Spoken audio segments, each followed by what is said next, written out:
Sorry, you guys. I'm just coming in like this. I thought my intro was playing. I do apologize. Welcome, Lisa. I hope you can hear me. So I want to start off. Gosh, y'all. It says I got two people. Maybe I'll play the intro song real quick, and then I'm overwhelmed. I have so much to share and to say, and everything is overwhelming right now. Let me start there.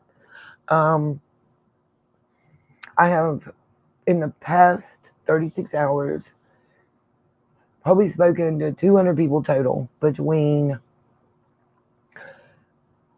emergency services, including law enforcement, and individual neighbors. Um, I want to get a list of what are the greatest needs out there. I want to get a list of the charities that are actually getting in here and helping out everyone. Um, Everybody that's in the chat, if you can hear me, let me see. Let's see if I can do a hey y'all. Um,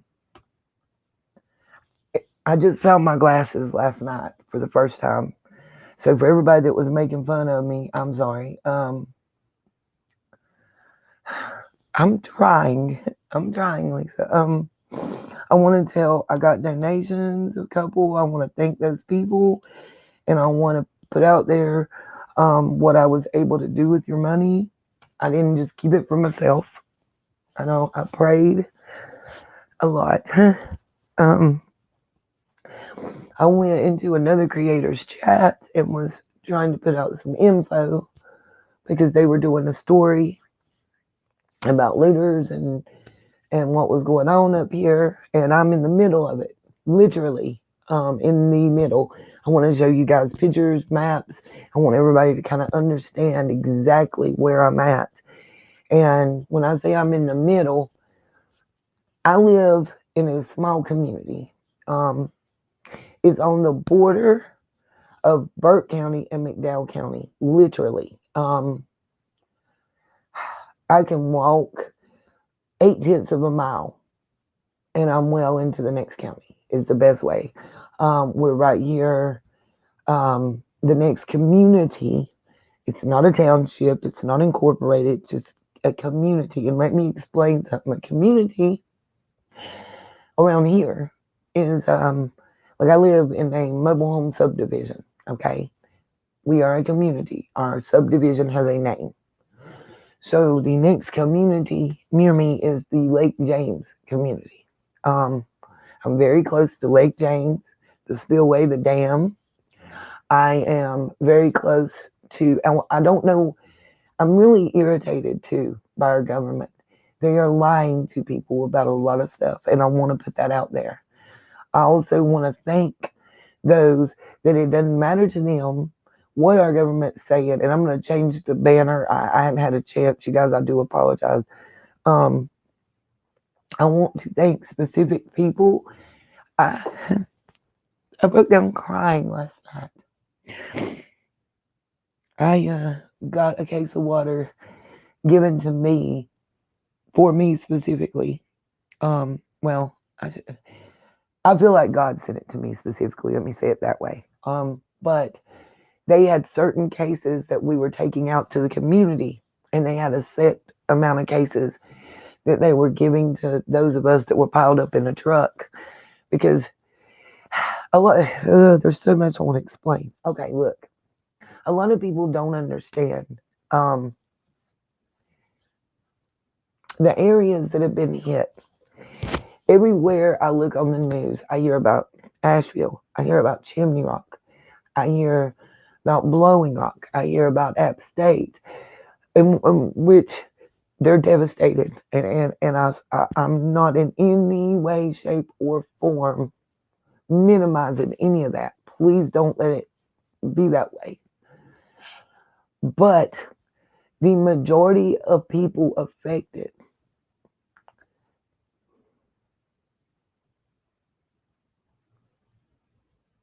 can't get news about their areas because it's all about the bigger cities. I'm trying to think how I can word it. I've seen 2 reports maybe about Old Fort and one about Rusperton, and those are very local news stations. And if I can pull them up, I'm going to show them to you guys. I also want to make it clear, anybody who wants to share parts of this live out, I'm not going to copyright strike nobody. I don't care. Especially if you're showing video or pictures, if you're getting information out of the help that is needed, if you're putting information out on who to contact, because there's a lot of confusion. I want to say this. There's a lot of confusion here on the ground. What I think that our state and federal government are not understanding, that the people on the ground and people who do and have lived in this area are grasping, that we can't get officials to understand. And a lot of people out there in the world may not understand, is that unless we are in Wi-Fi, and I'm on time too, Bama, unless we are in Wi-Fi, unless we have a satellite phone, unless we have a Starlink phone, we don't have communication. How many people out there nowadays have a transistor radio? Please tell me. Anybody out there, those 8 people right now, it says, that are in the chat. Let me know what state you're in, and if you're in one of the affected states, please let us know how you are. I'm asking repeatedly to please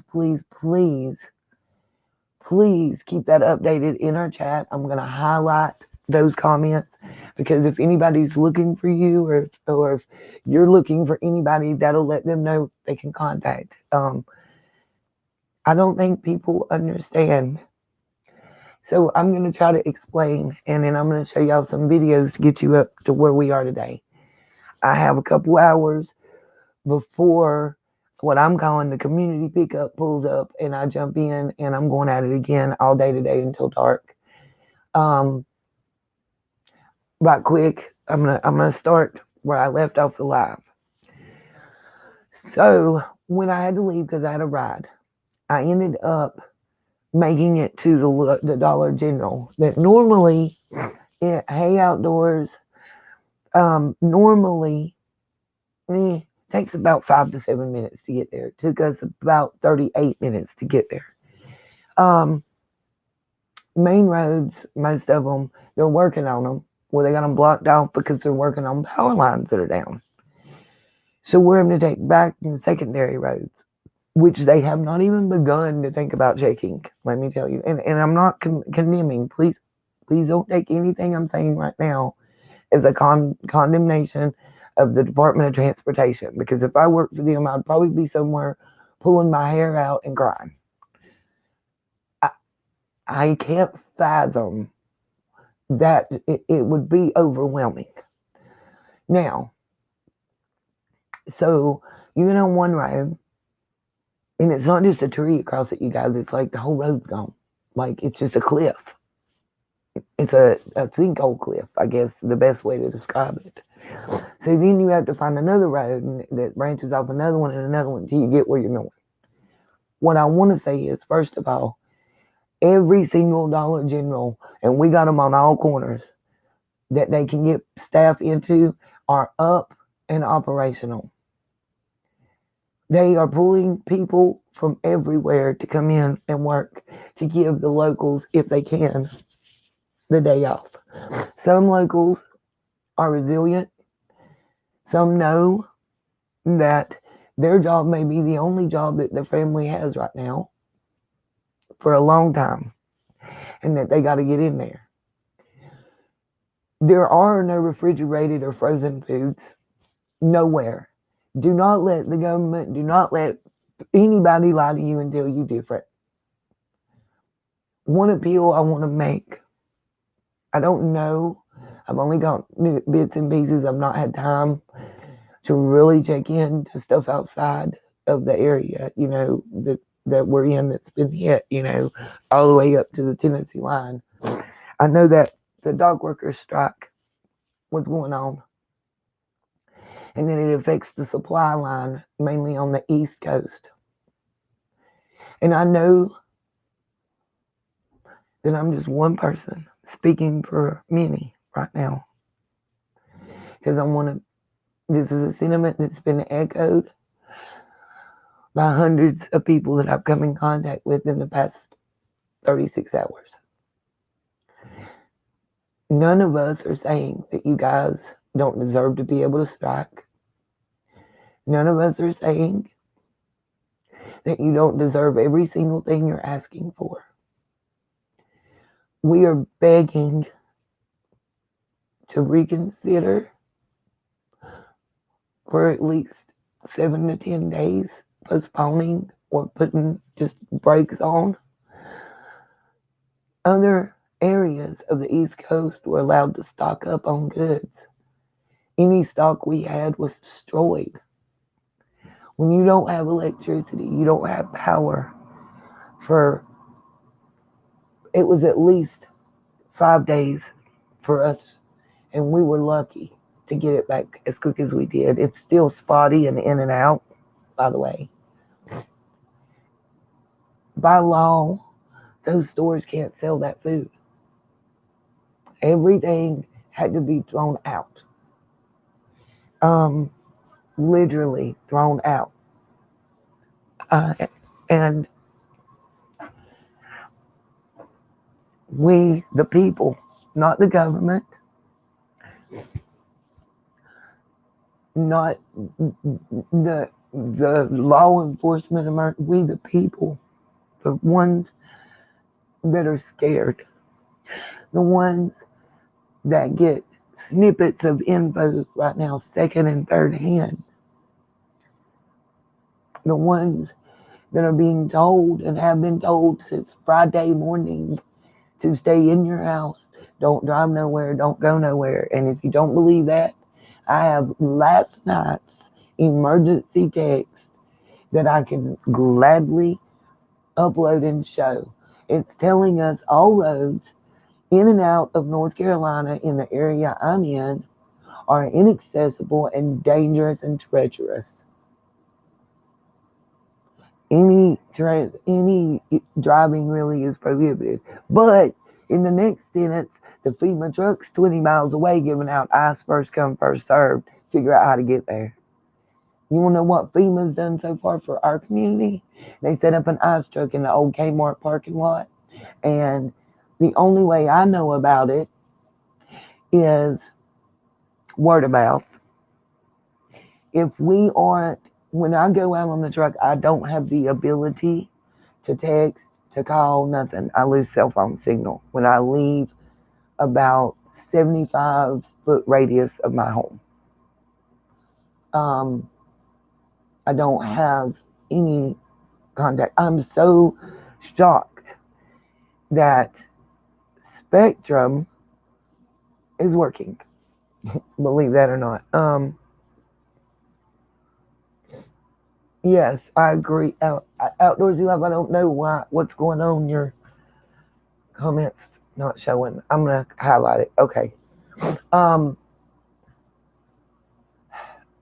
If anything happens during this live and it pauses, buffers, bear with me,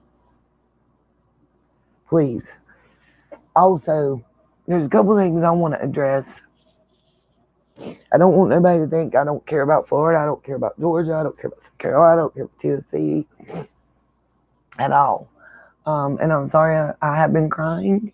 I've been crying nonstop for days, so I apologize. The last death tolls: Florida, 28. The city of Asheville, North Carolina, 57. We know of, in my area, from exit 116, Eichard, North Carolina, off of Highway 40 to the Tennessee line where the Interstate 40 is impassable. Right now they're telling us they have 2 lanes on the side coming down the mountain, and they made it 1 lane going up and 1 lane coming down. But it's pretty much local traffic, emergency traffic, and like repair personnel, and that's it. Please stop being tourists and coming around and trying to take pictures if you don't live around here, unless you are coming to help as well. I mean, oh, y'all just don't have a clue what I have seen. They're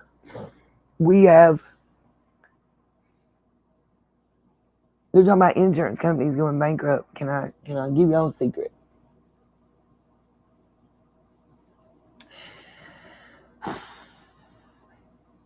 90% of the people affected didn't have flood insurance and aren't getting a dime from an insurance company.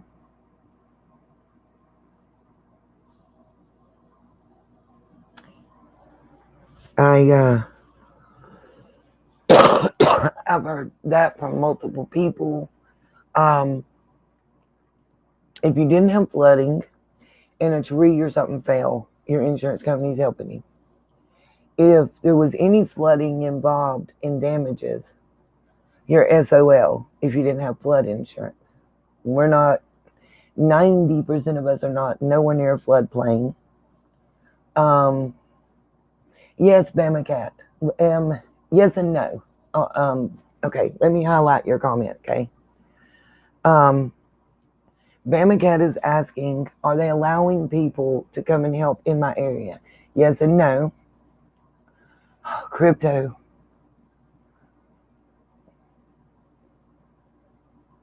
I want to highlight what you're saying too. There's so much, Yeah. Crypto, I understand.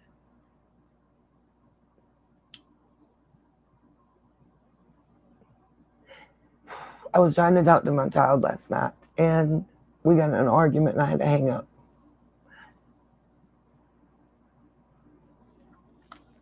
Some people don't understand, and it's cool because I can't.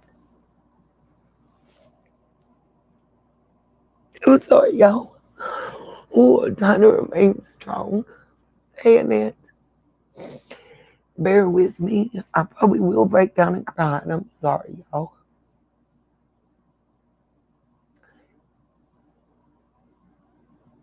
When I get out of my little small area that I can see from the front porch in my yard and driveway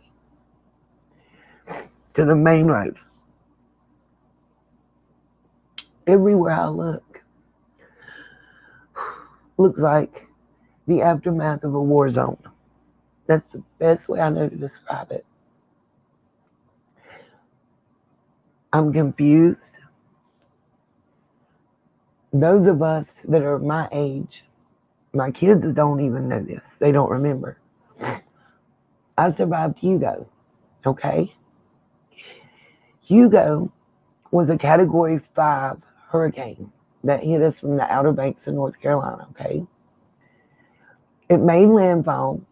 By the time it got over the Raleigh, Charlotte area, it was, weakening, of course, as normal. It was Category 4 by the time it hit us here in the mountains.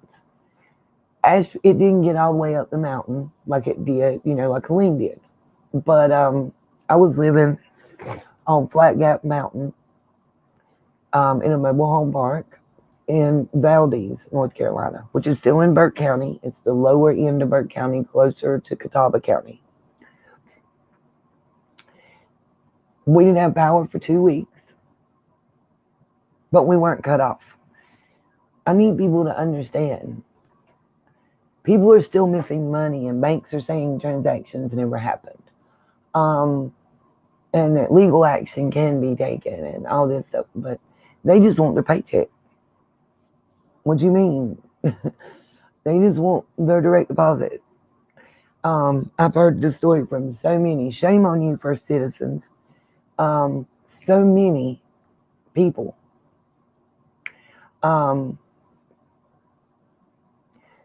The power that we have restored is not full power. Like, it won't run my microwave. I have to make sure to even run a window unit air conditioner. I can only have like 2 lights on in the rest of the house. We're thankful. Please believe it. I have been opening my doors. Neighbors right across the road see her on a different power company. We have 3. We have the City of Morganton, we have Rutherford Electric Corporation, and we have Duke Power. Now, Duke Power has restored most of their customers in my area, per se. And I'm doing air quotes. Y'all can't see, of course. Duh.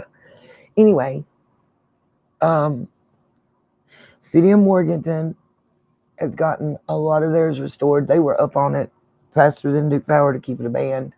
So was Rutherford Electric. Those that are on City of Morganton and Rutherford Electric that can hear my voice. And I have the email from Duke Power to prove what I'm about to say. So it ain't alleged. Duke Power. I also have Rutherford Electric's and City of Morganton statements to back up what I'm about to say. If you haven't gotten communication and you can hear this, if we haven't made it to your door to explain and tell you, Duke Power is restoring services to all communities, not just in North Carolina, in all states, to people that are actually on Duke Power first, and hospitals, fire stations, police stations, nursing homes, emergency rescues places, airports, etc. first. Then, those of you that are on a company that buys or rents lines from Duke Power, those will be the last lines that they repair. That's why a lot of City of Morganton users and Rutherford Electric users are being told approximately 4 to 6 weeks before your electric is restored. I need to get that out. Also, first and foremost, if you are out there and you want to contribute to a charity, I'm going to try to find the link, but what I will tell you is 2 specific, I haven't been able to find the link for the one, but I know how you can contact. You may have to Google, or I can Google while we're on the live. And I'm sorry, guys, I'm not really well organized at the moment. I'm exhausted. I'm overwhelmed. Every time I think about beyond a week, I break down. You understand? There are tourist towns, right? Asheville's getting help. Chimney Rock's getting help. Blowing Rock's getting help, right? Because everybody goes there every year. Everybody all over, around, for half of the U.S. knows and recognizes the names of those places. So those business owners, they're getting help to rebuild, right? What about the people that work in those businesses? Those business owners, most of them, and a lot of the affluent people that are getting help, or that homes were destroyed in those areas, that's their second home. What about the people that's lived here for 30 years, 60 years, 80 years, and it's their only home? Those are the people that aren't getting help. They can't rebuild. They don't have water. They can't feed their kids. They can't even get to somewhere when you get to a store. I'm going to show y'all what happened when I made it to the store the other day. By the way, Miss K, thank you. Miss Mama Bear, thank you. I want y'all to know. And Miss Cherry, thank you. I want those 3 ladies that donated to know that, yes, that what I do with their donations. So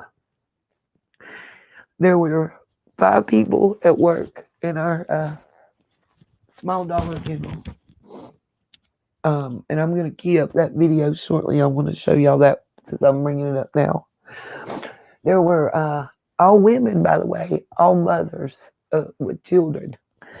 Let me say that emphatically. And out of the 5, 3 were from outside the area. 2 I've known for a very long time. The manager spoke to her. She doesn't know where her baby sister is. The second youngest sister is somewhere in a hotel. They lived in the Caldwell County area, Lenoir,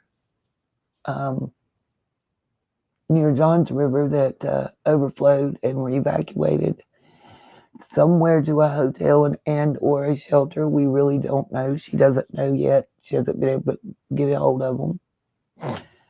They have 3 children. Their apartment complex flooded up to the 2nd floor and partially collapsed. So 109 families that lived in those apartments are homeless. And you hadn't heard a lot about that. Blowing rocks in Lenoir, in Caldwell County. Rutherford County, you got Lake Lure and Chimney Rock. And I've seen on the news that Lake Lure is not bad except for the marina. Well, I'm here to tell you bullshit. You can believe that if you want to.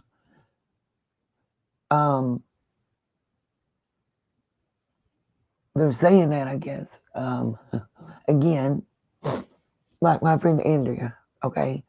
Her family's residence in Lake Lure is done, but it was their boathouse. It wasn't their first home. Their pontoon is lost, the boathouse is gone, but they got their house. They're all good and alive, right? Anyway, long story short, I bought food and drinks for the workers. Dollar General wasn't feeding them apparently that day. A lot of them didn't have money. For those of you in North and South Carolina that can hear me, as I understand from the people working at the 2 Dollar Generals that I've been to in the past 2 days, all Dollar Generals are accepting cash, debit, credit cards, and EBT cards. That's important, whether people know it or not. ATMs are still down, by the way. So you're not getting cash nowhere around here. We have to go 3 counties away to get to a working ATM to get cash. And a lot of stores are still taking cash only. Those that are taking debit or credit, it is a no cash back, period. You're not getting cash. Now, I say that because I want to make something. If nobody hears anything else that I say during this broadcast, please heed 3 things I'm going to tell y'all. I don't care who's in charge of our government, and this is for the world, not just for North Carolina, not just for the U.S. Fight tooth and nail to stop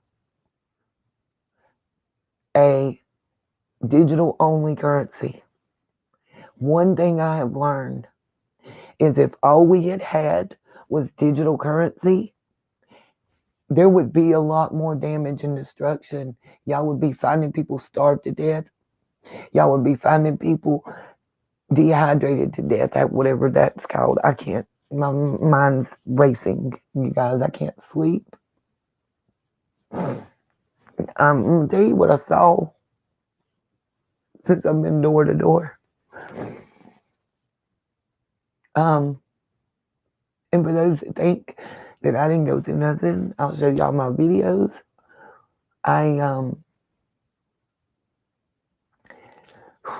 From Friday technically Saturday, about 1:15 a.m. until, and y'all, the days ran together. I didn't even realize it'd been so many days until Monday evening, I think it was. And if I'm wrong, I do apologize. I think today is Wednesday. I'm almost certain.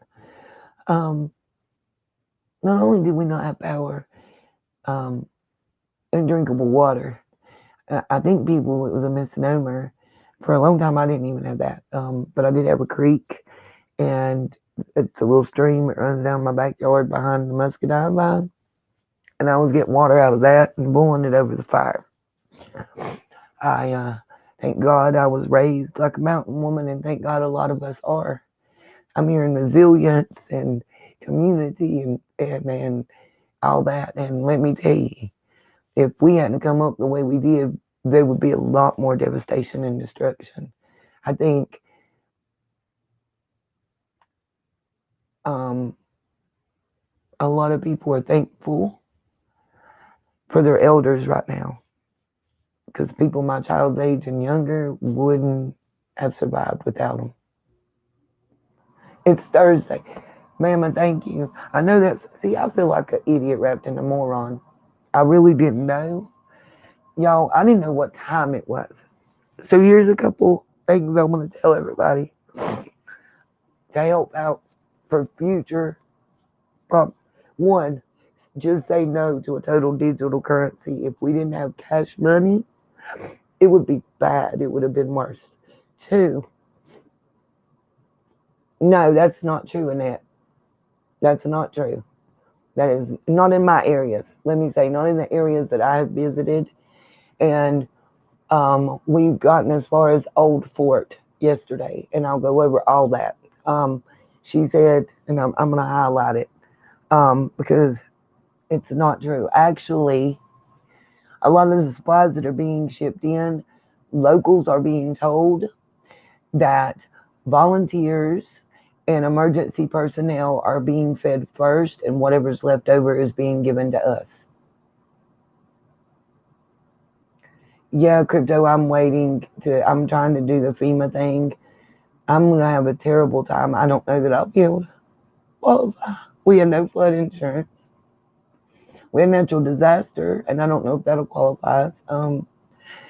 But see, mine's an estate. Everything's estate still with Mom. Until I get Lacey's car took care of, I can't close Mom's estate. Even though the mortgage company has even recognized me as the lien holder, and I have that document. I don't know. I may lose that house and everything, y'all. I don't know. I can't even think that far ahead right now. I don't start crying. Sorry. I don't want it to seem like a begging session or nothing. We're all hurting right now. I want to get information out again. And I'm waiting to see if one of my moms come in to help me post some links.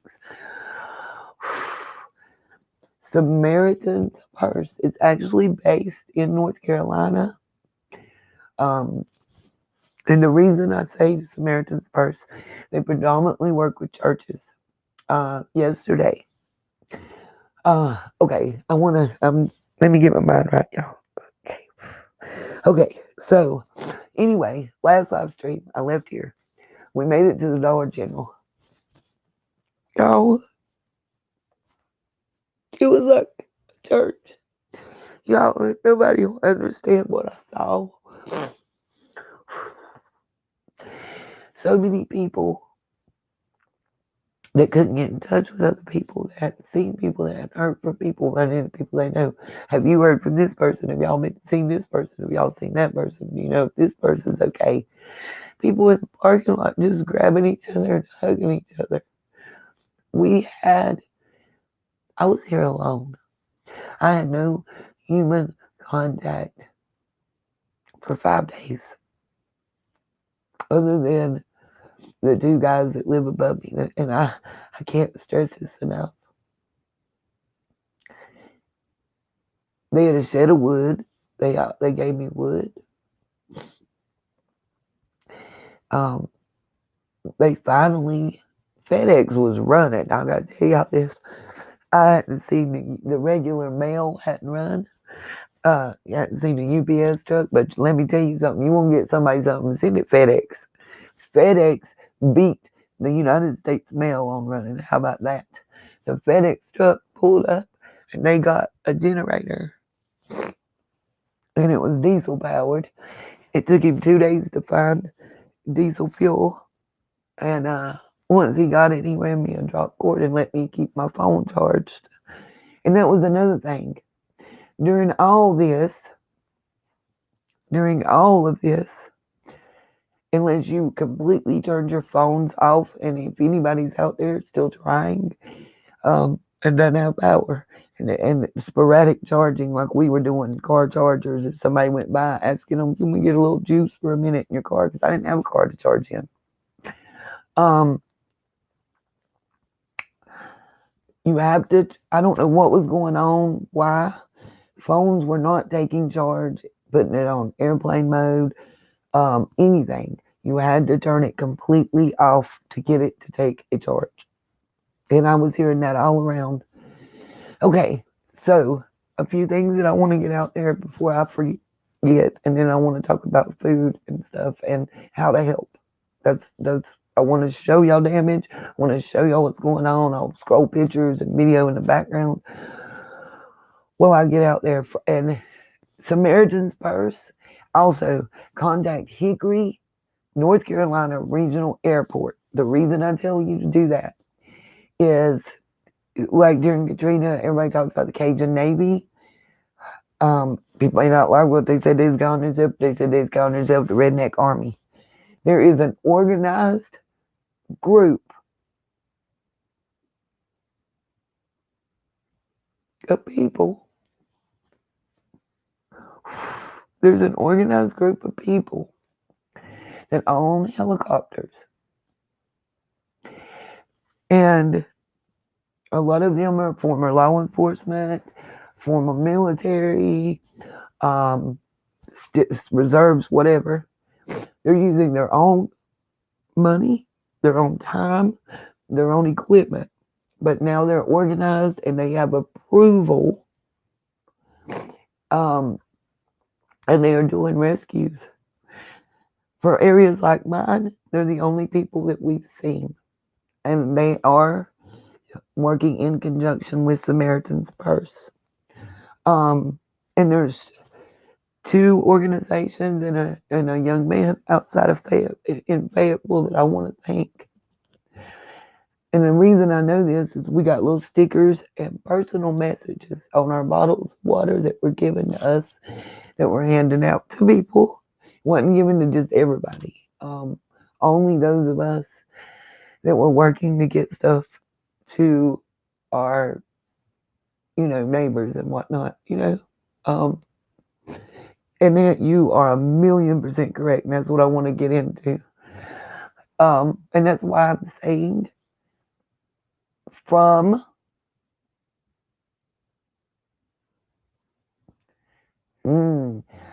Outdoorsy Life, the locals are not saying what you said about him, so I'm going to stay away from that. And they said it's all a show, so I don't know. I honestly don't know on that one. I don't know. I can't comment. There's a TikToker named Officer Uty, EUTY, I think. He has been all over Morganton, Burke County, and McDowell County.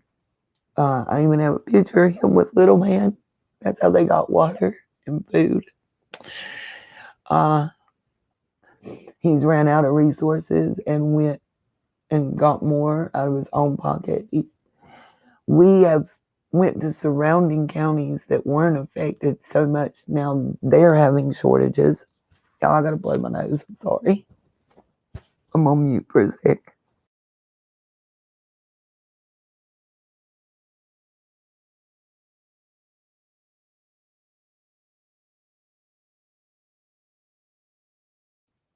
Okay, now, so, Also, I want people to understand the sense of community too that's going on, and I want y'all to understand too how to help if something should happen in your area as bad as this. Several things that would have been helpful to have, if that makes any sense. I have added some items to also my wish list for Amazon. If anybody's interested, like a live straw, a solar battery charging pack, small little outdoor cooking stove, um, food and essentials that we can't get. Of course, I can't do refrigerated, well, you can, but it's so expensive through Amazon, there's no way. Um, so, okay, real quick, too. I don't have the names of the restaurants, and I apologize up front. But just to give you guys a semblance of how the community thing is working, um, we have restaurants on the other side of where I can't get. I can't get to where Little Man and Lacey are, and they can't get to me right now. A lot of us are cut off from each other. The only way we have to communicate is through social media or spotty text and cell phone services. Like texts are taking, sometimes minutes, sometimes days to go through. It's throw it in the air potluck. And speaking of potluck, so a lot of local restaurants, they can't get shipments, so they can't operate normally. So what they've decided to do is every of their workers they can contact and put out signage, radio notices, social media posts, and they're having what they call potluck dinners. Bring anything or nothing and come and eat. It's kind of like a family reunion, I guess, it's what it reminds me of, or like a church potluck dinner. They're opening their doors. You bring a bowl of green beans. Somebody else might got some bear meat or deer meat, soup, whatever, a can of biscuit. It don't matter. They have power. You can cook it there, and they're setting up a table, and you it's kind of like a buffet. You just get whatever.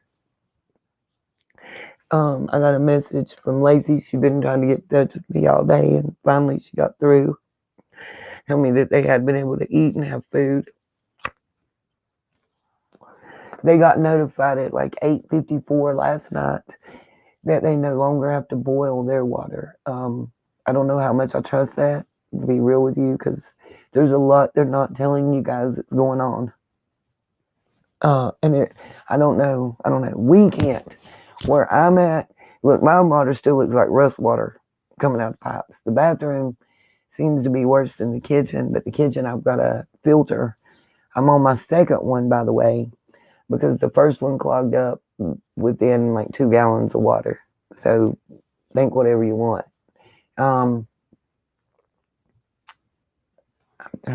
Okay, so here's let me get this part out. Do not in any way, if we can do anything as the people out here, don't allow them to make us go to an all digital currency. Have plenty of batteries in all sizes. Batteries, forget about it. I'm going to give a list of what's greatly needed, as I've been told by everybody and what I've seen that we can't get. Batteries, I think you call it a transistor radio. I don't even know if they exist. Yeah, Miss Mary Mac, it's like that. It is like that. I'm trying to tell you. People don't know how to. Anyway, AM FM radio. That's battery powered or one of the crank powered ones. A solar charging box. A way to cook if you don't have your stove and you don't have gas. Luckily, I figured one out. I don't know if y'all saw any of the stuff I posted on the community wall, but I took some of the paving stones that line the walkway and under my carport, dug a little hole in the dirt, and used the downed trees to get firewood. It was hard because it was wet and green, and that's smoky. But hey, Miss Mary Mac, where are you located? And again, those of you that are in the chat, I know everybody's not commenting, a lot of people are listening. Please tell me your state. And if you are one of the states that was affected by Helene, please tell us state and whatever locale you're comfortable sharing. So, and anybody that you are looking for, anybody you want to let know you're okay, please. I'm begging. Trying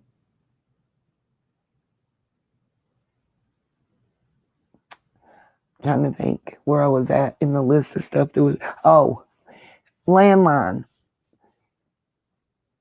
If you're in here, give me a number 2 in my chat. If you still have a hard landline, not a Wi-Fi landline, not VoIP landline type thing, a real old school Bell Atlantic, Bell South, AT&T, telephone hung on the wall or set on the counter, landline.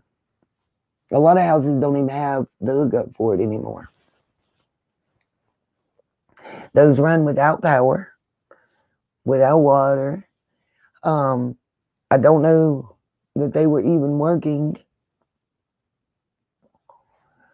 The one person is about 2 miles away that I know of that actually, they were older, that still have a house phone, as we call it.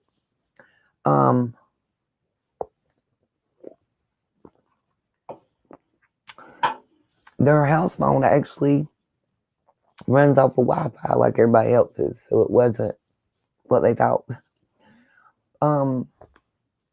Because here's what people don't understand. We didn't just not have cell service to where we couldn't call somebody or whatever. You could not even call 911. You could not reach emergency service personnel.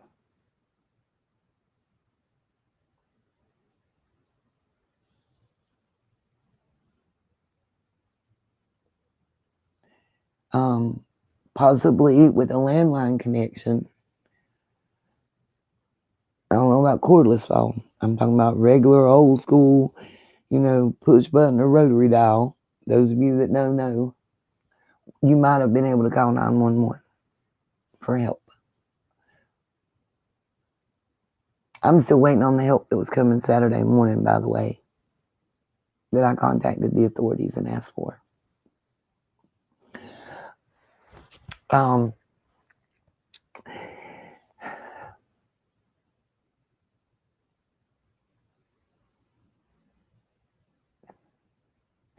mental is going to be long, ongoing. Okay, so I'm going to start with our trip to Dollar General and work my way up to now real quick. So Dollar General, I ran into the volunteers and the people I'm working with right now, and they're all locals. They all live within 5 miles of me. We kind of just, we have fire personnel, we have emergency rescue personnel on our team, and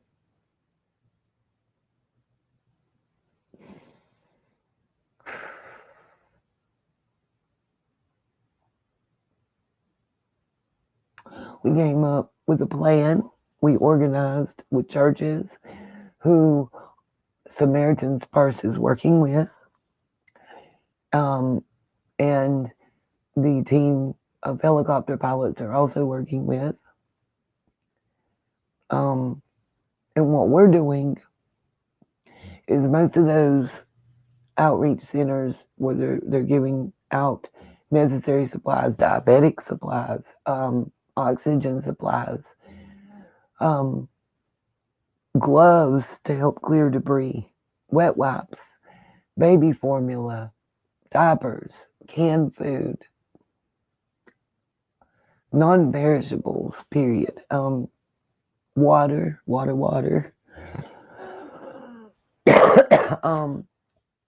We're going to those nearby locations and then disseminating the product to those that can't get out or that are physically unable.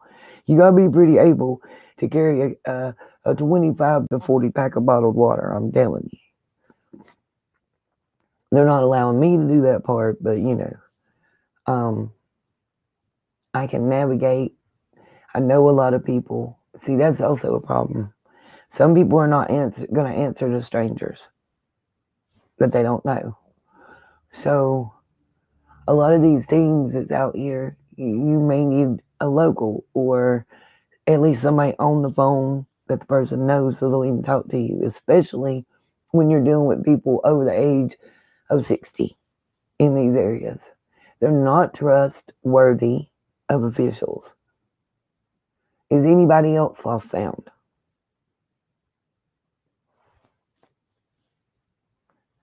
Sorry, you guys, it may be in and out. Miss Mary Mack said she lost sound. Can everybody else hear me? Anybody, please comment in the chat.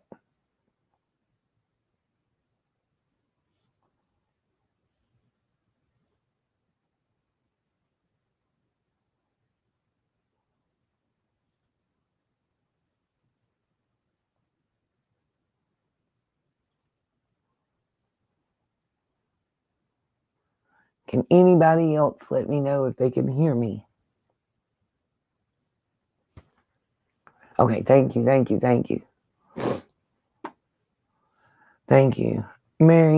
Miss Mary Mack may want, if somebody can type and let her know, somebody may just want to let her know to go out and come back in. If she can't hear me, I can't. I don't know. Sorry, y'all, I'm just overwhelmed.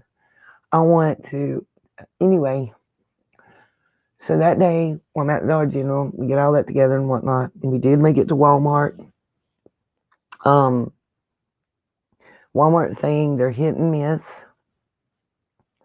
as far as water was cut off to them at that point.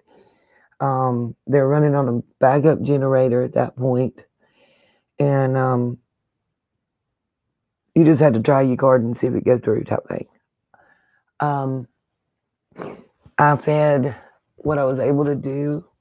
I fed the 5 workers at the Dollar General. Like I said, a lot of them are locals that hadn't eaten but were there. And I want to say this because I want y'all to know that, yeah, a lot of people are coming together, but a lot of people are not thinking right, okay? The girls started crying. 2 of them did, and came, one I didn't even know from a can of paint, came crying and hugging me. And what they said kind of resounded in my head, you know?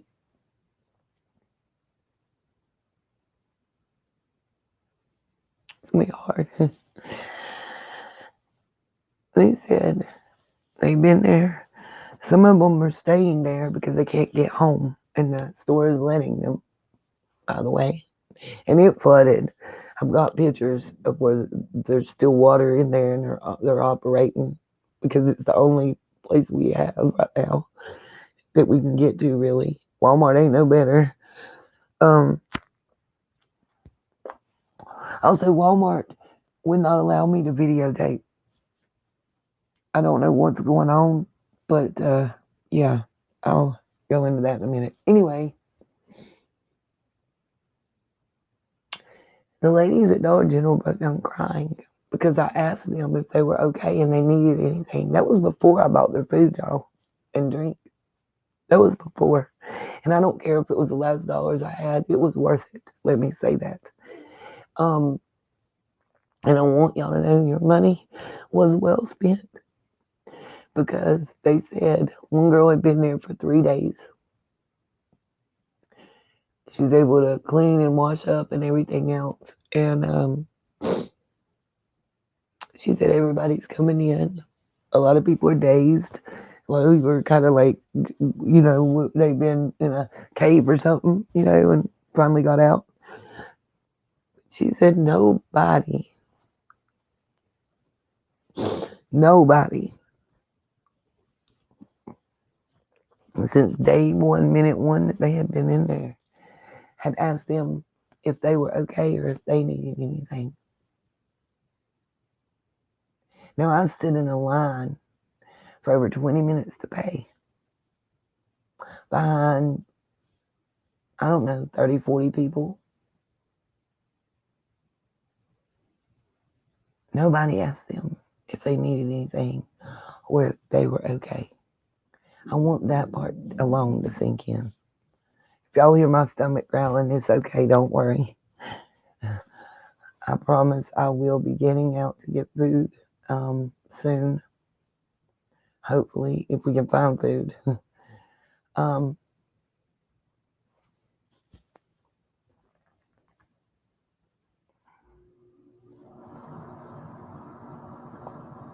It was just unreal. It struck me, the emotion, and I didn't want to be thanked. I'm not going to sit here and try to tell y'all something different. Okay.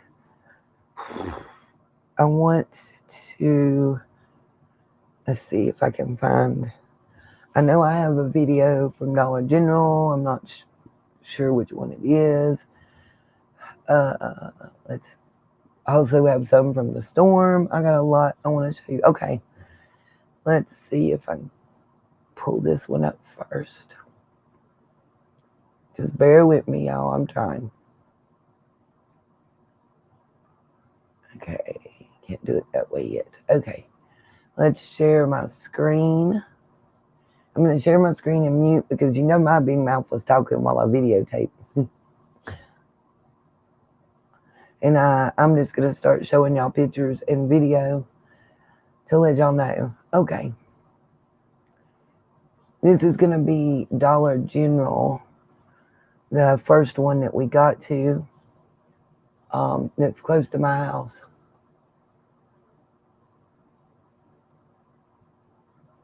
Yeah, Mary, that's what a lot of people aren't understanding, and I want to try to highlight that, Miss Mary. We were in the direct path, unfortunately. But a lot of people don't know that. What's bothersome to me is they're showing the major roads like Interstate 40 that's down. What about like Highway 181? Banner Elk, Jonas Ridge, completely cut off from the world. Again, they don't bring the money to the government like, you know, these other places do, so y'all ain't hearing about them. That's what's bothersome. You know, let me know if y'all heard about what's going on in Old Fort, where my mom's family's originally from. And we got people missing. I got family in Asheville. My nephew, still unaccounted for. The numbers are not right.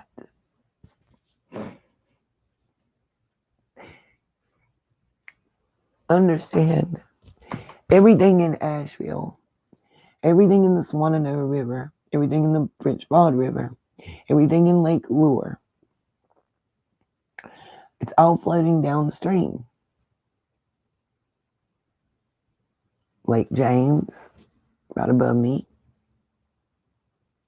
Linville River, next to me.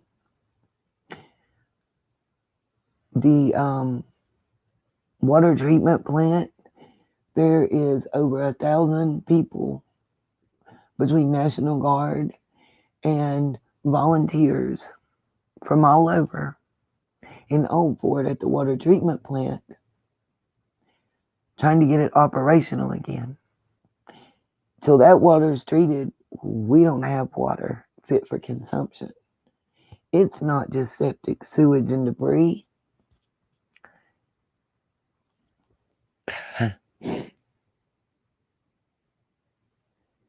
It's not just floodwaters that are receding and what's left. There's caskets floating in the water with people hanging out. I gotta be real here. I don't mean to upset nobody or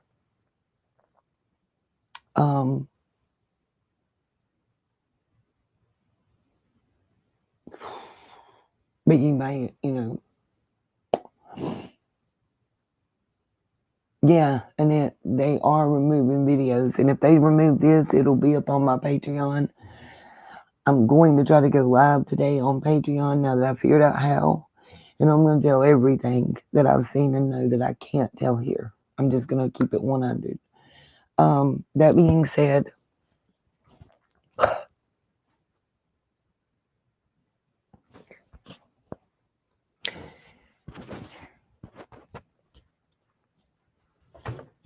they're having to pick, how do you say this? We have long time buried bodies floating in the waters downstream, all over. And things that may have been long buried in these rivers and lakes coming up, plus new bodies added. And all that's got to be sorted out and sifted through to help find some of those that may be missing. It's a lot.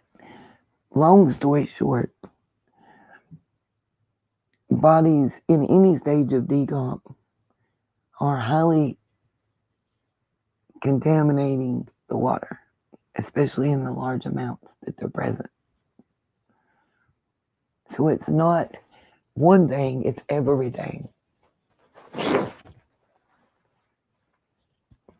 Exactly, Annette. Let me highlight that because that's the best way. I don't know how to explain that. A lot of people in our areas don't have city water supply. Also, they have thank you. You're welcome, Miss Mary. They have well water. And that's, I think I also put water purification tablets on my thing. Everything I tried to pick was less than $20 on the Amazon list, and stuff that if we lost power, I'd still be able to survive and help others survive, was my whole thoughts. Anyway, and if anybody wants to help out, my stuff's on the screen, description box, whatever. You're more than welcome. If you don't want to help me direct, that's fine. Please, contact Samaritan's Purse. They will tell you what you can do and how you can help. There's a great need for clean water. I'm going to give the whole list. Okay. I'm going to mute for a second and get myself mentally together while I let this Dollar General video I took play.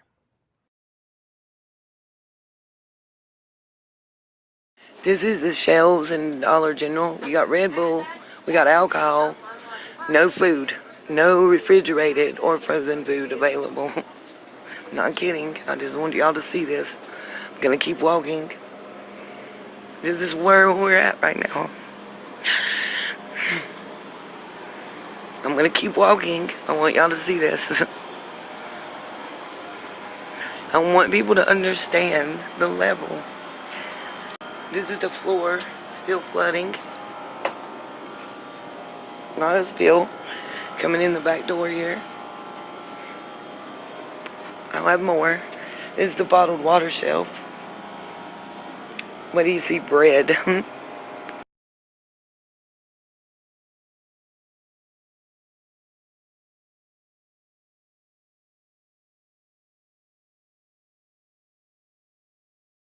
This is the shelves in Dollar General. We got Red Bull. We got alcohol. No food. No refrigerated or frozen food available. Not kidding. I just want y'all to see this. I'm going to keep walking. This is where we're at right now. I'm going to keep walking. I want y'all to see this. I want people to understand the level. This is the floor, still flooding. Not a spill. coming in.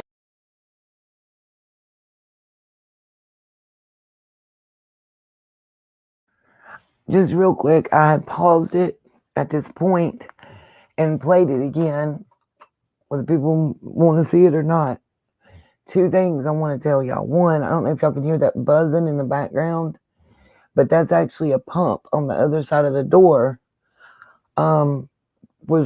It's pumping water to keep it from coming in the store. I don't have the spread section because I was asked to stop filming. I don't even know if they're letting major news agencies film, to be honest with you guys.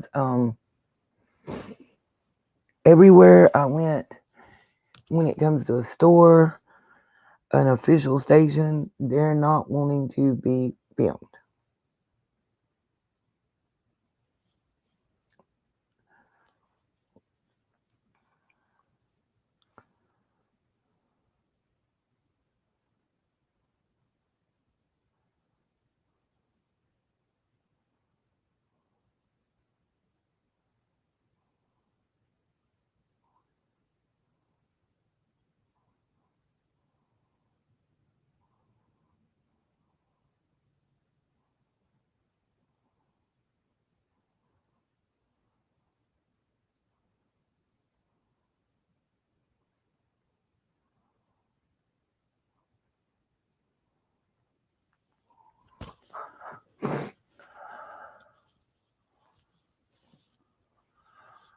Wow, Ken, that's amazing. If there's a way, email me the links so I can share that with people. That would be great, please.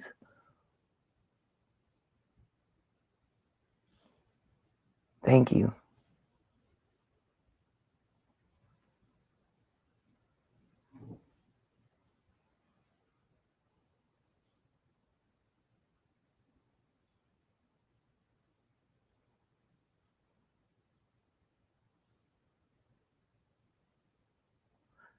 Thank you so much, and I'll post it on all the social media sites that I have associated with the channel on the YouTube, and I'll run it also on the next live stream. Thank you so much.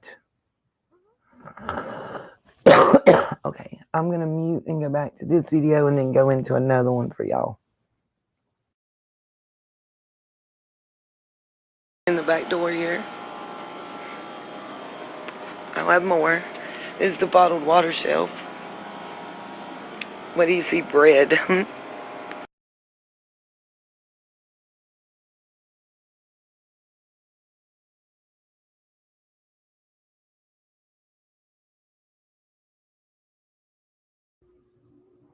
Real quick, I just wanted to let everybody know, bread, milk, eggs, non-existent. Even if you have a place to refrigerate it, we have not been able to find eggs in over a week now. And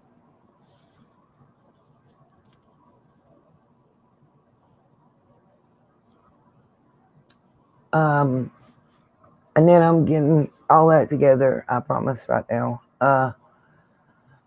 It's a lot. We are actually not getting, it's hard to explain. It's a network of churches that are working with Samaritan's Purse. And the guys out of Hickory Airport that are doing rescue operations and food drops in helicopters. Sweet, thank you, Duncan. I would greatly appreciate that. Like for instance, let me just go ahead and read this. I was going to show y'all more video that I haven't been able to get out there, the storm and whatnot. While I'm getting that information, I'll put up a video. Let's see. I don't even know which one to do first. I don't remember what order they're in. None of that. So y'all just bear with me. Let's see. And I'll mute and get those stickers and stuff together.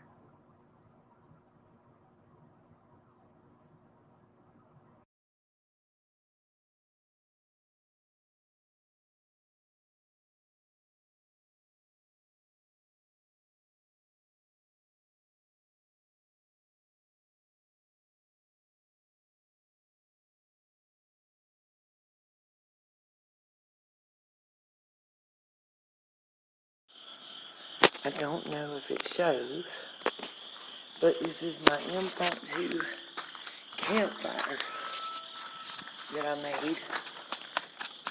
Sorry, y'all, I'm having to fan the flames literally so the fire don't go out. I'm boiling water, hopefully.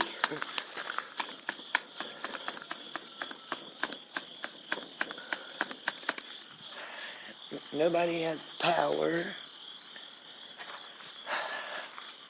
Of course, there's no Wi-Fi. We barely have phone service. I don't know when I'll be uploading stuff, but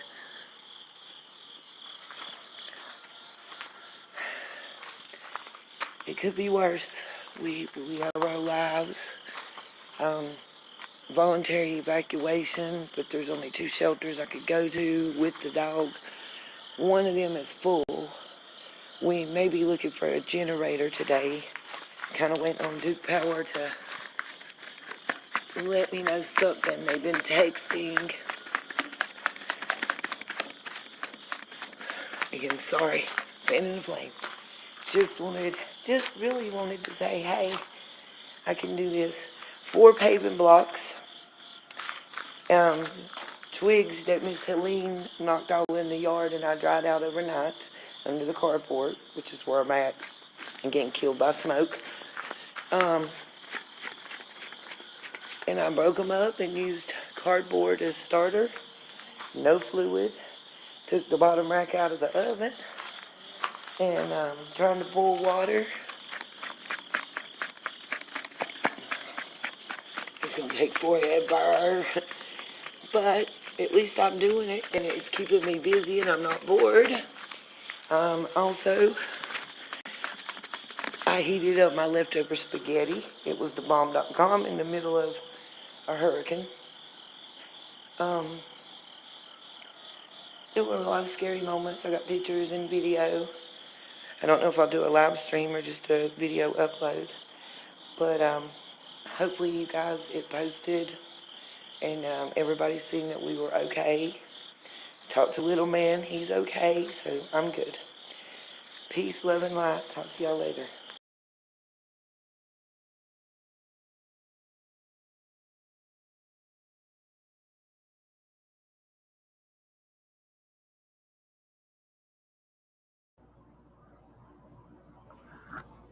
Alright guys, I don't know if y'all can hear me again, but that was a video of one of the nuts. Like, as you can see the twigs that's in there and everything that I cooked with. That was the first night that I had thought of the grill, period. And once the storm had stopped enough that we could even get outside. Let's see. This is another one. So I wanted to say thank you. And y'all are going to hear squeaking and stuff, and I apologize, but it's written on the bottled water. So, couple of these churches are who I'm assuming from everything we were told at the dispatch dinners that we're using at the local church. And y'all, I'm sorry. I don't even know the name of the church. There's 3 right together, and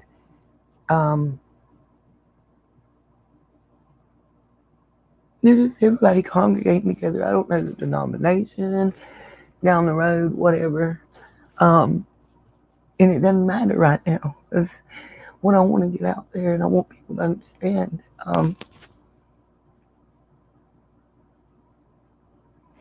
The actual people, not officials, not personnel, but the people that were here before and that are going to be here when everybody's gone, are helping each other more than anybody. We're out here in everybody's yard. Yesterday, I'll just say in the past 36 hours, we have gotten together and found oxygen to take to one person, fix the oxygen supply of another person, got diabetic supplies and medications to 3 individuals. We found somebody that was deceased in their home. 3 animals deceased. It's a lot to see. A lot of people that have had no kind of contact with the outside world for almost a week now. And you gotta understand, in today's world, in today's society, that feels like you are forgotten about. Like that nobody cares about you. Especially when you're alone. Let me explain that. Alone. Alone, alone. One of y'all saw that fire, but there wasn't nobody out there with me. Alone, alone.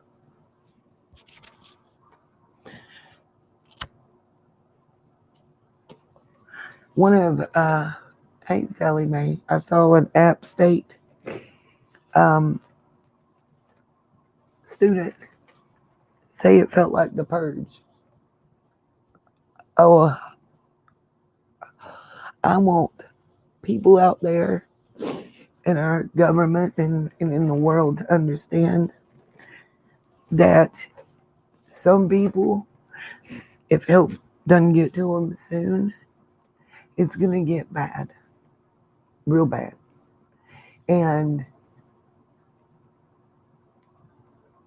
I'm scared. I was here by myself with no power, no water, no communication, period. Not even 911, and seeing strange people with backpacks walking around that I didn't know during the daylight, and I'm thinking they're in the woods surrounding my house. So, a lot of people in these areas and up have pew-pews and other, forms of defense. And then you got people that have nothing and that they think they're not going to get nothing if they ask.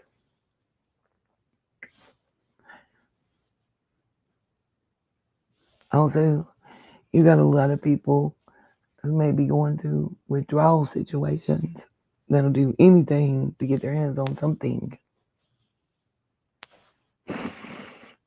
And that's scary right now for us.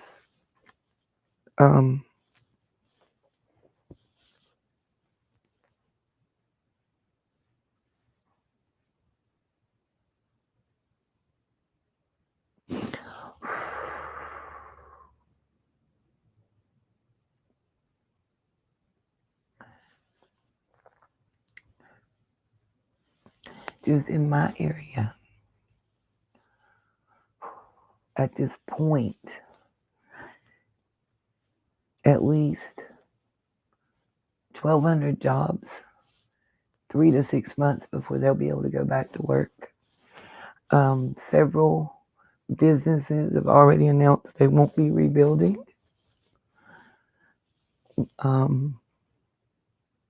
Two large companies that have been staples in the area that workers have commuted from Catawba County all the way from Asheville up the mountain, Catawba County down the mountain to McDowell County to work. Baxter's is probably going to move their operations elsewhere rather than rebuild. That's the problem, see. It's easier and cheaper and more cost efficient to just let it go and sell the land to somebody else or something else than to try to rebuild when it's that extent of damage.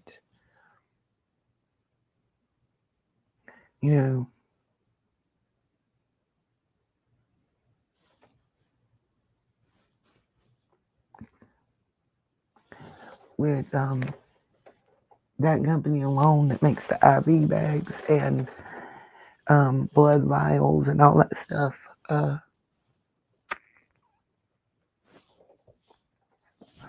in 3 shifts, that's nearly 5,000 people in the area out of work just from that one place. Then the company, I live off exit 96 on Interstate. There's 3 companies down a road called Ceramic Tile Road off exit 98. 2 were definitely flooded. 1 is very bad. And they're not going to rebuild. That's 900 and some jobs right there. Ollie's, Ingles, Planet Fitness, one of the McDonald's, Silver Creek Restaurant, a small other strip mall, a Dollar General, a loan company, all that area. 3 to 6 months if they reopen. Silver Creek Restaurant's been here nearly 73 years, and they're not rebuilding.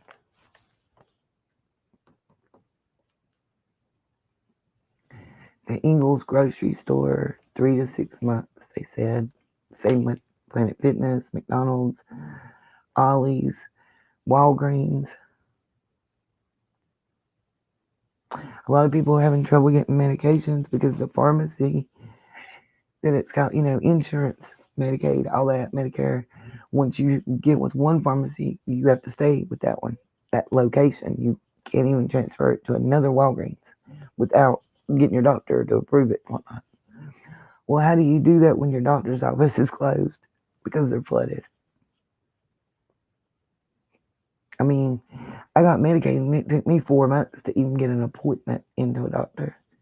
And now, by the way, our social services and health and human services, DSS offices, they're not open yet. The e-pass isn't working. I'm worried that I'm going to lose my food stamps and Medicaid benefits.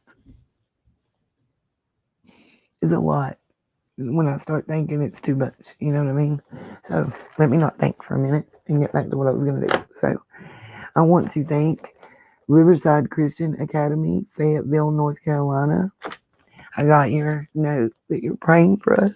And thank you for the water and supplies. I want to thank Fayetteville Community Church in Fayetteville.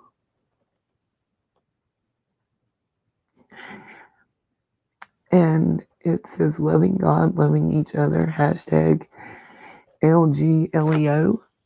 And then for the personal message, it says God bless from Riley Lambert, Riverside Christian Academy in Fayetteville, North Carolina.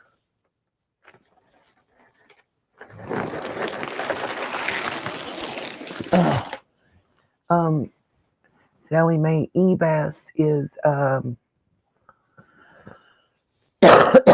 in North Carolina. They have a we did have a digital link to where we could upload information and connect. Sorry, y'all, I'm trying not to cry. Connect directly to our workers, social workers, and whatnot. And it would give a record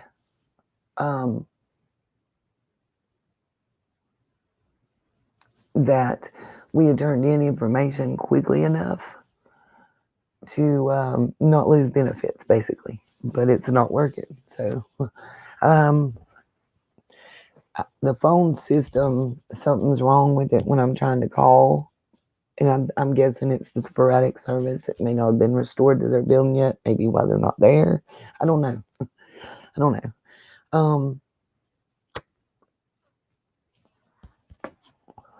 I'm going to once again try to get hold of FEMA. I was told to call after 10 a.m. today, so I'm going to do that here in a little bit. Trying to think. Sorry, y'all. It's,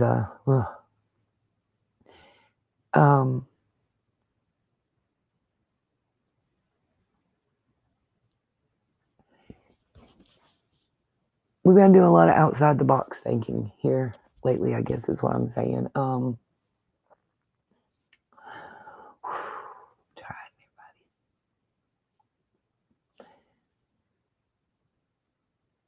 when it's prescription medicines and stuff that isn't available over the counter.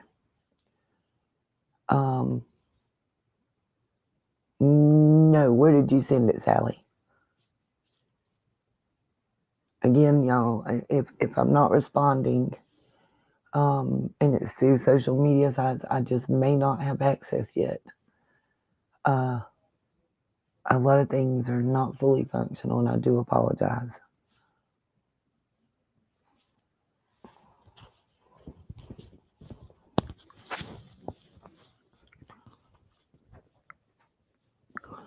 I don't know what to say right now. Sorry. I'm gonna play this video. I kind of got emotional thinking about I have so many.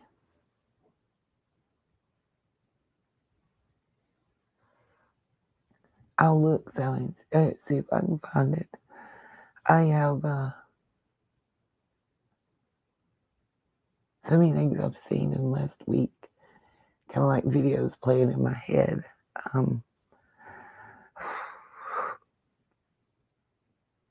It's hard, y'all. I'm sorry. I apologize. So let me mute and play this video real quick.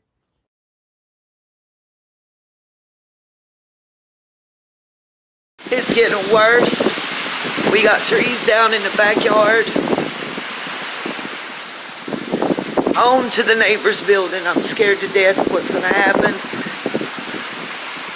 It's gonna be, I got a river running through the backyard behind the muscadine vine.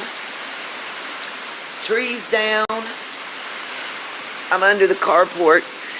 It quit for a moment.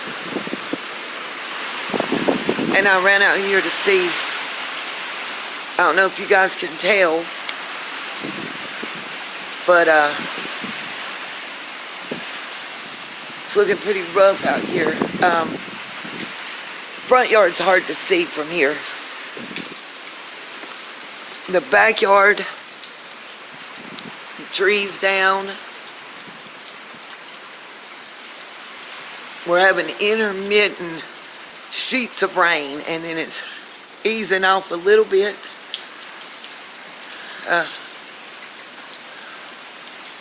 Could be a lot worse, but I'm worried about that tree.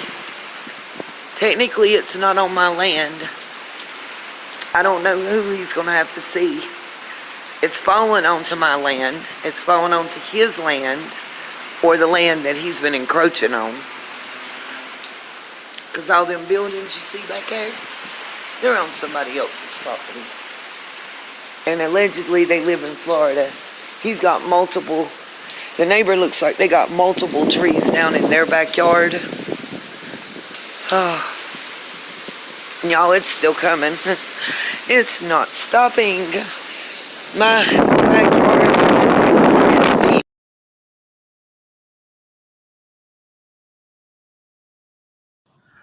I posed it a really terrible way. Sally, I'm gonna check real quick on the messenger where you sent me a message. Was it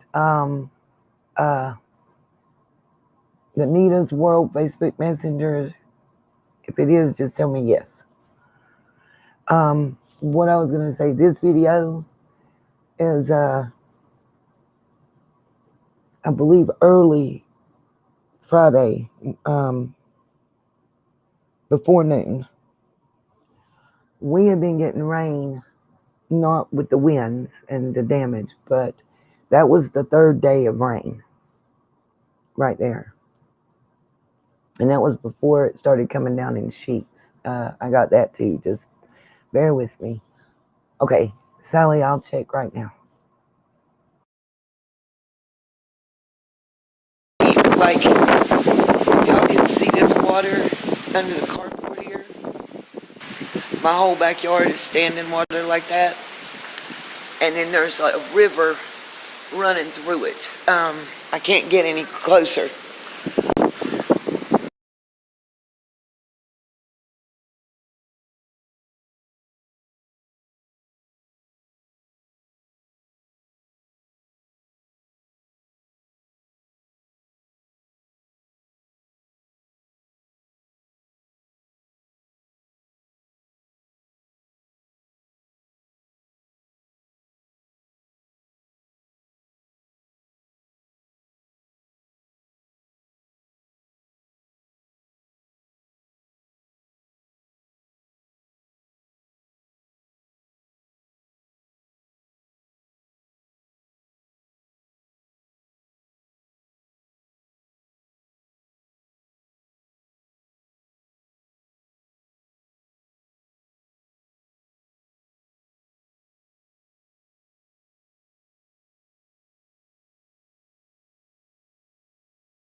I'm going to get a little bit of video. I'm going to try to get this closer up so you guys can see. This is from my front porch. That you see that looks white beyond the trees there is the water in the ditch. It's still flowing, which is a good sign. The neighbor's house. So right now, as I'm getting alerts to my phone, if one comes in, it may disconnect the video. We don't have Wi-Fi. Power has been intermittent. The county, the 4 counties above us are already under voluntary and partial mandatory evacuation. Lake James, 2 hours ago, was at 104 feet in the pods, I think they call it.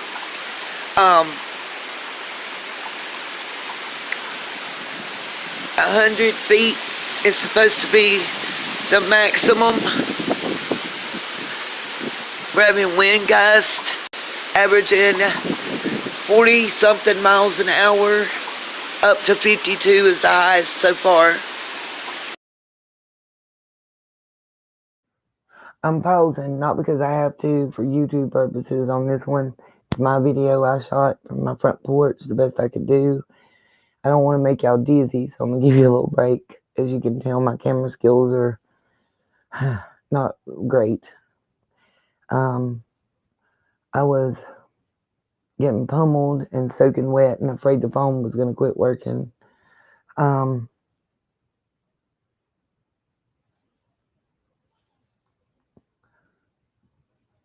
Again, this is all early Friday before the lunchtime hour, so everybody knows that's watching.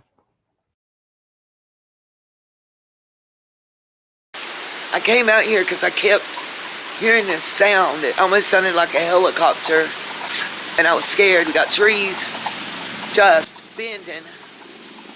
Hey, but my neighbor's going out. We are under, it's something called pink, and it's instead of watch or warning, it's considered a flood emergency. We've been told that if we are told to get to higher ground or evacuate, it could be hours before help can get to us. Trees are already down everywhere. If Lake James rises 6 more feet, we will be in an area of emergency evac. I don't know how they'll get us out. I don't know. I don't know if he'll get out. Because I know if he goes left down 70, it's flooded out and closed. The stores aren't even open. Most everything is closed. Unless you're a state or federal employee or in law enforcement or emergency services, you know, nursing staff and such, you're pretty much going to be staying home today. I want you to see the gust when they come off of this carport again. I'm going to try to upload this video. It'll be through my phone.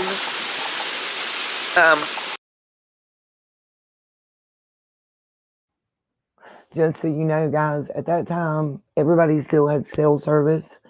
But it would not let me upload the video. That's why I'm showing it now. Sally Mae, I sent you another message just now through Facebook Messenger. So with the info I just got, let me say this. Thank you to Spivey, to Duchess, for contacting Samaritan's Purse. Let me state again, the goods that we received yesterday from various organizations and churches from Fayetteville, North Carolina, is all I've gotten proof of where it came through. And I read those a moment ago. It was a combined effort from Samaritan's Purse and the civilian helicopter army that is now organized and authorized out of Hickory, North Carolina's Hickory Regional Airport.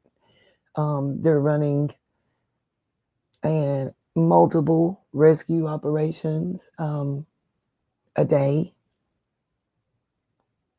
The one gentleman in the helicopter that was turned around at Lake Lure and not allowed to help is actually a part of that group. I met him. He's a really nice dude. I'm going to show you a video, him talking about what happened. God, there's so much, you guys. I'm overwhelmed at trying to get all the information in my brain out. Anybody, like I want to say this, anybody that can, please don't hurt yourself to do so. Anybody that can donate directly, I would appreciate it. I'm going to be helping chip in on gas to get us to those churches. Like I said, right now we're 3 pickup trucks deep, and gas is few and far between to find at the moment.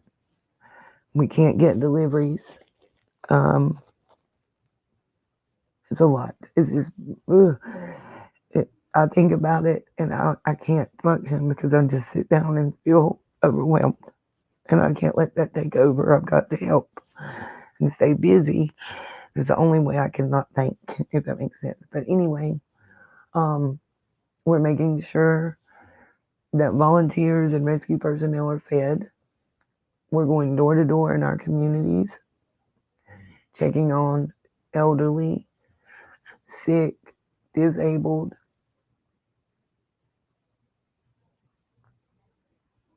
people that haven't been contacted or heard from. Like I said, we did find someone deceased yesterday. That was hard, you guys. I'm on the vehicle because of my medical background. I have, and you can look this up on the registry, the North Carolina registry, if it's still working at this time. I've been a certified nursing assistant 1 and 2 in med tech for over 25 years. I have 19 and a half years on the job experience and am very well trained as far as first aid, CPR.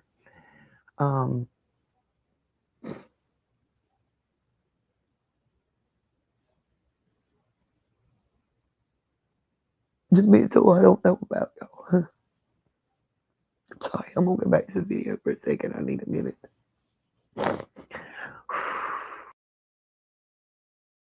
I don't have any Wi-Fi. Us being so close to Lake James and Johns River, we're on a high alert. I've got batteries, charging boxes, rechargeable flashlights, everything charging up while we got power. Candles at the ready. My one lantern. I wanted y'all to see that streak of water going down through there. Everything is now, let's see, tornado watch. And tornado watch is until 6:45 p.m. Emergency flash flooding, severe, is until 7:45 p.m. at this time. And it ain't even 9:45 a.m. I don't know when this will make upload. Okay, here's something that I need to say. It says I have 18 people watching. I hope that you guys can share this out. And welcome Miss Lisa Kleckner and Mama Bear. Mama Bear, I told everybody that you donated, and I want to let you and others know what I spent monies on. So we bought the 5 workers, 3 of which are basically living at the Dollar General that's closest to my home. We purchased them food and drink, or I did. I say we because I had to have a driver. Food and drink that day. I was able to get bottled water and some other necessities to my neighbors that I hadn't been able to get out. because they're not physically able due to age and such. Also, I the pickup truck that we've been using to go door to door and everything, uh, I was able to contribute $20 in gas. I know that sounds like nothing, but I was able to do that. Um, I didn't realize, and I don't know if others will until they're in a circumstance like this, but I uh, I didn't realize how quickly I would be going through bottled water. By the way, because we have to wash with it, we have to cook with it. I can't even wash my dishes with our water, even after boiling it. It's not just debris and sewage and septic. There's also decaying, partially decayed, currently decaying, previously decayed bodies all in the water. Grave sites have been erupted. Um,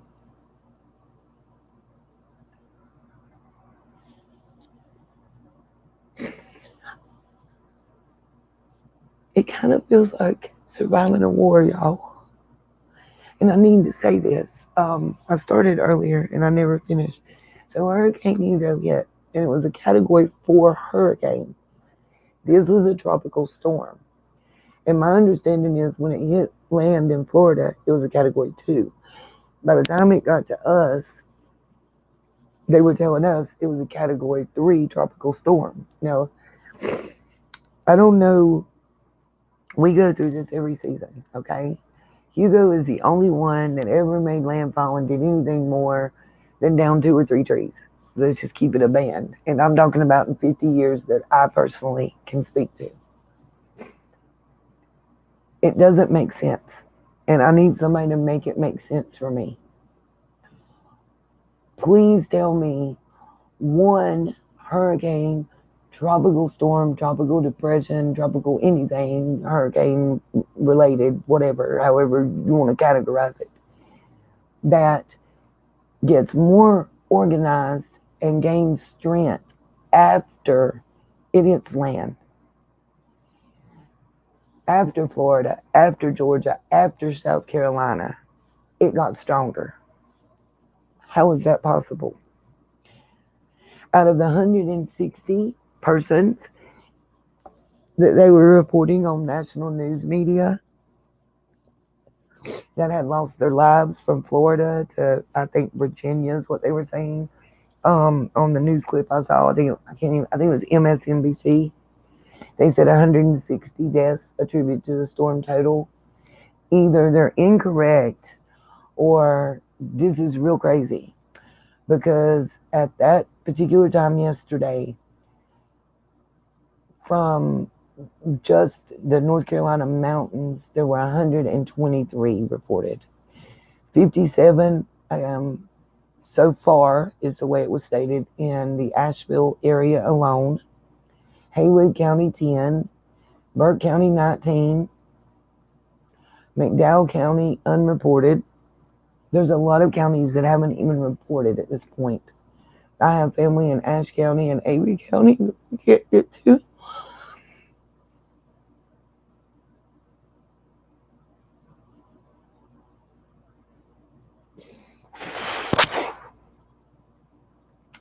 As of last night, I'm trying to find my phone to see the message exactly. The North Carolina Department of Transportation is still saying that roads are treacherous and please don't travel.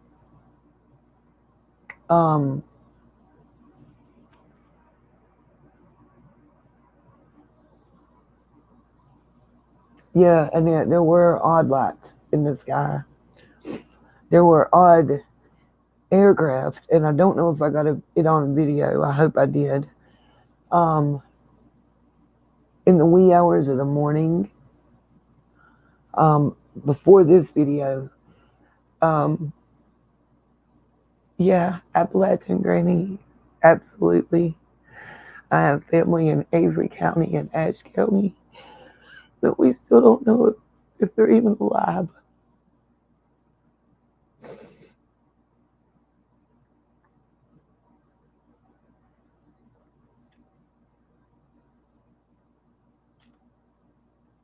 We can't even use our water to wash our clothes, our dishes, our bodies.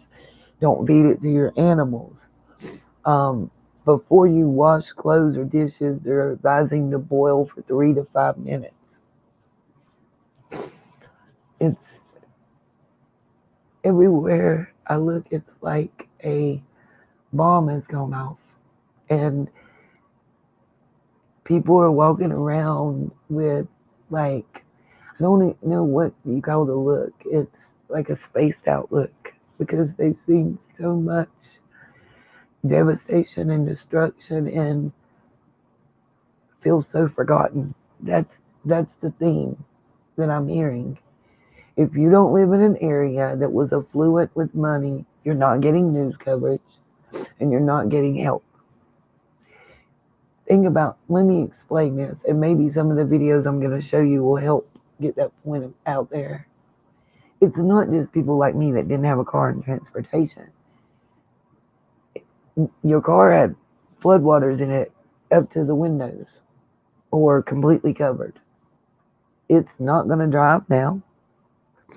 Um, it's got a power pole or a tree across it. It's not going to drive now. Amanda, let me highlight that for you.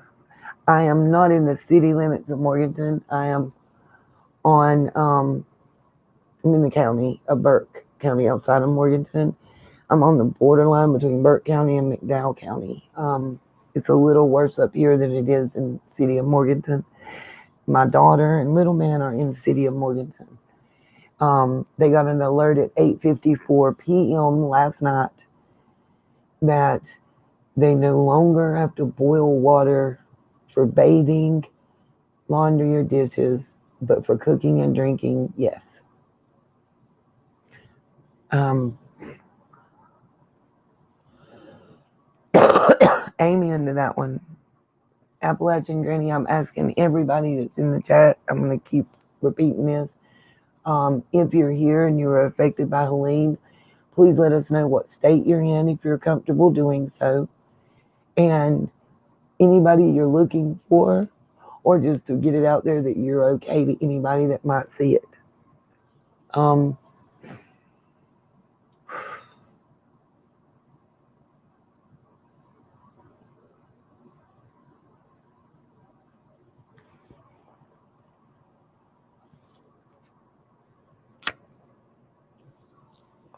I've seen the best sides and the worst sides of people during this.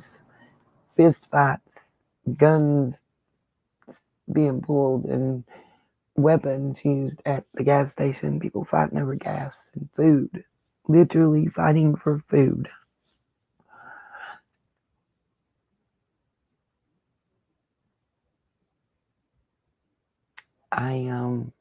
And I've seen the best. I've seen people come together to make sure that their neighbor that they may or may not know is okay.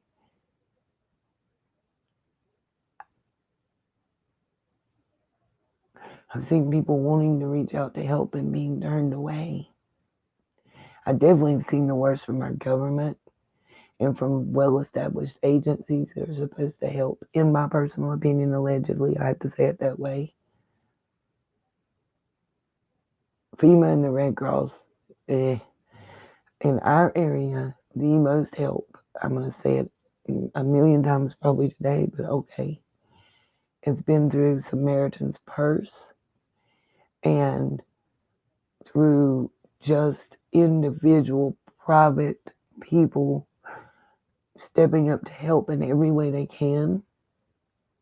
The organized group of helicopter pilots that are operating out of the Hickory, North Carolina Regional Airport, Appalachian Granny, Samaritan's Purse, And if you can get in touch with anybody at the airport in Hickory, if you can't, if you can get it on the screen here or DM me through Facebook or email me, I will get info to them. They are doing emergency rescues. They've been up Black Mountain. They've been in parts of Tennessee. They've been to Newland, Spruce Pine. They're hitting the areas that nobody's talking about, that nobody's really been able to get to. They're getting there. They're rescuing. They rescued an 80-year-old couple yesterday. Our local National Guard, and I do mean local, right out of Morganton, down the road from me, rescued a family less than 2 miles from me that were stranded with no way in or out. That they just literally saw standing on the side of the hill waving at the helicopter. Brought them to the Morganton Lenore Airport. The woman is in shock. She had mud up to her knees, and right, Appalachian Granny, a lot of people don't know. Asheville Memorial Mission, I don't think it's called that now that it's on the UNC healthcare system. It's been shut down too and temporarily reopened. My local hospital is basically doing triage, and if they're sending you to Hickory, then they're sending you by ambulance. If they have to send you anywhere else, it takes a level of trauma. They're airlifting. We've had a lot of success with horses and mule teams. And I know that may sound crazy to people, but and I had the name. Oh my God, I had the name of the farm that has the horses that's volunteering and helping us to. They're located on Burkmont Mountain, in Morganton. It's a Morganton address, but it's actually in the it's off of Burkmont Road in Morganton, North Carolina. It's near where I used to live, actually. And they're gonna kill me because I'm the one that contacted for help. I grew up below them and riding horses with them, but air support and look, there's a lot of places ATVs, dirt bikes cannot access that we have found being on foot and using horses and mule teams has been helpful. Somebody's trying to call. It tells me I have a missed call, but it's not letting. Telephone calls are very difficult still to get through. If that makes sense. Like, it comes through when you answer it and they can't hear you and you can't hear them. But that's an improvement, I promise you guys.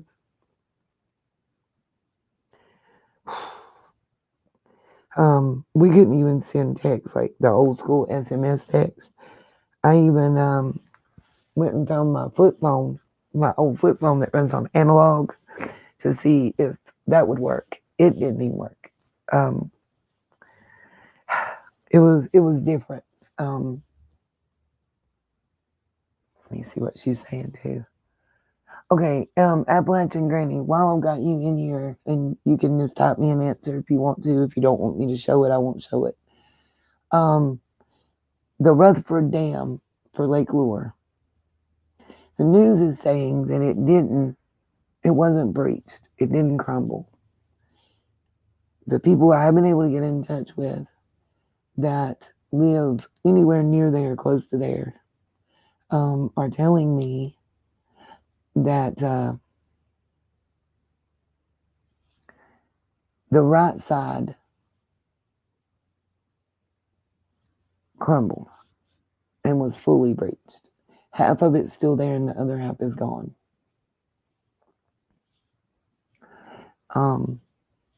And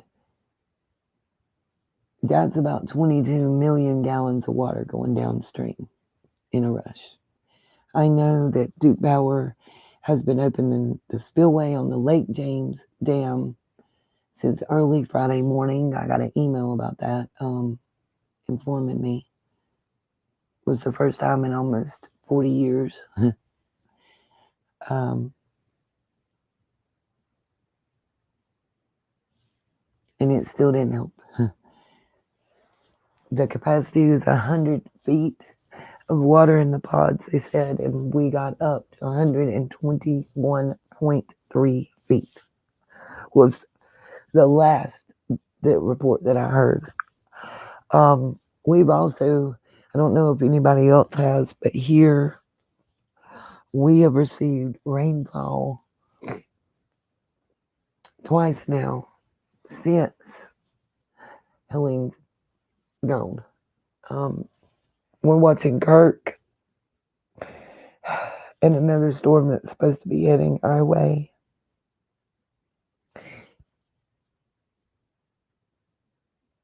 Understand,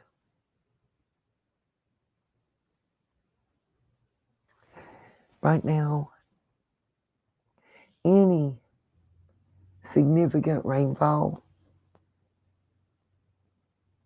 at all, and I mean more than 2-3 inches of rainfall, probably in the next 10 days, is going to cause more flooding, and anything that's even temporarily repaired is probably going to be gone. They said it's going to be at least a year to get I-40 into Tennessee from North Carolina fixed.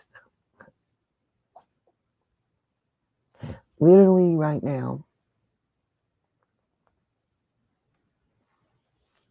I like that one. Literally right now,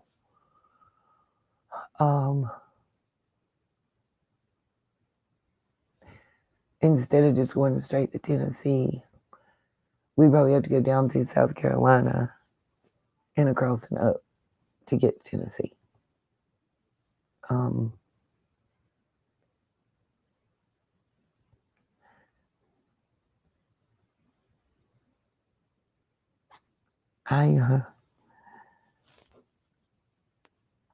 at a loss for a lot of words at the moment, you guys, and it's because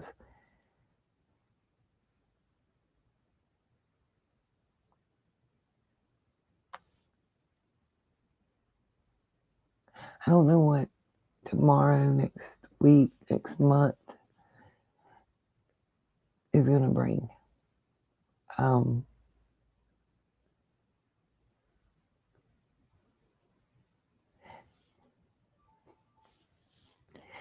My computer for my work from home job was supposed to arrive Monday.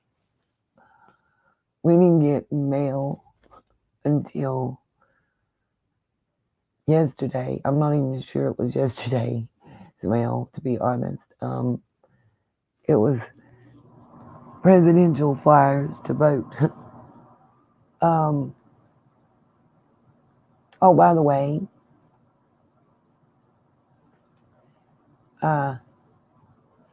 Biden did come to Asheville, as I understand. We didn't smell him. I know Ivanka Trump was in Hickory. I know Donald Trump has been touring and walking waist deep in floodwater and mud. What I will tell you guys is, so when the president came through, all rescue operations, all supply operations had to stop. No flights, no ground stuff, everything had to stop until he was done touring and out of airspace. And also,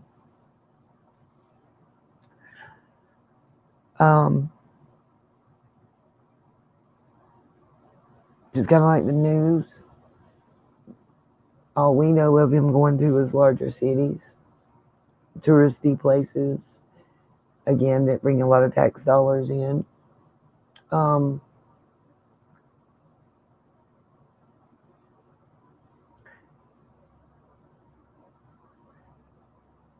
They better hope we don't vote.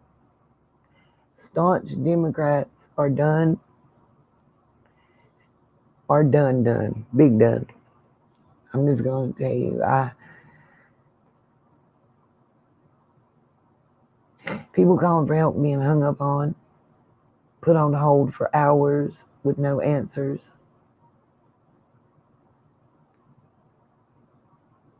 Promise that help's coming to get them, and it's not come yet.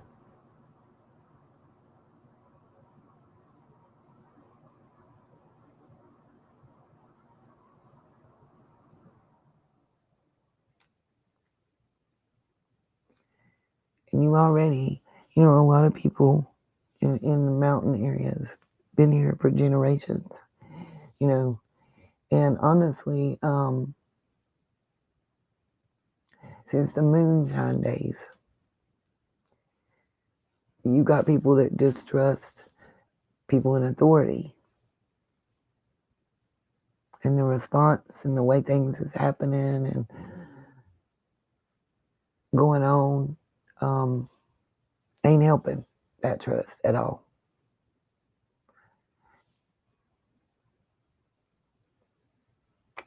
They feel like they were forgotten in the past. Hugo, 2 foot of snow. I've heard that a lot. And no help came. We had to do it ourselves. And that's what they feel like again. Abandonment.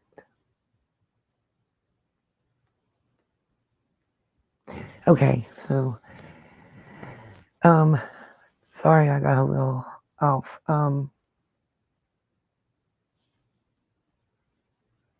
Thank you, Granny. And that's all I can hope and ask for. All prayers are welcome. We welcome anybody. And we're so thankful.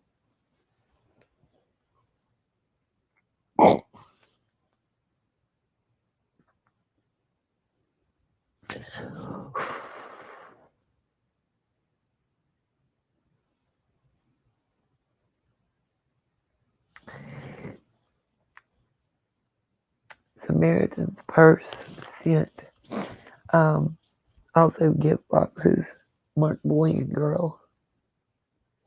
Understand? A lot of people have nothing, but what they had on their backs, literally. They don't even have proof of who they are. No documents, no license, social security cards. Just them, their animals, and their kids. And they were lucky to get out with that. So they were children that we gave those boxes to. And then the girl had a little doll in it. I watched a little 5-year-old girl hug a box and a doll and cry.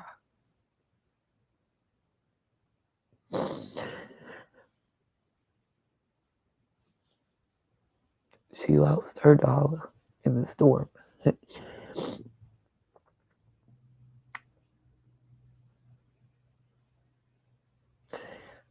Amanda, my yard, we had, okay, so I'm gonna tell it. I haven't told it. Okay.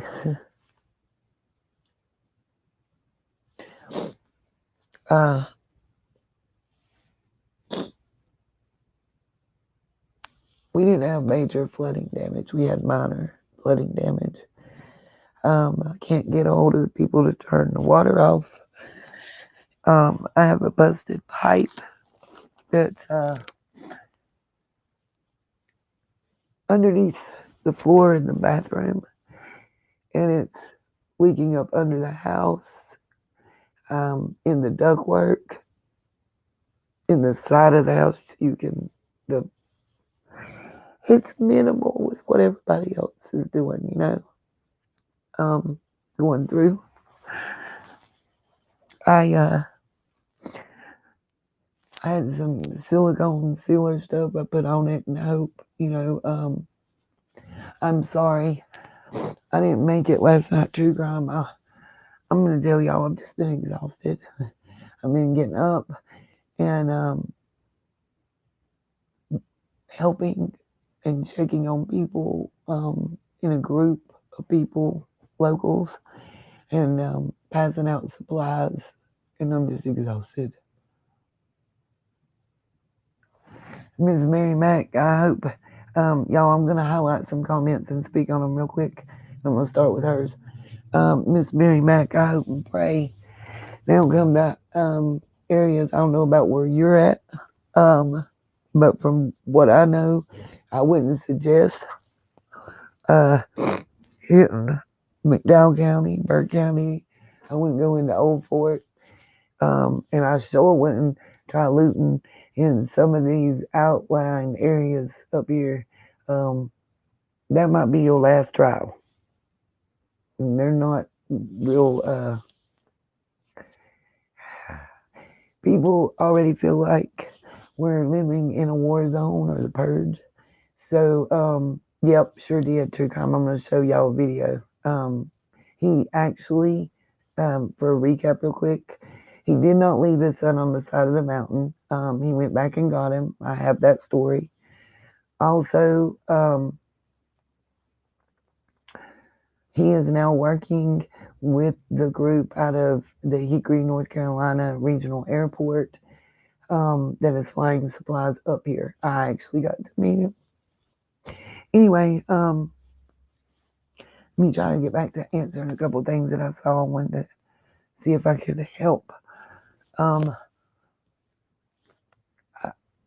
Tell the best thing to tell people not to loot. There's supplies. There's stuff. We're doing the best we can right now, locals, to help everybody. Go to your nearest church that you see anybody at. No matter the denomination, they're all working together right now.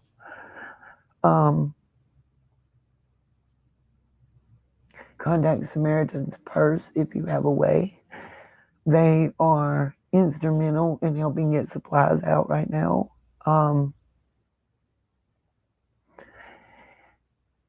Hickory Airport.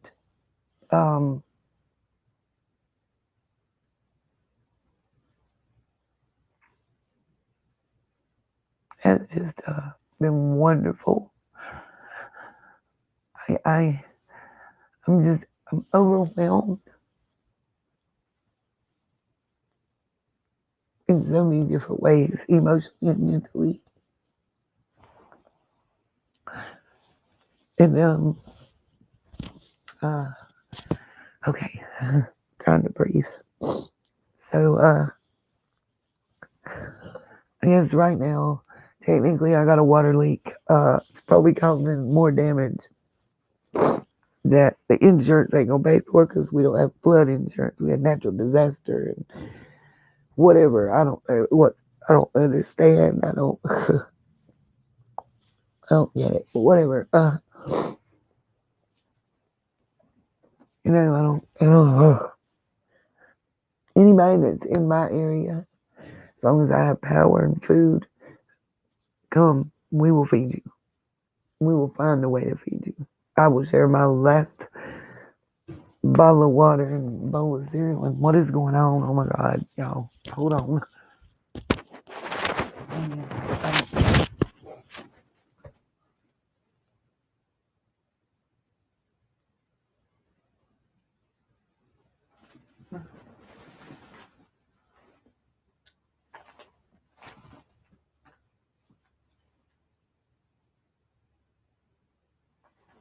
Okay, guys, I'm gonna put you back on if you come to me. I'm putting you back on the video for a second. I don't know what's going on out here. It's like a Duke power truck or something out here. Y'all, please hold on. Oh my God, I can't take no more. It didn't even get daylight until almost 7:30, which is really weird. I'm gonna try to get a cup of coffee. I've been up all night. I haven't been able to sleep. It's been bad. Pupper Duff is in the room with me. Little Chili Pepper, she's been there. Little Man is not, of course, coming up here. believe it or not, at this point, the mountains and foothills, the higher elevations, we're getting it the roughest. Overnight, we got 12.42 inches of rain from 8 p.m. to 6:45 a.m. And Lake James is, like I said, its capacity is 100 feet. They're already at 104. That was before daylight this morning. It's expected to get to 112. At that point, we'll be overrun with water. We can go swim in the backyard. I cannot get out there to it. I'm not going to try, you guys. My driveway's flooded. As you can see, I've had a running river. And we are at an angle, a steep angle. Rain is now coming down in sheets. You know, we had, before the hurricane hit, hey, cars are getting through, yay. She just works off exit 98, one interstate exit up. So if she takes the highway, she can probably still get in. The state usually keeps it pretty clean. That's where the National Guard and everything uses to get through. I've had to be picked up by them when I worked for J. Iverson Riddle. It's one way in and one way out here, so I don't know if you guys can see. Let me see if I can make it bigger so it can zoom in. I'm trying to move here. Earlier, the roof got tore off of his carport. You can kind of see part of it there. It moved from the other side of that tree, right about, I'm trying to point, and now it's over there. It sounded horrible. Horrible. There's the running river. It's going straight on down through yonder. Theirs is underground. Their pipes is. And it's soaked on top of it. I don't know if y'all can see the sheets of water running down the road right now. The wind. Oh. I wanted everybody to know where I've been, what's going on. This is day 4 of rain. Heene moved in officially yesterday, started moving in our area, and we had already been experiencing, you know, not heavy torrential rains, not coming down like this, slow soaking rain, but I had very saturated ground already out here, and it's only getting worse. So you guys, please pray for everybody in Florida, Georgia, and South Carolina, and North Carolina. Me and mine, my neighbors. Please, right now we're a little cut off. Our power lines run underground. It's probably the only reason we still have power at this time. But a tree falls the wrong way or the ground gets more saturated, we'll lose power completely. I'm going to show y'all these trees good before I go in, if you can see them. Let's see. I want y'all to be able to see them moving in the rain that's like falling in sheets. The longer video I do, the longer it's going to take to upload it. Guys, just prayers. Hopefully I'll be back soon with an update and live streams. There's no way I can go live today unless something changes. Just pray that everybody's safe and healthy. I haven't been able to get hold of Lacey and Little Man. I'm hoping they're just still asleep. School was called off yesterday and today. They are doing mandatory evacuations at all the campgrounds in the area I live in now. And they have a church. Anybody that's in the Marion, McDowell County, Burke County areas, Avery County areas, Glenwood Baptist Church is the nearest emergency shelter at this time. The National Guard and them are not going to be coming out. They said it would be 4 to 6 hours. Too many places are impassable, and rescue attempts are not, they're just saying they're not going to be able to do it. That's the reports I'm getting from Queen City News, WCNC News, WLOS News. Those of you that are in this area will recognize those call signs. I'll try to be back later. Peace, love, and light. Pray for everybody in this storm's path, you guys. Tornadoes are imminent in down towards the coast of North Carolina and certain parts of South Carolina, Georgia, and Florida has been devastated. It is bad.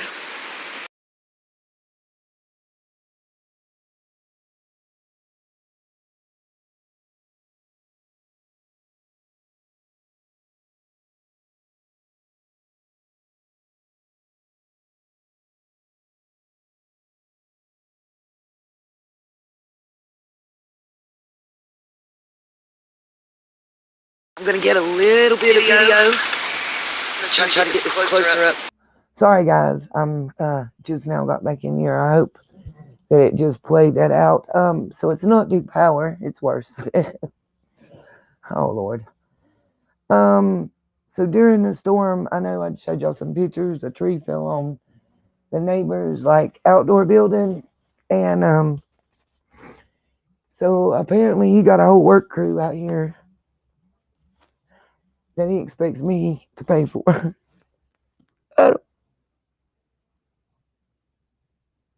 There's a bucket truck. Some kind of looks like a tank. I don't know. I can't. Oof. Okay, so gotta get my mind right. Okay. Let's see.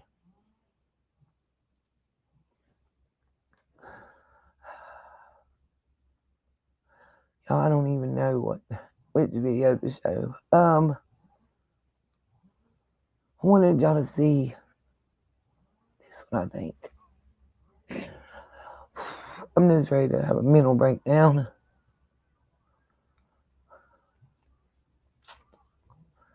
Okay, come on. Okay, I'm gonna mute and play this right quick and just get a breath.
Yeah, it's impossible for anybody to see how bad it's looking out here right now, and that's even with a light.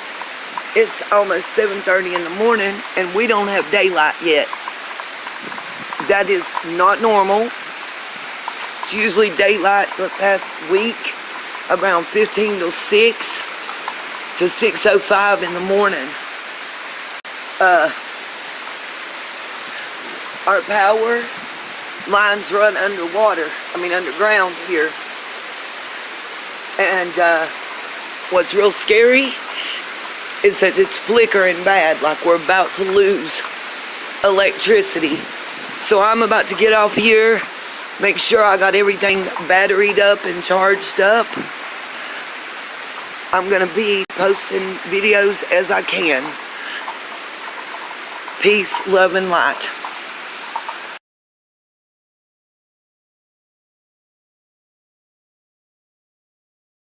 Okay, guys, so I'm also about to, let me show you the article I found. Distribution points in my areas. If I can pull it, let's see. Here we go. And then I want to get into some maps and pictures that I want to show everybody. I don't have a way to listen to a radio DB. So, we are a lot cut off. So, from WSOC TV Charlotte, Burke County establishes points of distribution for emergency relief. It should be coming up on the screen momentarily. I hope. This delay is killing me.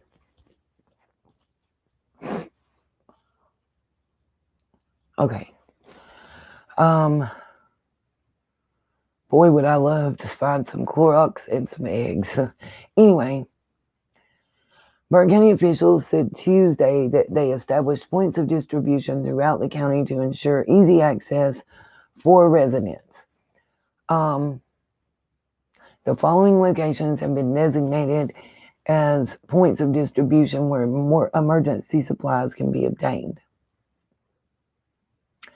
I want y'all to remember the names of these distribution points when I show y'all maps.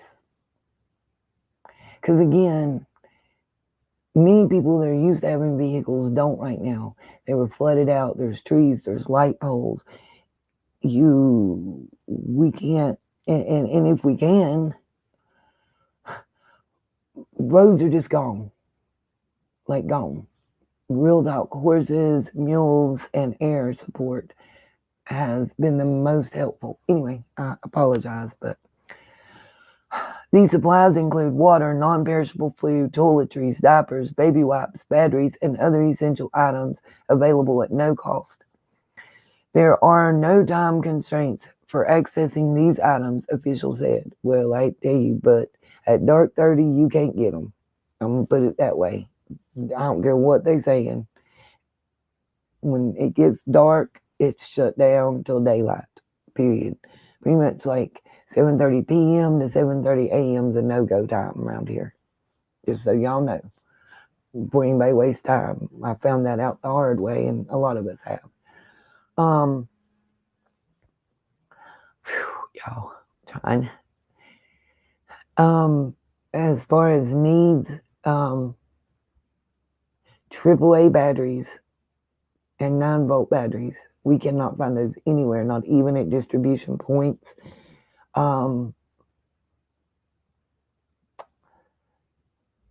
Diapers and baby formula, diabetic and oxygen supplies. Amen, True Crime. I went over several things that I think everybody should have in case of any emergency contingency that I wish I had had. And it, not only would I have been able to help myself, but others. Oh, and pet food. Pet food. I'm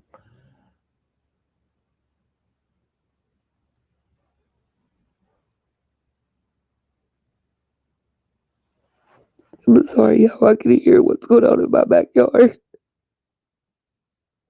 I need a minute.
Sorry, y'all.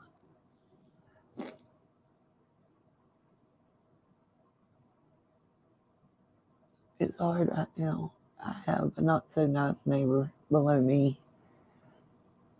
Just gonna keep it 100.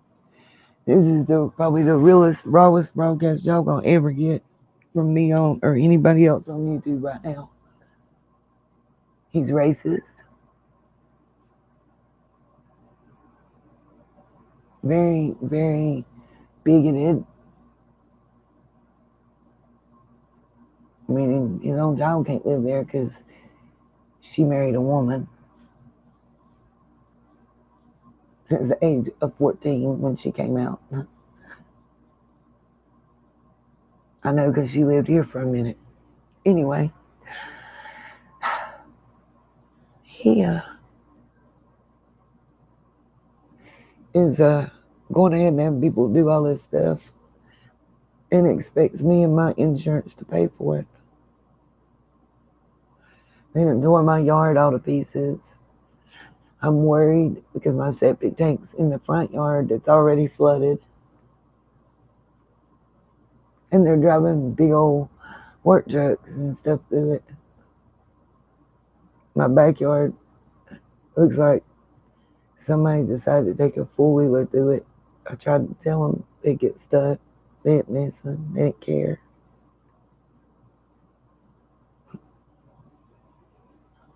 And I'm too weak to fight emotionally, I guess. Anyway, sorry, y'all. I heard the trees cracking and falling. And I just had to take a minute because it kind of took me back. It sounded like bombs hitting when a certain part of the storm came through. I literally thought like an airplane had crashed or something.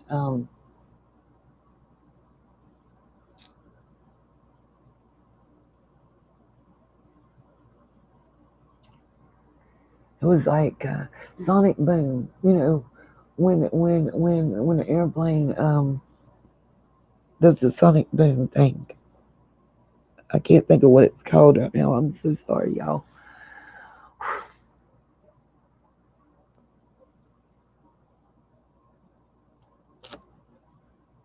That's what it kept sounding like outside, you know, during the storm. And when we were in the eye, it was this stillness that it's hard to explain. Not a leaf on a tree was moving.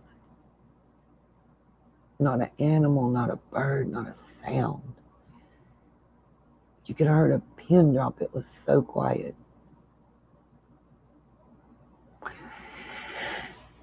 Anyway, I'm going to get back to reading this because this is the important part. Okay, so points of distribution location. George Hildebrand Fire and Rescue, 7470 George Hildebrand School Road in Conley Springs. Longtown Fire Department, 7765 South Mountain Institute Road in Nebo. The Nebo, Glenwood, Glen Alpine, Old Fort areas have been hit really hard. Oh yeah, I saw the helicopters and the Black Hawks and the rescue and the news helicopters since Saturday morning. And watching them go over, and I know they could see the smoke from my fire because I was doing whatever. I burnt whatever I had to burn to be able to cook and eat, basically. It is whatever it is. I feel and felt things can be replaced. People and animals cannot. And that's the message we keep like over and over repeating to ourselves, you know. So anyway, Enola Fire and Rescue 2510 Enola Road in Morganton. Jonas Ridge Fire Department 8224 Buckeye Hollow Road in Newland. The Newland and Spruce Pine and Lake Lure areas have also been hit pretty hard, y'all. Everywhere is devastation all around. Water updates. Morganton water outage update. It's got a link to click. Valdez boil water advisory. Boil water advisory remains in effect. Iker Township boil water advisory remains in effect. Free bags of ice while supplies last to self-service, so ensure the trailers remain closed while not retrieving ice or the ice will melt. These are what I understand FEMA brought in. Boss Road in Morganton, the old Kmart parking lot, Fiddler's Run, the old Walmart shopping center, but the truck had not arrived and still has yet to get there. Jamestown Road, Morganton and Brentwood Water Corporation office parking lot. 1020 Main Street, Valdez, Jim's Indoor Flea Market parking lot. And thank you to everybody that's involved in all this that's been sent to us. And now know that the locals that are now realizing that we aren't it's not going to get any closer to us. So we got to figure out how to get, 10 miles down the road and traverse no roads, are kind of working together. Got off-duty police, reserve guards, fire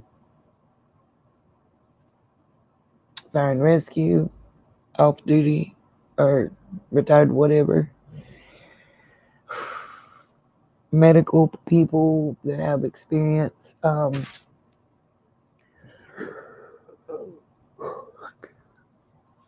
and just neighbors that give a darn. I don't know how else to put it, are all kind of just going out together. We're getting supplies. We're going door to door to see what people need.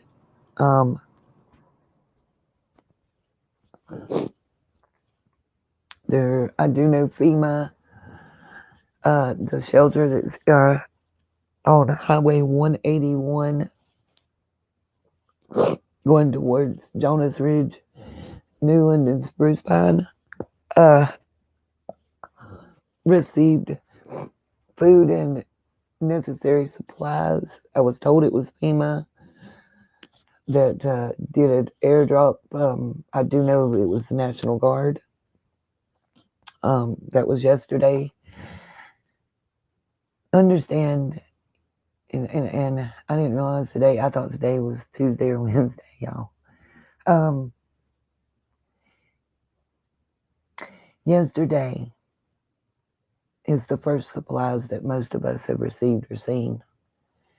And yesterday and the day before are the first times that most of us have seen anybody outside our little walking areas. And we're still being told not to go out. So anyway, let me continue. Widespread power outages continue in Burke County. Line crews continue to work to restoring power to the county areas, of course.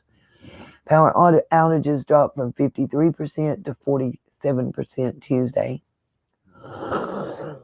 Road closures and flooding. A flood advisory is still in effect for Burke County until 1 p.m. Wednesday as waters continue to recede. Please continue to avoid any flooded roadways. All roads in western North Carolina and Burke County should remain closed. Several roadways remained blocked and impassable due to trees being down or flooding issues. Please monitor at www.drivenc.gov for the latest. Cell phone coverage. Cell phone coverage is still degraded throughout the entire county. That's the county I technically live in. 1 foot in here and 1 foot in McDowell. Telecommunication partners are working to repair critical infrastructure, specifically the fiber that feeds the cell phone networks that the catastrophic flooding washed away. Over the next several days, the cell phone signal should continue to improve. Okay.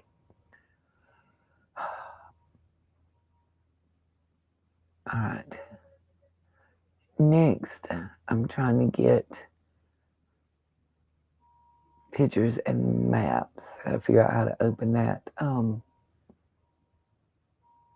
Sorry guys, I'm trying. My whole driveway, it seems, is blocked right now.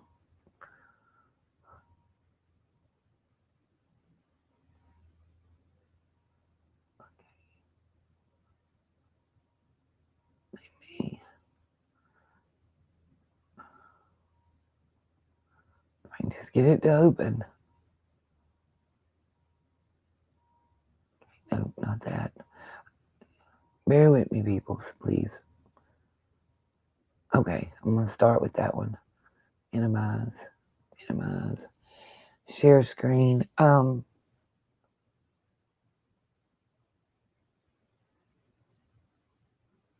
Yeah, I agree. Trigom, I want people to understand it's not the lack. I don't know how to put this. It's not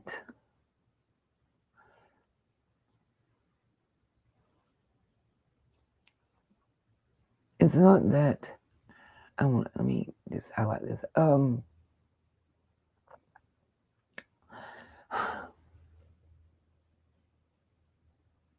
Imagine living in the US and going through this and you have no way to contact anybody, and being on day 4 and it feels like no help's coming. And when you finally have contact with the outside world, they tell you to hang in there, it's gonna come. 3 more days pass. You still have no water, no way to get food, nothing open. And a week later, here come the government and the officials to save the day. And they walk around and look and fly over and leave. And we're still here.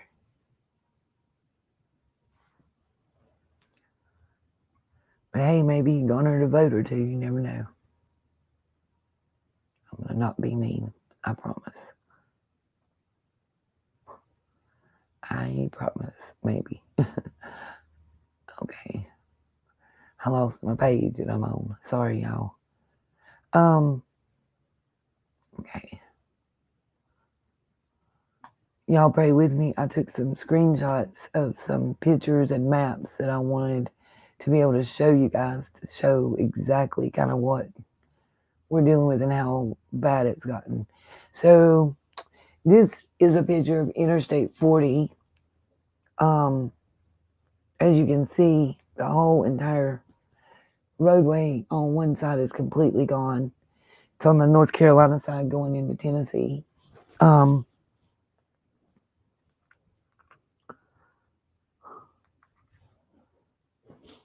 And I didn't. Sorry, y'all. Now my whole driveway is being blocked. Nobody even come and ask. That's breathe, Nita. Just breathe. I just want to get done and be ready when the volunteer crew gets here. I don't know what's going on. Stuff may be delayed today. We've had that issue. I've not even tried to eat yet today. I don't even know what I have. I just FYI, if you have any cans of Chef Boyardee, you can eat them straight out of the can without heating them. I found that out. I guess they're partially cooked. Hey, I got a pack of crackers. If y'all don't mind, you might hear me chew, and I apologize. I'll try to keep it to a minimum, but I gotta put a little something on my stomach. Okay, so next, I wanted to show you some maps.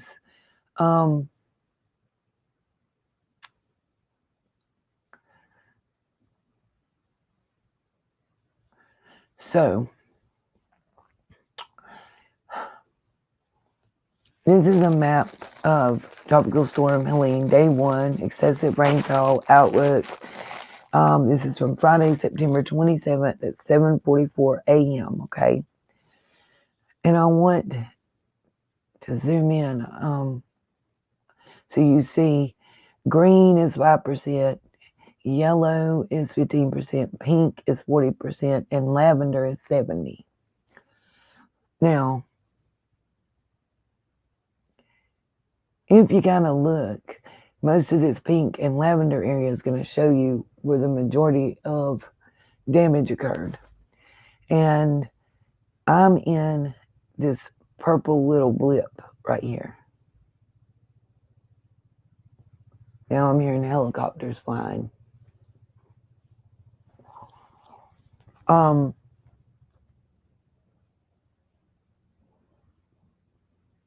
What I want somebody to tell me when we get to a point where we can discuss and everything,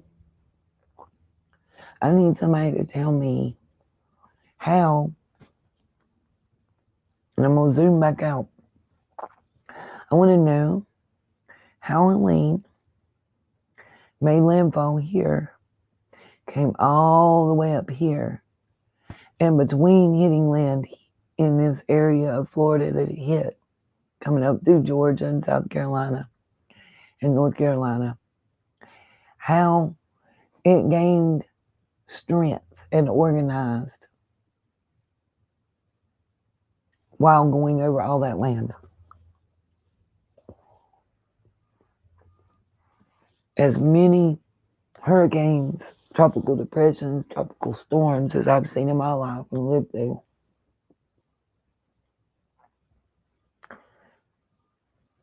I've never seen one get stronger after it made landfall. Ever. Okay. Next map. There's a couple maps I want to show y'all pictures of. Okay. I may get in the. Oh, I may have to go the other way. I'm trying, y'all. Okay. Again, this was the actual storm radar path. I want to show y'all Friday at 7:50 a.m. Right here where the yellow and the red is coming. Right in here. That's where we are living. Right. On top of that, climbing mountains. Generally, the storms hit the mountains and can't get over them.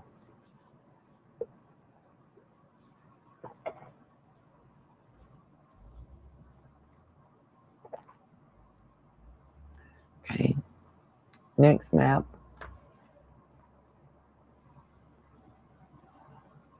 This one will help a little better to show y'all where I'm at and to give people an idea of where's most affected. And I got one I'm going to show y'all roads too. Okay. I may have to go bigger and then come out. So right over here is Lenore, Hudson, Granite Falls, Hickory, Conover. Okay. I'm having to get oriented with this map. Up here's Banner Elk, Spruce Pine. I'm looking for Asheville, and I know I'm overlooking it, probably. I see me. I'm just looking for Asheville because it should be right in here somewhere. And I'm not seeing it marked on the map.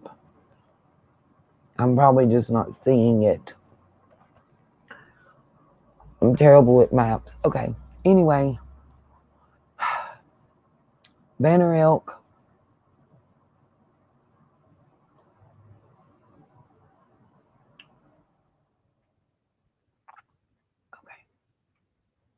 Sorry, I had to get some food to me. I apologize, y'all. Part of this is Tennessee and North Carolina line.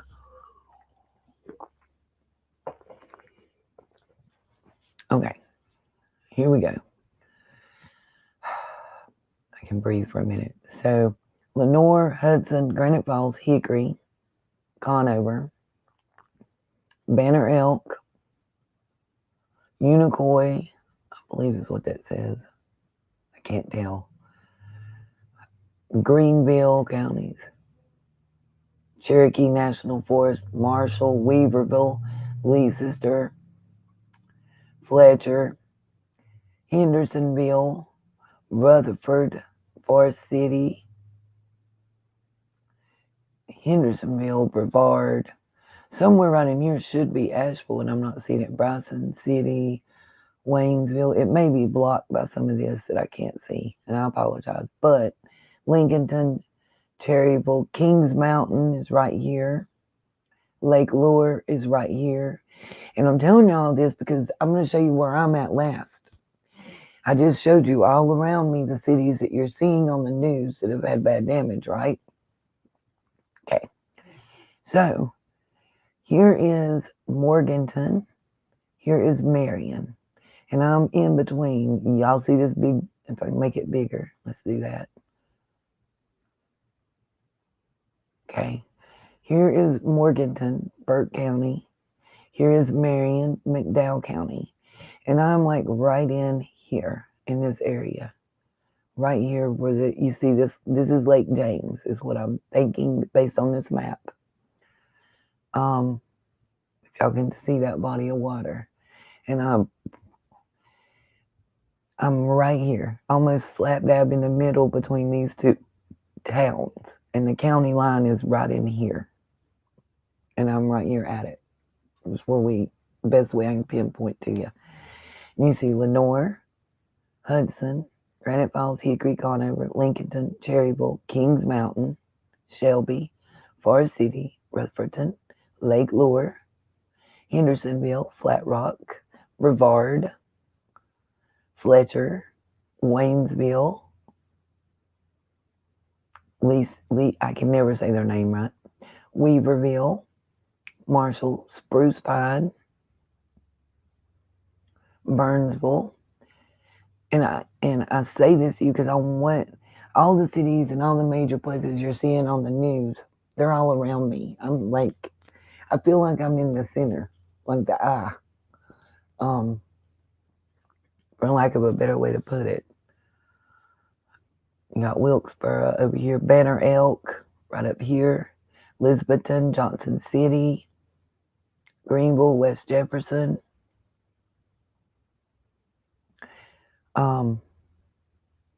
Gaffney, South Carolina, Flat Rock, Cullowhee. Of course, you see Pigeon Forge and Gatlinburg over here.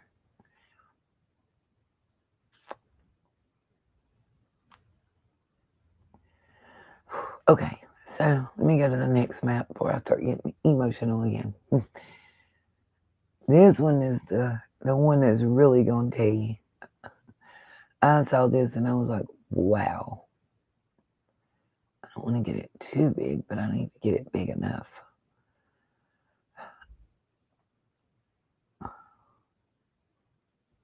Okay.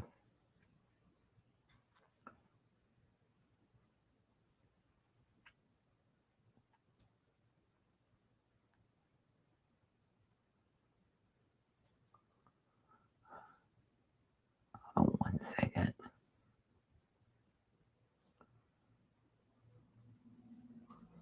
Okay, I think I got it. Okay, so the red circles with the slash in them.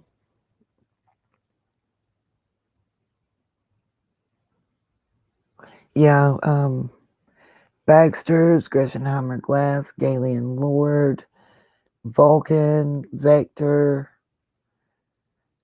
Saft, which is a battery manufacturer, are shut down for at least 2 weeks. Most are without pay. So yeah, that's what people are starting to realize now is now once we get services back, they gonna cut them off because we can't pay for them because nobody got jobs. You can't go to the factory that ain't there.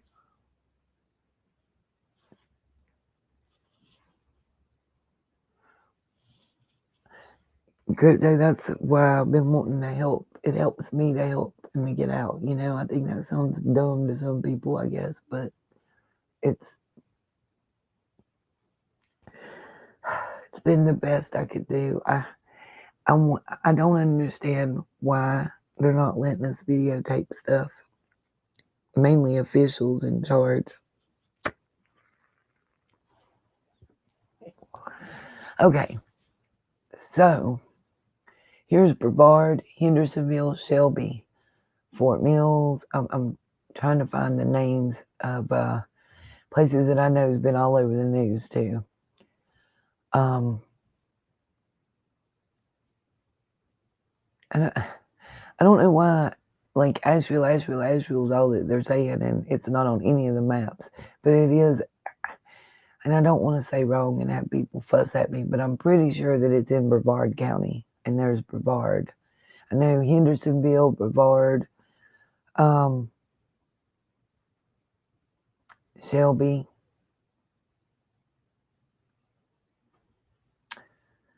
I want y'all to see this is Statesville, North Carolina, near Winston-Salem. And then this is like Tennessee line. All of our major roadway is down. Both ways out for me, anyway. This is Lenoir or Caldwell County. And I know you can't see it. And I just found Asheville. You can't see it because it's covered by the dots. Right here is Asheville. Okay. I don't know if you guys can see it. I'm waiting for my cursor and the thing to catch up to me.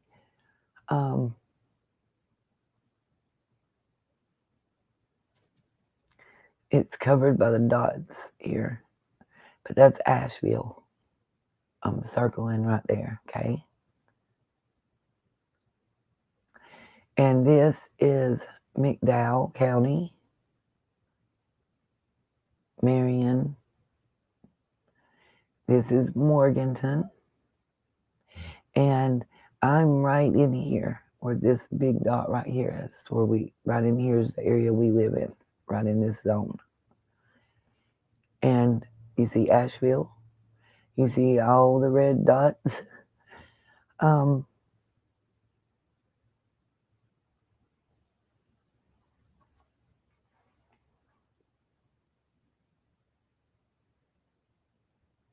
It's French Broad River and Swananoa River.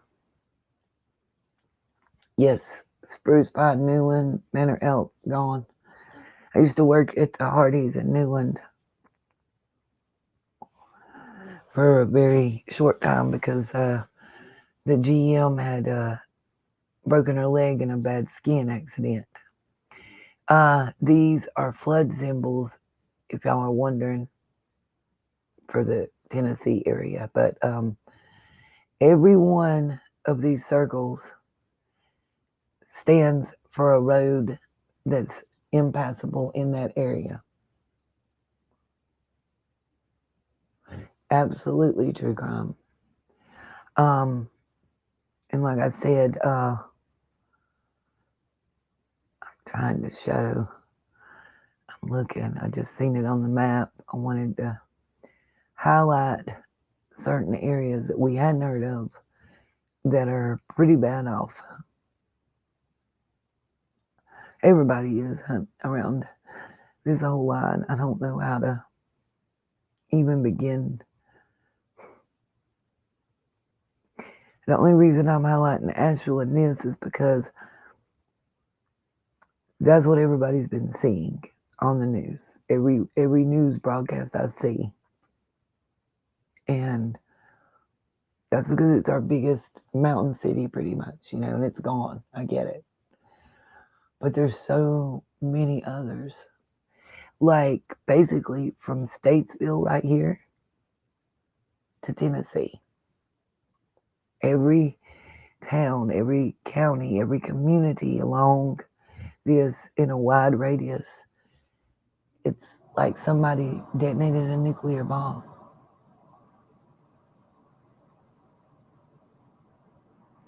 And when I tell you guys I'm right in the center, like I said, um,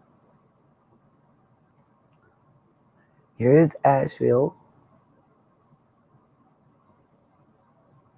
McDowell County, Morganton, there's Lenore, and right in between McDowell and Morganton, or Marion and Morganton, however you want to say it, right in here where this red dot is, where my cursor is resting, is the closest I can get to showing you guys at this point in time where my community is located.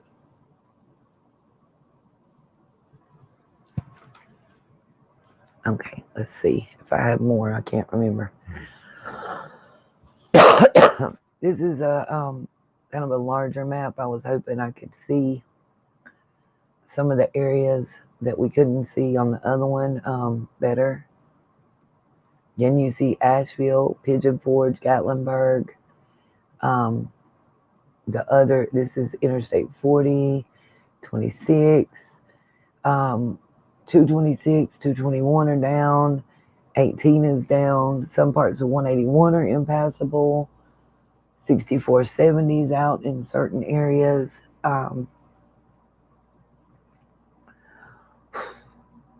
Okay.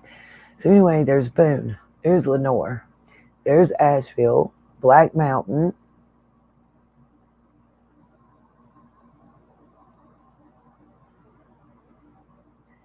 and it's got Morganton right here. So again, I'm right in here at this big red dot right there. It's the best I know to pinpoint as close as I can to where I'm at right now, where my community is, for those that are asking.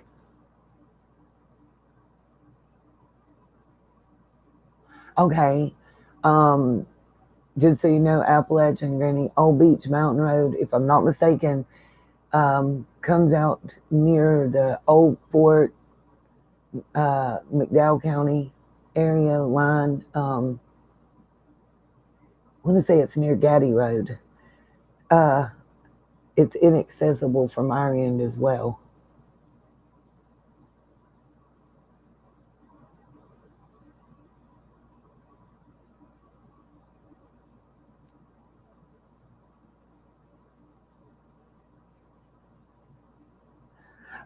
I'm not gonna cry no more on here. I'm not gonna cry no more on here. Okay. Shelby. I just want everybody to see Brevard, Waynesville, all of the everywhere y'all heard about on the news. I'm kind of dead, and I feel I'm in the center, and everywhere I look, all I see is destruction. Everybody I know, all I hear is destruction. You can't even see the Lake James part because it's covered up by the red dots. I was trying to find the dam that busted to show you guys too where it's located.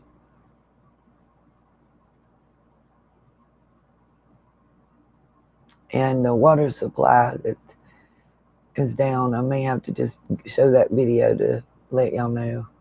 So I'm not seeing Old Fort on here nowhere. Old Fort is right here, somewhere right in here. Like, I'm here.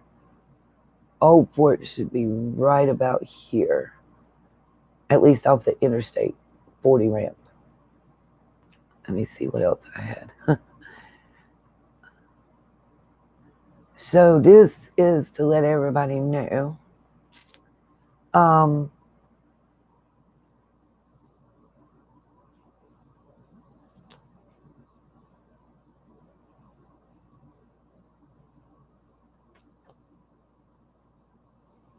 Trying to breathe for a second. Whew.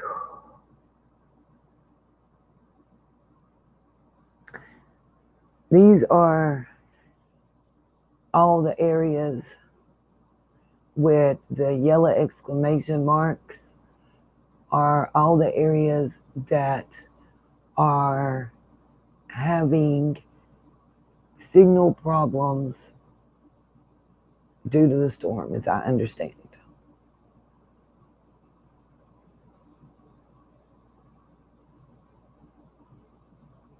Avery County, yep, got you. Taylorsville, still trying to get in touch with the family there in the Taylorsville area of North Carolina. Anybody in Taylorsville, please reach out and see if you have a way. I'd like to find out about some family.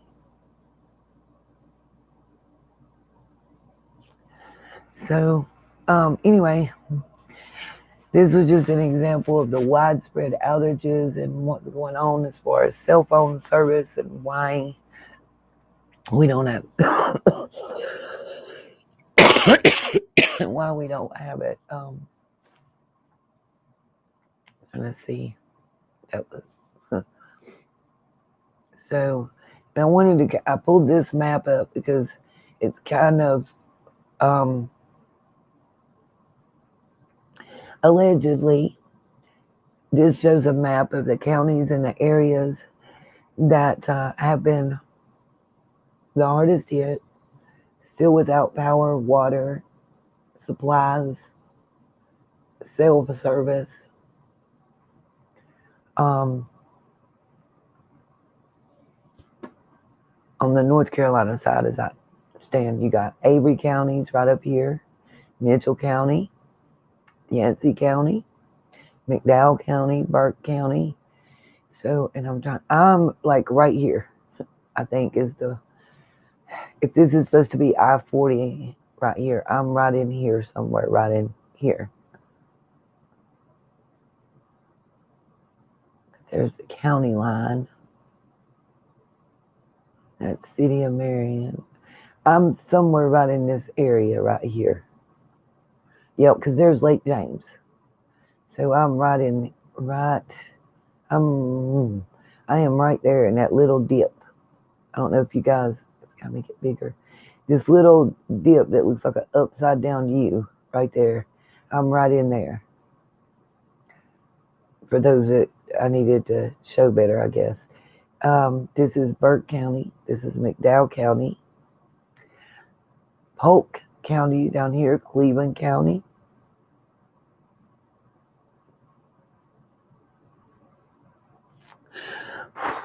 Sorry, y'all.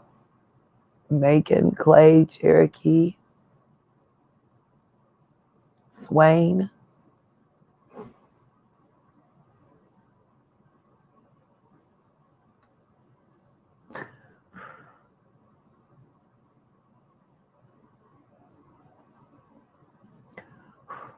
Trying to just breathe, y'all. I'm so sorry.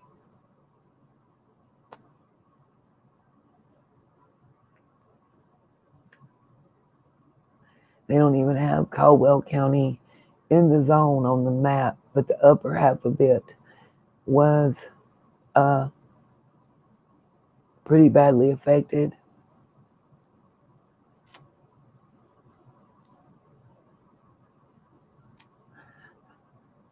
Grassy Creek probably is no more.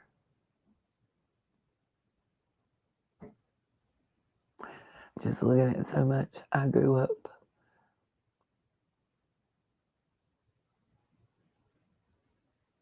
Gone. Okay. I don't know. I got several maps. I don't know if this one is even.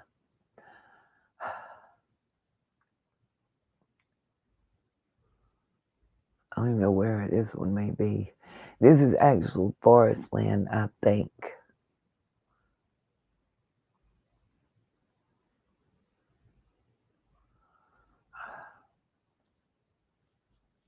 Okay. That's it for that part.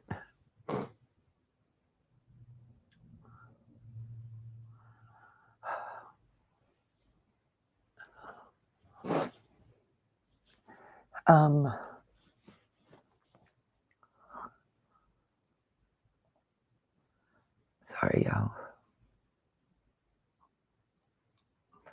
Yeah, Ashe County, Avery County, mountains of Tennessee, and part of Virginia.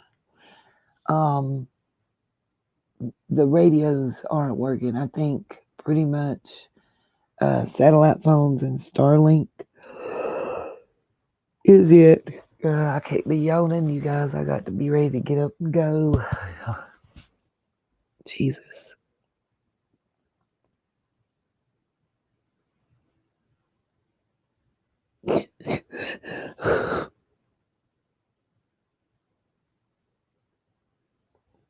There's so much. I'm just, you kind of just start realizing certain things at certain times. I'm so sorry. I don't want to break down, but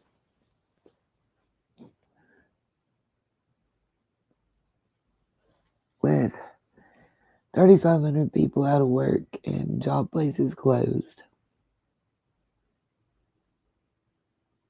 our crops are gone. My muscadine that I was making jam and wine in bags and buckets to sell. There might be 3 muscadines left on my vine. I don't know what I'm gonna do. I can't get in touch with the work from home job I was supposed to do, and the computer didn't come. Nothing came Monday.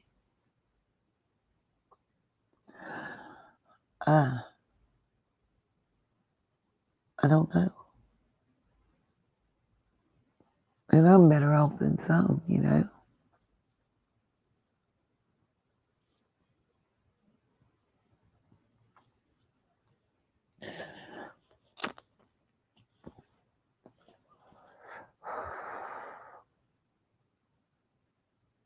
I know, Appalachian Granny.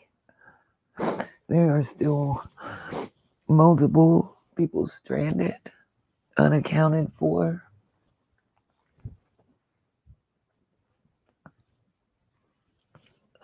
Um, I hope I don't get in trouble. I'm gonna pull up a video or two and just show you guys what else going on that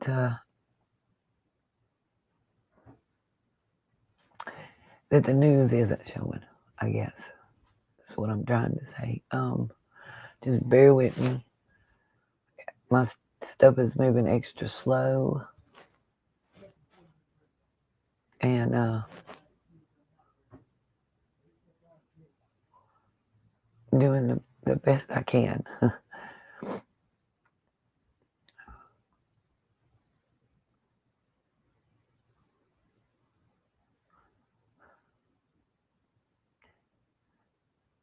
I like JLR, but some of the stuff I wish he would stop putting out there that is negative, because I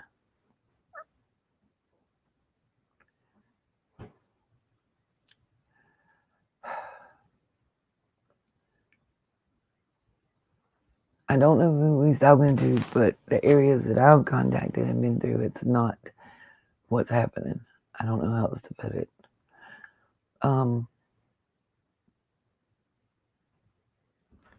A lot of y'all ask about the guy that did the rescue, so I want to show y'all that, and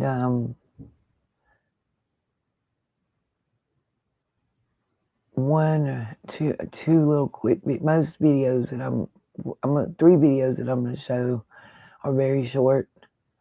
Shouldn't take long. I'm going to start with this one, and I hope the Queen City News doesn't hit me, but right now I can't let that bother All right, so me. listen up. State Farm was trying to charge me $197 for car insurance. By the way, let me say this too. I hadn't heard anybody address it, but worse than looters is people price gouging. $4.95 for a gallon of gas.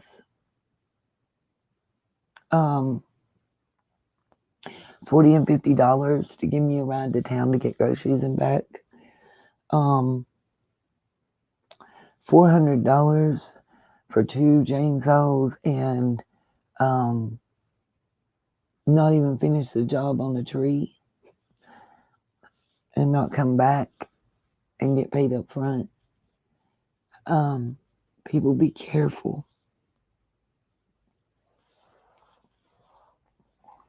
These places that know that there's no other place to get gas and that you don't have an option, they're not being good people. Some people are not being good people, and you're gonna have that everywhere. I understand that. I just want to put it out there.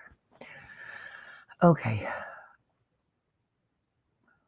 hold on a second. I'm queuing this video up, you guys. I apologize. Okay. Share screen.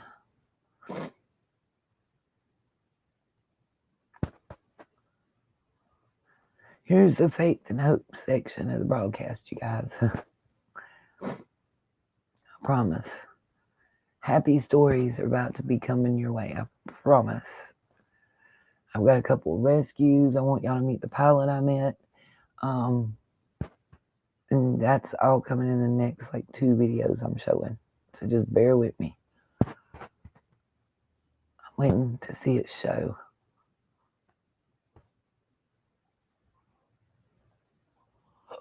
On the screen. Oh, okay. Here we go. Supplies, restore cell service, and rescue people. And some relief runs were directly to the backyards of families on the verge of running out of supplies.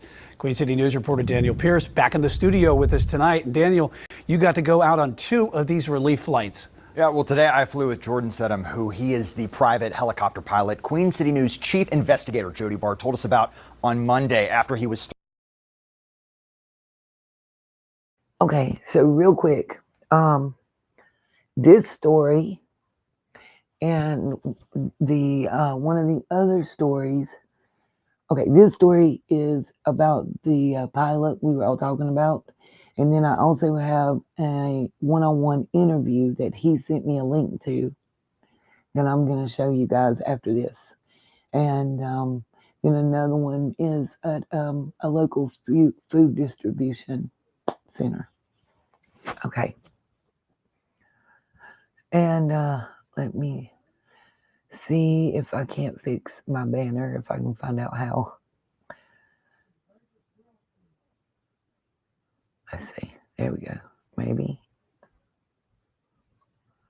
Okay. This is under fair use for educational purposes and transformative purposes. Please don't strike me. I'm just trying to get useful information out and stories of hope for those of us that are stranded.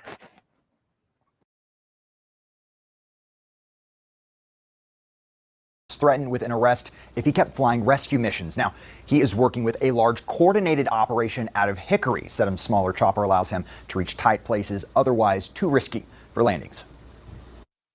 They're pretty close to each other, so I have the couple of locations mapped out here. We're going to. These 3 dots on Jordan Sidham's map represent 3 missions, 3 chances to try and help as many people near Black Mountain as he can in a single trip, while also racing against time. They're all within the TFR. We're going to get going as quick as we can so we can try to get in and out before they shut the airspace down. Anybody else back here?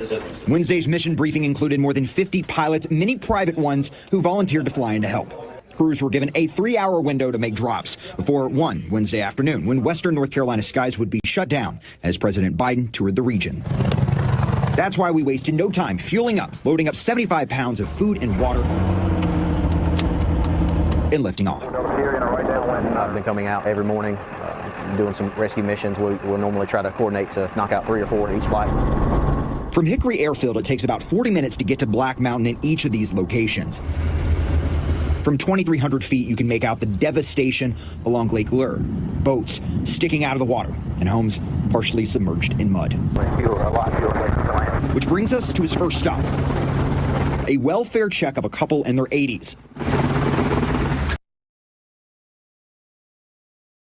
I am stopping for transformative purposes for you guys. This is the pilot that was turned around earlier in Lake Lure days ago.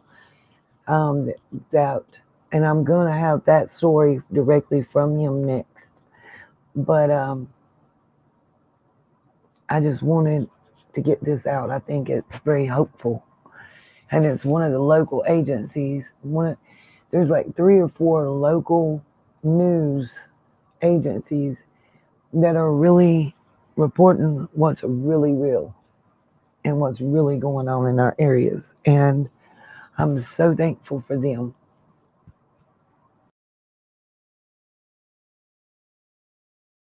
Hello.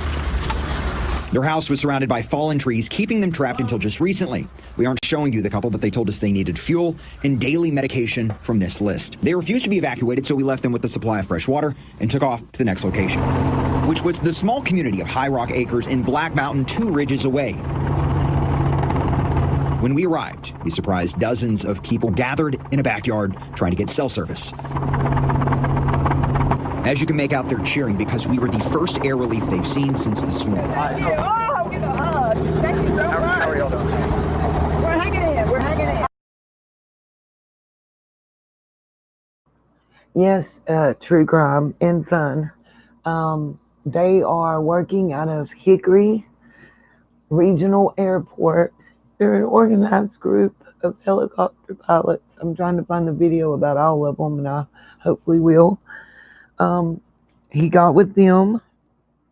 I don't know who told him to, how he found out. But after he got turned around, and you'll find all that out in the story I'm going to show you in his own words. It's a link that he actually sent to me to share. He's working along with the group that's working with Samaritan's Purse and multiple denominations of churches in Western North Carolina, Tennessee, and Virginia. It is not just here. Yeah, Miss Mary Mac, our high school, what I graduated from, it's a done deal. We don't know when we'll even be able to do school again, period. There's no timeline given here. I can't, certain things, y'all, I can't let myself get mentally there. I can't, or I'll shut down. I know it. Okay, let me get back to this video. Again, I have about 30 minutes. I gotta hurry. I got my text. My pickup crew is on their way to my area.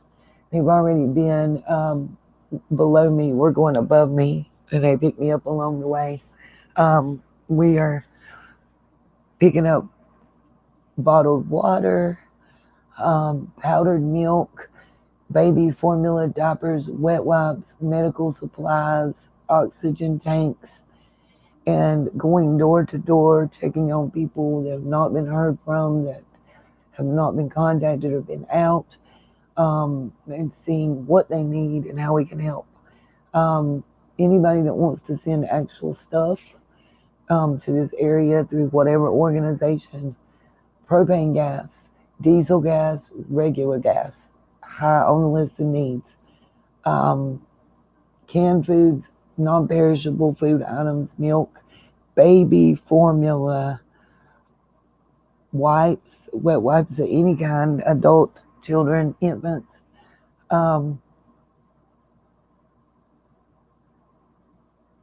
Diabetic medical supplies, oxygen medical supplies, prayers and hope, water. And I feel like batteries, AAA and 9-volt batteries.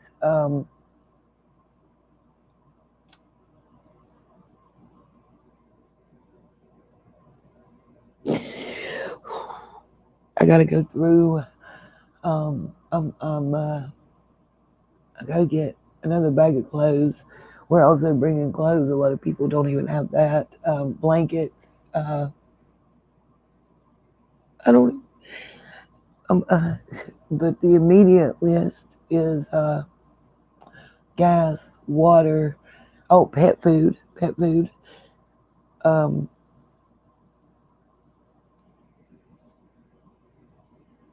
I don't know, those of you that missed, please go back to the beginning and see the store shelves that I showed the video of before I was made to stop. Okay, back to this.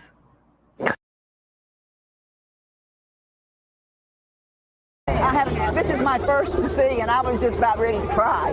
That was so great. Liv Molinek says that they're doing better than most. Some houses are okay, except for a few trees that have fallen on them. Their main access road virtually wiped off the earth, leaving them stranded. I predict we will not have power for a month, 2 months. We have to have a road. Despite that intimidating timeline, they're remaining optimistic. We want Beth and her family to know we're great. We're doing good. And even as we flew away, you got a sense we weren't leaving the scene of a tragedy, but a reminder of what it truly means to be united. And I would say our neighborhood, High Rock Acres, off of Highway 9 in Black Mountain, is going to go down in history as one of the most organized, community-oriented places on earth to manage surviving such a disaster as this. That was just one flight that ran today. I mean, and you only got to... I am going to let feminine hygiene products. Thank you, Annette. Farm animals. Yeah, because when I say animals, everybody thinks dogs and cats, horses, mules, cows. It's so much. I want everybody to hear what he's about to tell. I think this is the part where he talks about the presidential visit. Important.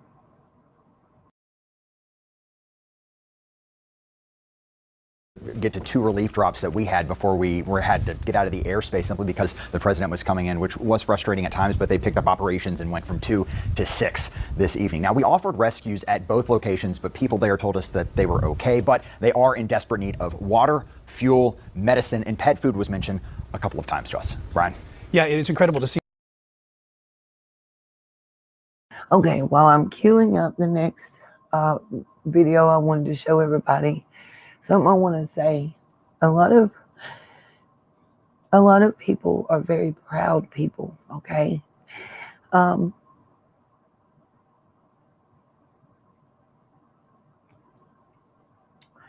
They don't want to take more than they need. They don't want to take from somebody else that needs. They I'm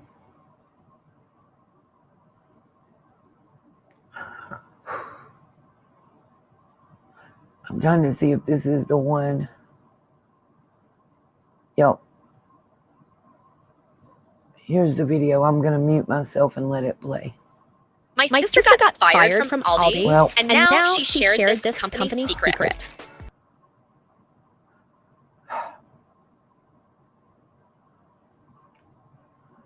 To help relief efforts. And our Fox 8 reporter Elijah Skipper was invited along on a mission. Yeah, they all left Burlington at 8 o'clock this morning, and the journey has now taken them to trying to get to where I can mute my microphone and not have a terrible echo. Just so everybody knows,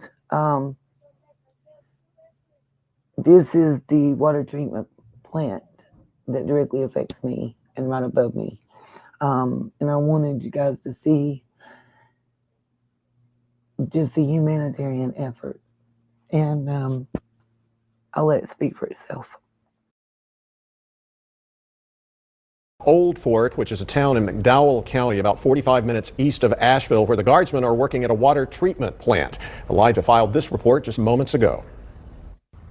Our trip with the North Carolina National Guard has brought us here to a water treatment plant in Old Fort, where volunteers and National Guardsmen and women are working alongside each other to clean up this water treatment plant that has taken on heavy damage from mud and heavy water. I spoke with a group out of Davidson County that says that the work they're doing is very important, and this is devastation unlike anything they've ever seen before. When you come up here, it's all boots on the ground, and you just go to the nearest person that needs it, start there. Scott Everhart is no stranger to tough work, but helping to restore this water treatment plant in Old Fort, North Carolina feels like a personal call. Man, when your heart tells you to go, you go. You gotta go, you just gotta get stuff done. You don't think about it, you just react. Everhart has rallied a team of volunteers from across. So, we were out there yesterday. When you have people that are used to coming in to fix stuff that's broken and by natural or man-made disasters, whatever, and they break down crying because of what they're seeing, that should speak volumes, in my opinion.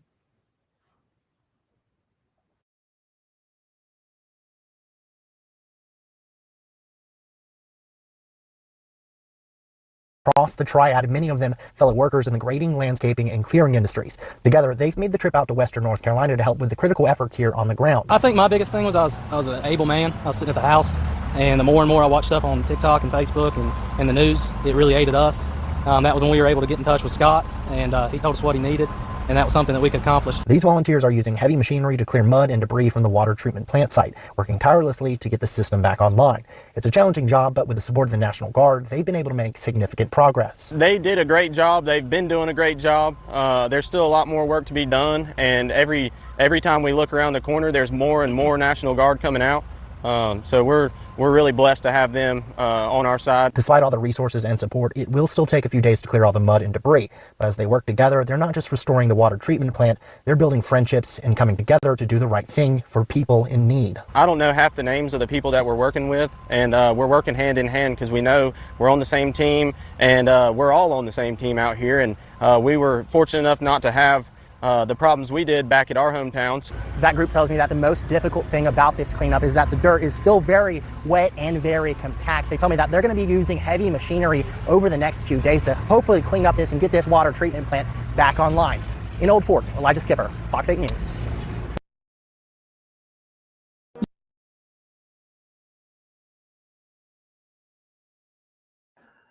Until that plant is up and functioning, we won't have drinkable water in my area. The migrants shouldn't be the only Lord ones getting mercy. all these free benefits. That's why I'm finna show y'all. Sorry, that was in my ear. I'm trying, y'all. Okay, I got the pilot's video that I want to show everybody. I'm trying to get it queued up. Hopefully the following infuriating video shows a South Carolina pilot. I won't get smacked by the person that posted it because he told me himself to do. So I'm just gonna try. I will stop to talk during. Okay, yeah. I have to be ready in 28 minutes to walk out my door to help everybody. So I'm gonna play this and wrap up. Again, oh Lord, emergency updates. My phone died and went off. By the way, cell phone service is going in and out again. I don't have any at all again. So there you go.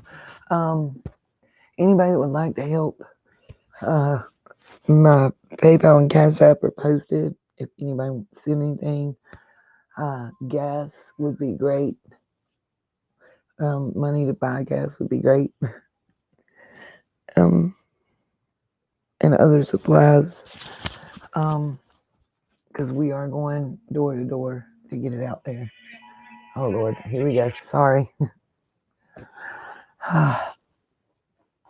Emergency management notifications are coming through like gangbusters. All of a sudden. I hope it's good news because they have been bad news so far.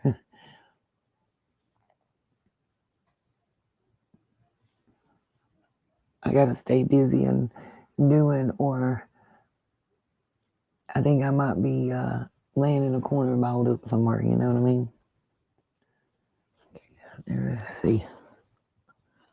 I'm trying to see what the notifications were or if they're gone and I can't get them. Great.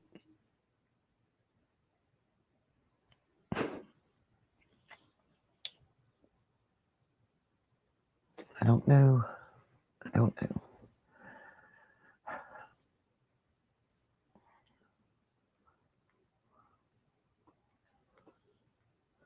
Oh God, I thought I'd lost Wi-Fi too just now.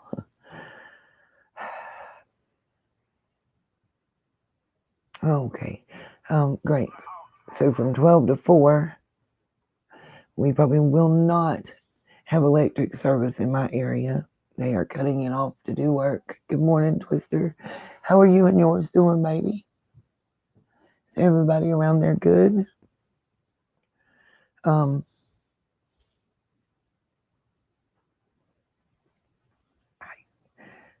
just distraught right now.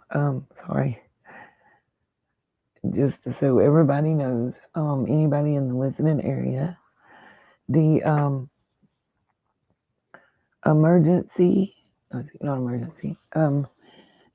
alert just came through. Bergen McDowell County specific areas are going to be without electric service for at least 4 hours today so that they can repair some other issues, and they need to cut ours off for that. Still, please do not drink the water. Boil the water, even to wash your clothes and dishes. I got to mute to start this video, guys. I want y'all to see this. This gentleman and his son that you should see coming up on the screen. And the info they're going to give is awesome first-hand information that needs to get out there and be shared.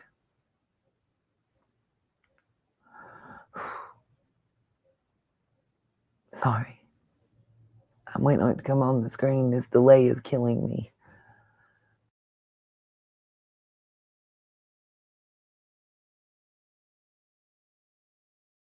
Pilot flying volunteer supply and rescue missions out of Lake Lure, North Carolina. The man who is a pilot, a certified law enforcement officer, and a volunteer member of the fire department over the weekend went on a rescue mission with his son, but after rescuing a North Carolina woman, was forced to abandon the husband as he was threatened with arrest by a Lake Lure firefighter official. The fire chief seems to be following directions from others to let people die in the tragedy.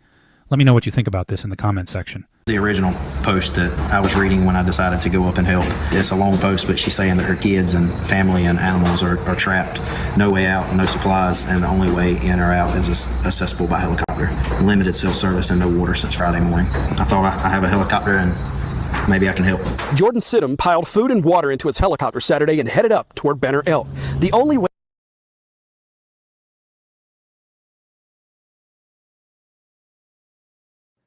Pausing for commentary, among other things. Same here, Twister. They just gave me notification that what service I have is going to be cut off for 4 hours in about 45 minutes. So I want to hurry up and get this info out. Our timeline is if you're on Morganton, City of Morganton, or Rutherford Electric, you're looking at 2 to 6 weeks without power. Also, from the air, this area, when you get an aerial view, this is across right in the middle of the Lake Lure community. The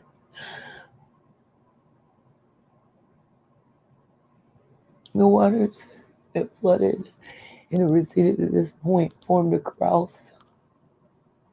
Ain't that aside? Also,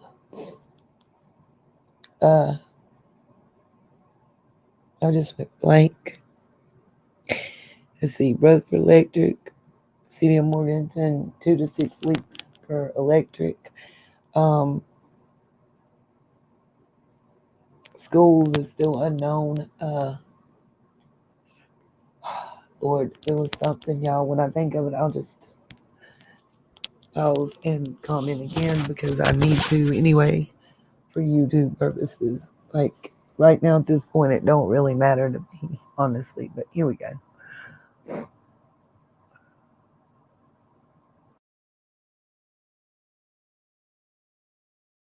way through a mountain gap in Lake Lure. This is the mountain valley that you would have to fly to get to Black Mountain, where we were escorting people out. This is a mountain range, and this is a mountain range. The only place to fly through with bad visibility, low cloud coverage, is Lake Lure. The cries for help from people stranded without food, water, or electricity hit social media soon after the flooding last Friday. So my parents are stuck there. Their address is Banner Elk. They are in the first condo. If you receive this, please give me a call back. Thank you. Sidham's phone started lighting up on Saturday with people begging for help. I could hear the desperation. I want to comment because, like I said, I've talked to this individual. I know the groups that they're working with. Our church has been heavily involved for many years with Samaritan's Purse and packing gift packs for overseas and for needy families and children. And I'm very familiar with the airport in Hickory. I have a lot of family in the Hickory Conover area. We've been able to contact them. They're all fine and well and good. Thank God. People were reaching out to people because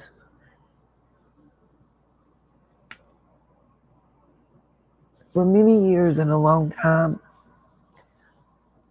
it hasn't done us any good to reach out to our government. They don't do what they say, or it's a day late and a dollar short type situation, if that makes sense to any of you guys. And I say that because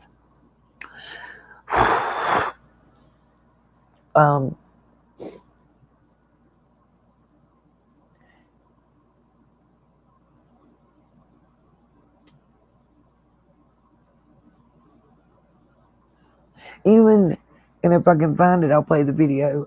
Representative Corey Mills out of Florida has been on the ground here. He's been real vocal, with the Rump assassination and a lot of things. Appalachian Granny, I already kind of told people that. Dollar General. I know that's going to sound stupid to a lot of people, but what I've been finding from Waynesville all the way to Blowing Rock is that Dollar Generals are fully operational.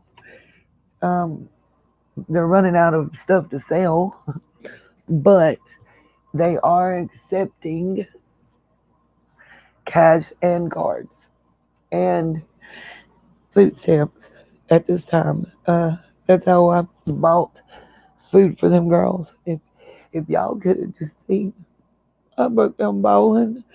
The people that were driving me and their kid broke down crying because those young ladies that had been working tirelessly, they came in Saturday afternoon to stock shelves and have been working, and that some of them are from as far away as Kentucky and Ohio. They're here working and stocking and trying to make sure that if we have money, we can buy food. They hadn't eaten. They hadn't been offered food. Nobody had even asked them. They said if they were okay. And I was in line behind like 40 people or better. I didn't count. I don't know. It was a 20-minute wait to check out. And not one person in front of me asked them if they were okay and they needed anything. That part bothered me bad.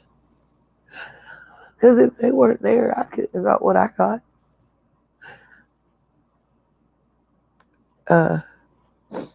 Bleach. Any guy, it don't gotta be Clorox. Bleach. And water purification tablets, life straws, solar charging banks. Look, it ain't about necessarily purchasing it from me. Look at my Amazon wish list. I found a lot of things they're asking for and they need on it. I'll try to pull it up and I'll show you guys. Anybody wants to.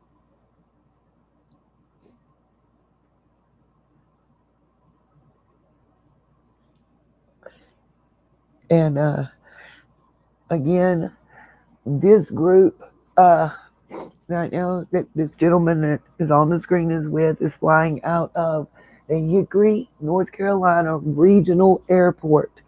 Them at Samaritan's Purse are boots on the ground. They're making hand-to-hand contact with the people that haven't seen nobody since Thursday. Appalachian Granny is going to be 3 to 6 months before our Ingalls here can even reopen. They were flooded up to the 4th shelf We have one Food Line, one Walmart, and multiple Dollar Generals that are right now working. It's crazy. Hold on just a moment. I'm on mute and let him continue to talk a little bit. In her voice. This is multiple phone calls I've received like this, voicemails, text messages, and you can hear people desperate for help. Sidham and his son rescued 4 people on Saturday and spent the night in a nearby pilot's lounge, then decided to fly again Sunday morning. I spoke with my son, which is my co-pilot.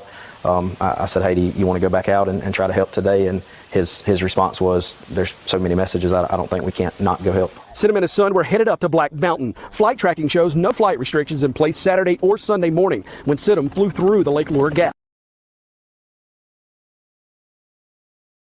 Real quick, he just commented that it's showing no flight restrictions. I do want to get this word out. Anybody that can hear me, anybody that knows anybody in the affected areas of Western North Carolina, Lower Virginia, and Tennessee, please do not fly drones. Please do not fly drones. I cannot stress this enough. The signals, the radio signals that they emit with communication can affect flight information during the flight of the people that's airlifting support. I don't know about the Black Hawks, okay? But what I'm being told is I'm thinking it has to do with radar equipment, the way I understood it. I'm a lay person. I don't understand it really well. But drones are prohibited. If they catch you flying them, you could go to jail right now. It is a no-go. Please. But that was all about to change. The Sidham spotted an older couple waiting for help, then landed in what's left of their driveway. Hey, I want you to let me get in. You step out and go out, help her in, put her bag in the back, get her strapped in. I'm going to take her down, come back. I'll take him, I'll come back, and then I'll get you, okay? I originally left my son. We're getting ready to get to the real critical part of his story that I want you to hear in his words. I just wanted to address this. Twister, agreed. Agreed. I've stated it and I'm going to continue to state it. Please seek out your local churches. Donate. Call from long, far away. We're going to phone book all denominations, specifically in my area, specifically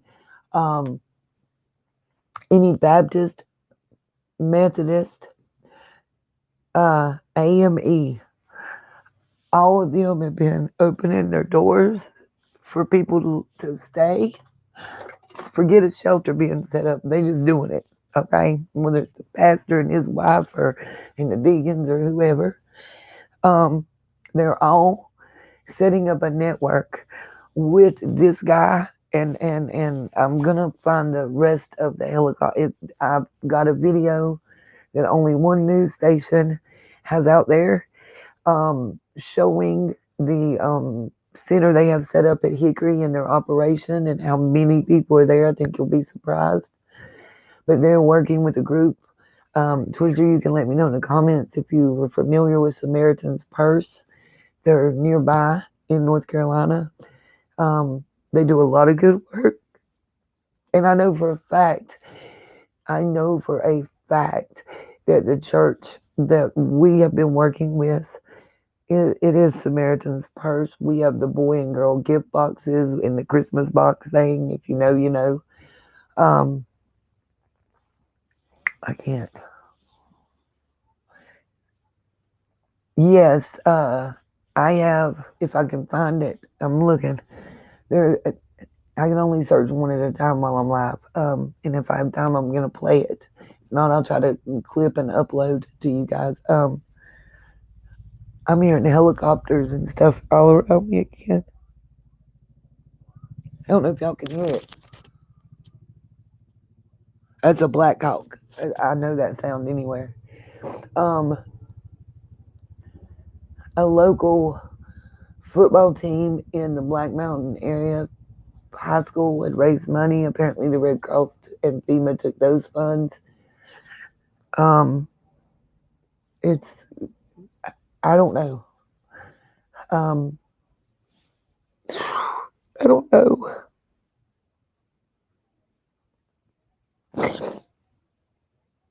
I know there's people losing their lives right now because they're stuck with no way to communicate and no food and no water. And our government sucks, period. That's all I can say.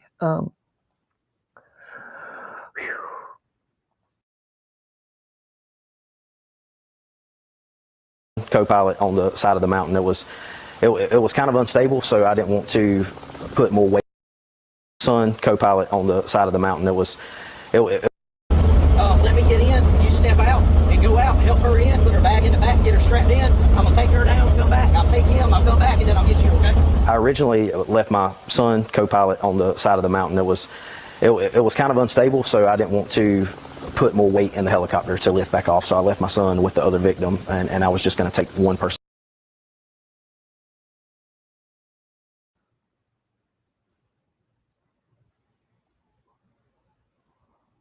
Yeah, Twister. That's Baxter. Over 3,500 jobs there. Gressenheimer Glass is another company on the other side of me that's not going to rebuild. Then there's Vector. They're not probably going to be able to rebuild, or it'll be 6 months to a year if they do reopen. And then so many stores and businesses out. I don't know how those of us that I don't know how we're going to get jobs and what we're going to do. I don't know.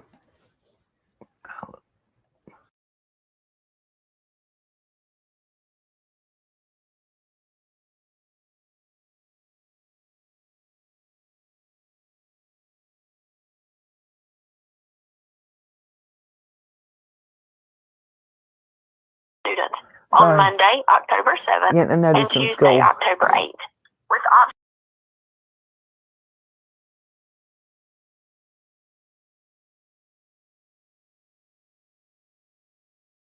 Okay, so basically, let me give an update that I just got over the phone, because I'm in Wi-Fi, I think. So schools here are closed through the 8th. At this point, updates will be given on the 7th. Check local restaurants. They went to Asheville. Biden did. We didn't see him. They just stopped all relief efforts while he was here. I already talked about that too. Anyway, check with local restaurants. I know in my area, Twister, it's something you might can suggest in your area. Everybody they can contact through word of mouth, through text, smoke signal, however you keep in contact. They're contacting and let them know their doors are open, because a lot of them, even if they don't have power, they have gas grills so you can cook. And what they're doing is everybody brings something you got, meet at the restaurant, and it's kind of like a family reunion, potluck dinner at the church, whatever you want to call it. We have a lot of churches and restaurants in our area that are doing that. Just find true crime. Don't ever be sorry. Our president was sorry. Our vice president, she can't get her shoes dirty, I don't reckon. Anyway, Donald Trump came, and I'm gonna tell y'all something. I am not a Trump supporter. Anybody that knows me knows I hadn't been. Knows really I couldn't stand him. I was embarrassed when he was our president. I'm gonna keep it a band. But I will tell you this: he waited in waist high water to come and tour. His daughter was at the Hickory Airport and bringing free Starlink phones to give out. We won't see them. I can tell you that right now. It'll surprise me if any actual citizen gets to smell them, but that's not their fault. It's not their fault.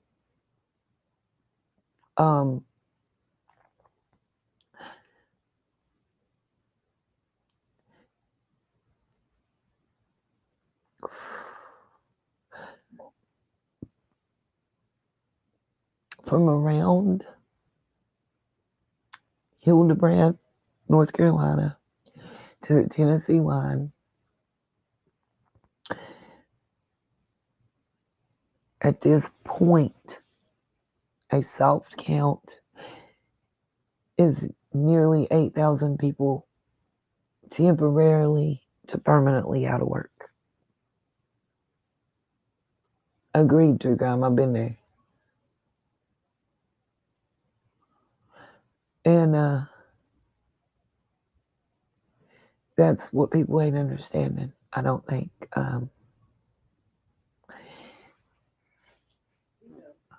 Understand if right now,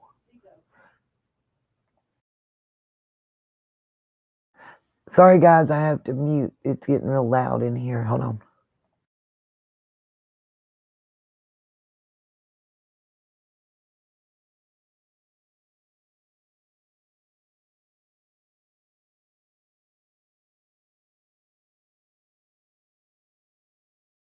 Okay,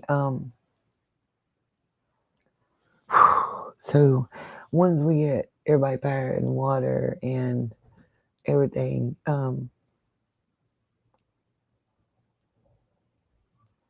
yeah, that was FEMA, but as I understand, it's a process to get it. I'm trying to find how. If I find any of those links, I'm going to be posting all that info in a short video, like a short form, and on my community tab section. I'm trying to figure it out myself. I'm getting bits and pieces. I just want people to understand. I don't know if I'll qualify TNT. Everything's in the estate name, and it is standstill right now because until I get Lacey's car taken care of, I can't close Mom's estate. The mortgage company recognizes me as the owner. I'm confused. I don't know. I'm just gonna try to do what I can do today and help as many people as I can. I know it may sound awful, but right now, medical supplies and food and water, especially for those that can't help themselves, seem to be the most important.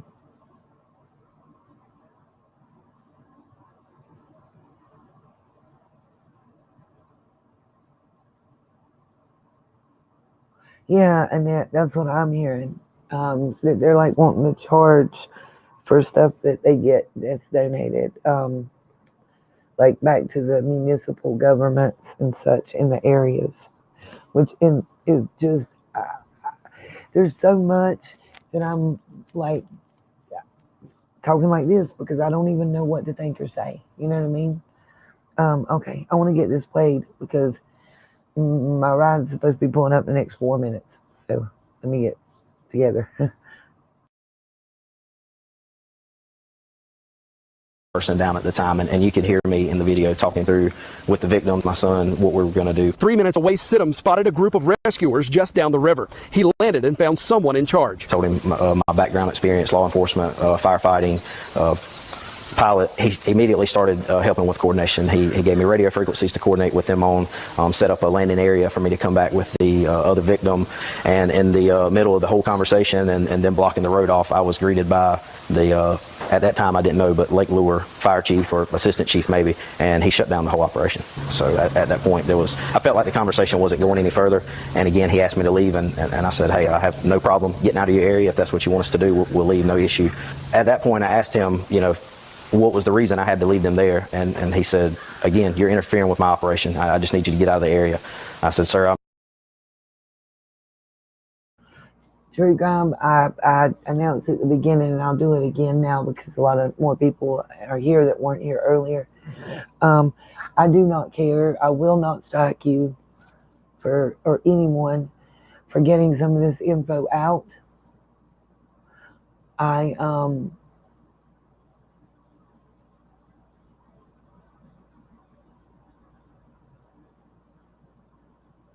think it needs to be out there. I think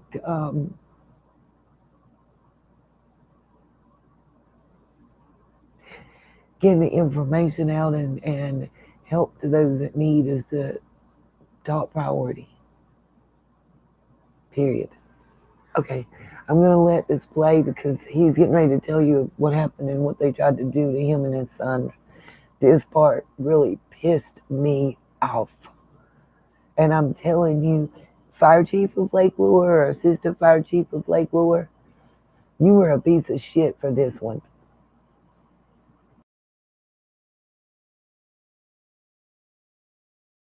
I don't know where you were trained at, but I know how my training is, and I'm not going to leave personnel behind. I'm going back to get my co-pilot. He said, if you turn around and go back up the mountain, you're going to be arrested.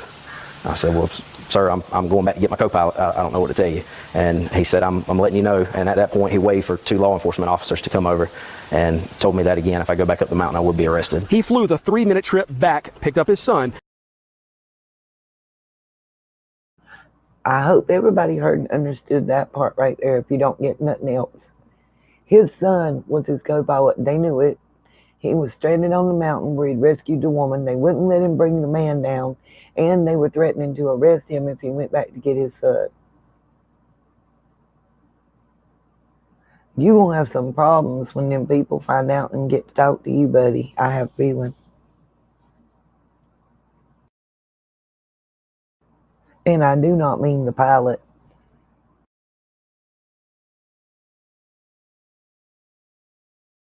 And left the woman's husband behind. I'm sure he was flooded with emotions and trying to rescue other people, and I just felt that it was best at the time to leave. So I did follow his instructions, and I had a conversation with the female victim before I left, apologizing and explaining. She was standing there. She heard the whole conversation, and they were both very, very surprised, very upset. The husband, as I was leaving off of the side of the mountain, at that point, separated from his wife, he was upset. I can only imagine. Sidham and his nearly 1,400 flight hours turned his chopper around and headed back to South Carolina, passing people waving for help along the way. As I was actually leaving to go back to get my son, the original chief or captain that I spoke to, his crew and himself, they came back over and said, hey man, we can't tell you to go get the victim. We can't even ask you to go get the victim, but we can tell you if you come back with the victim, we'll have you a designated landing spot, and they won't. We'll make sure they don't come over here. So there was no flight restriction when you went in? No flight restriction when I went in. It went in place 20 or 30 minutes after the confrontation with Mr. You feel like that was coincidental, or do you think that was because of what happened? I don't think it can be coincidental when there has not been one in place the day before doing rescue operations, the night of, the morning of, that took place after our altercation. I think there would have never been a TFR put in place had we not had that conversation. If I had to do it over again, I would have stopped and I would have rescued as many people until they decided they were going to arrest me. Y'all, what's the point of being a U?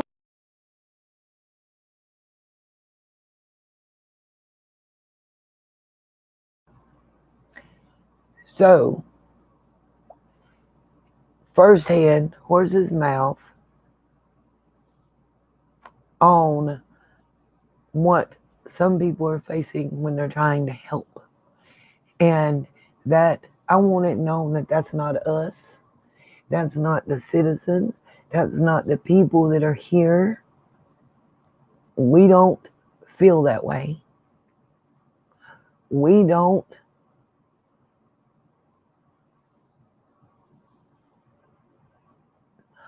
I don't even know the words.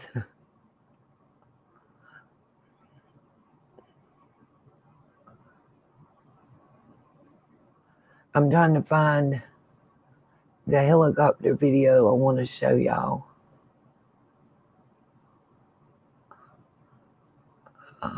And the video with Corey Mills talking about the lack of FEMA. Just give me a moment, you guys. And then Impact Plastics. Ooh, y'all are terrible. They may just be one of the worst. They let, my phone's charging now. They let people die. And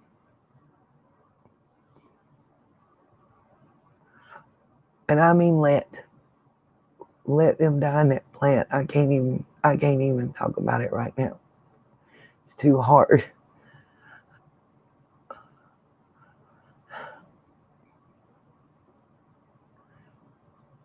bear with me. I'm going to find what I'm looking for. I know it.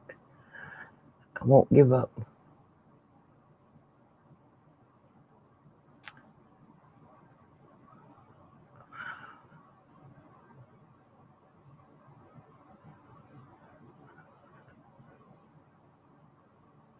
Here's the one with Corey Mills. I'm going to show y'all part of that real quick. Let me see if I can find.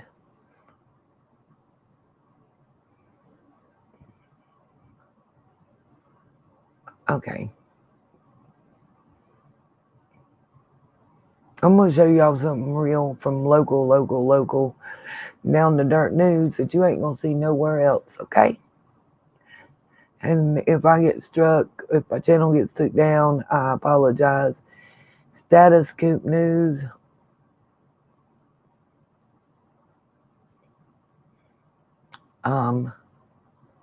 Of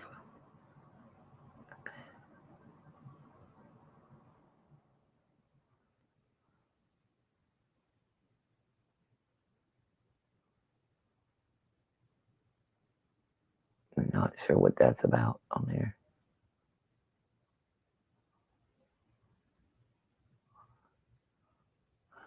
Okay. Yeah, there is a correction saying that it's the Lake Lure Fire Department that's sending people away on this one. Hold on. Okay. Let me find how to share this real quick, and here we go. But this is spread far and wide, Hurricane Helene's devastation in Asheville and further out. Can you describe, again, I think you're about an hour outside of Asheville. Can you describe what's going on where you are, what your neighbors are dealing with, the long lines for everything from gas to food? And it seems, despite what we're hearing from the media, FEMA and the federal government might not be doing as thorough of a job as we need. Absolutely. So I am in Forest City, North Carolina. We're in the foothills of the mountains, about an hour from the center of Asheville. We did. I'm going to clarify a little bit. She's in Forest City. That's Rutherfordton. That's up and to the right of me is the best way I know to tell y'all right now. I can be in Asheville in 28 minutes downtown on the cobblestone street at the orange field that used to exist that probably isn't there now, as I understand. Forest City takes me about 32 the other way. I want y'all to hear what she says about the smell and FEMA and the bodies. And the next video I'm going to show you is Corey Mills, congressman out of Florida, and what he has to say about it.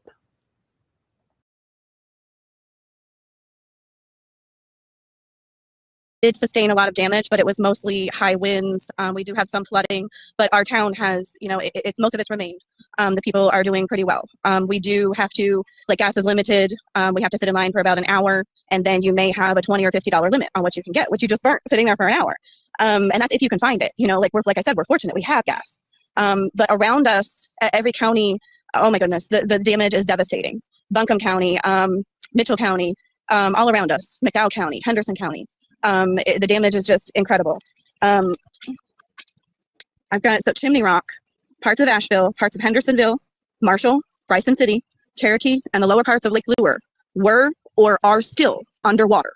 Wow. There are people that are still stranded. They're not getting help. They're stranded. They're landlocked. They're in floods. And FEMA, okay, so I did go up into Asheville yesterday. There's one.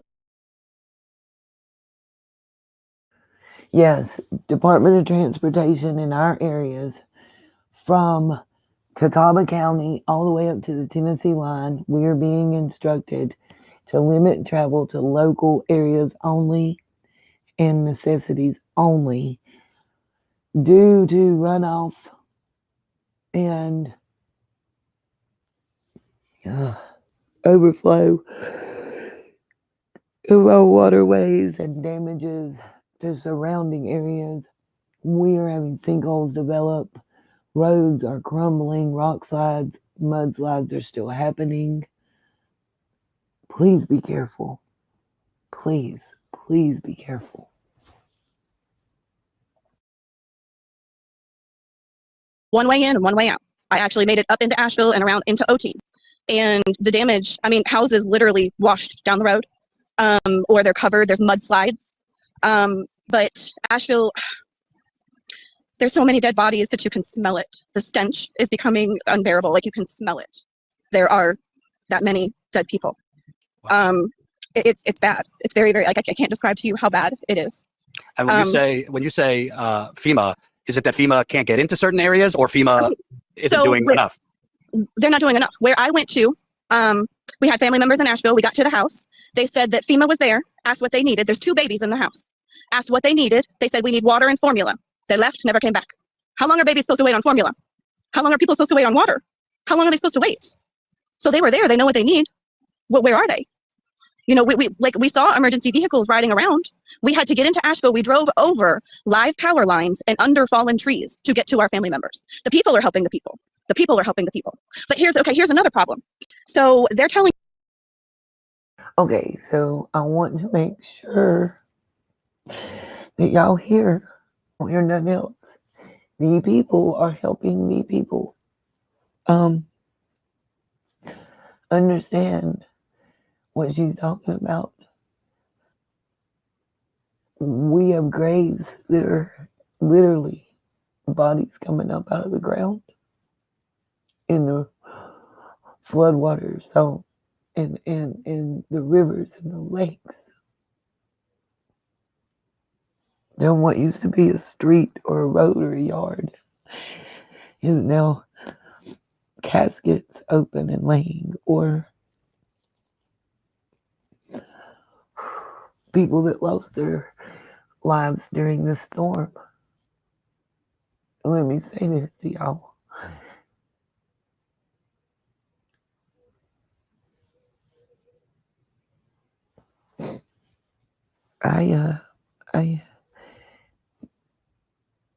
It's traumatic.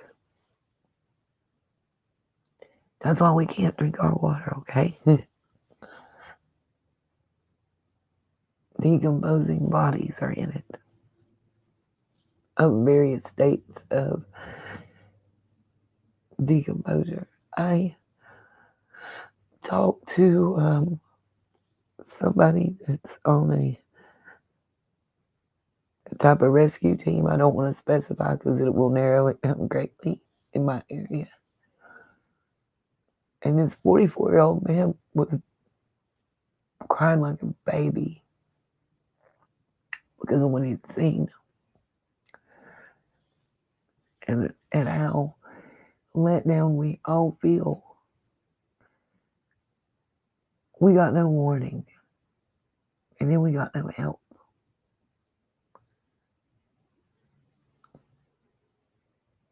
Abandoned is a good word. Forgotten. Uncared for. All that. I understand how the people felt from Katrina. I remember so many family and friends loading up and going to try to help. Opening up homes for people to live in, you know.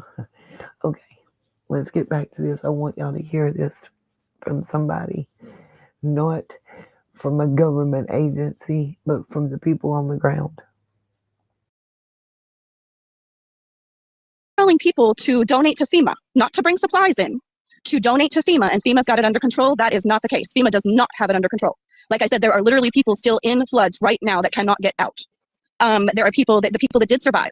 They are in shock. They are traumatized. They watch their family members. They watch their neighbors die.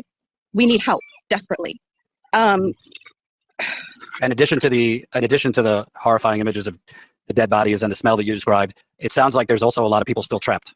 Yes, that's a big problem. Okay, so there are people, the Fairview, North Carolina fire chief is turning away private helicopters that are trying to come in and help. I need to update this. There's a notation with this article. She said Fairview, North Carolina. She is incorrect. It is Lake Lure Fire Chief. Same one the helicopter pilot had the altercation with. Just to clarify.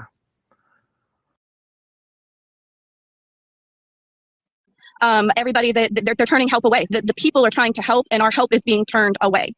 I don't understand what is going on, but it is not okay. We still have people trapped. FEMA does not have it under control, and we need help. Talk about you living about an hour outside, so you're not in the worst of it. But you said there's long lines for gas and other things. Talk about how it is in your area and other areas as far as power, gas, food, etc. So we were without power for 3 days, and we were the fortunate ones that got it on in a few days. We did have water because we were in the city. The water was still working. But now I'm a kind of person, I have a lot of food in my house. We have a lot of kids. So, we were pretty good, but there's a lot of people. So most of the grocery stores, the two main grocery stores, Ingles and Food Lion, they weren't able to open the first few days. Either they didn't have power or they didn't have staffing. So some of, maybe the local Dollar Generals were open. Some of the local stores were open. So even supplies are in the short. People are going to by the thousands to stores that are open because they're having to travel. They're coming down from Asheville. They're coming in from Hendersonville. They're coming in from other places because they have nothing. They don't have power. Their stores aren't open. So they're coming in from everywhere trying to get their needs. And there's just not enough. There's not enough. I just yesterday got a notice on my phone of 3 different drop points, 3 different locations in South Carolina where people can go to pick up water and emergency supplies. That's all I'm aware of at this point. Wow. And for you went into Asheville. Did you go in to try and help, or you went in because you have family there? You're in about an hour from Asheville. We had family members there.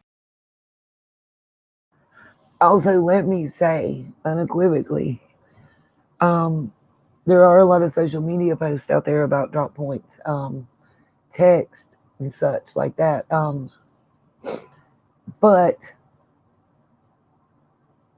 that being said,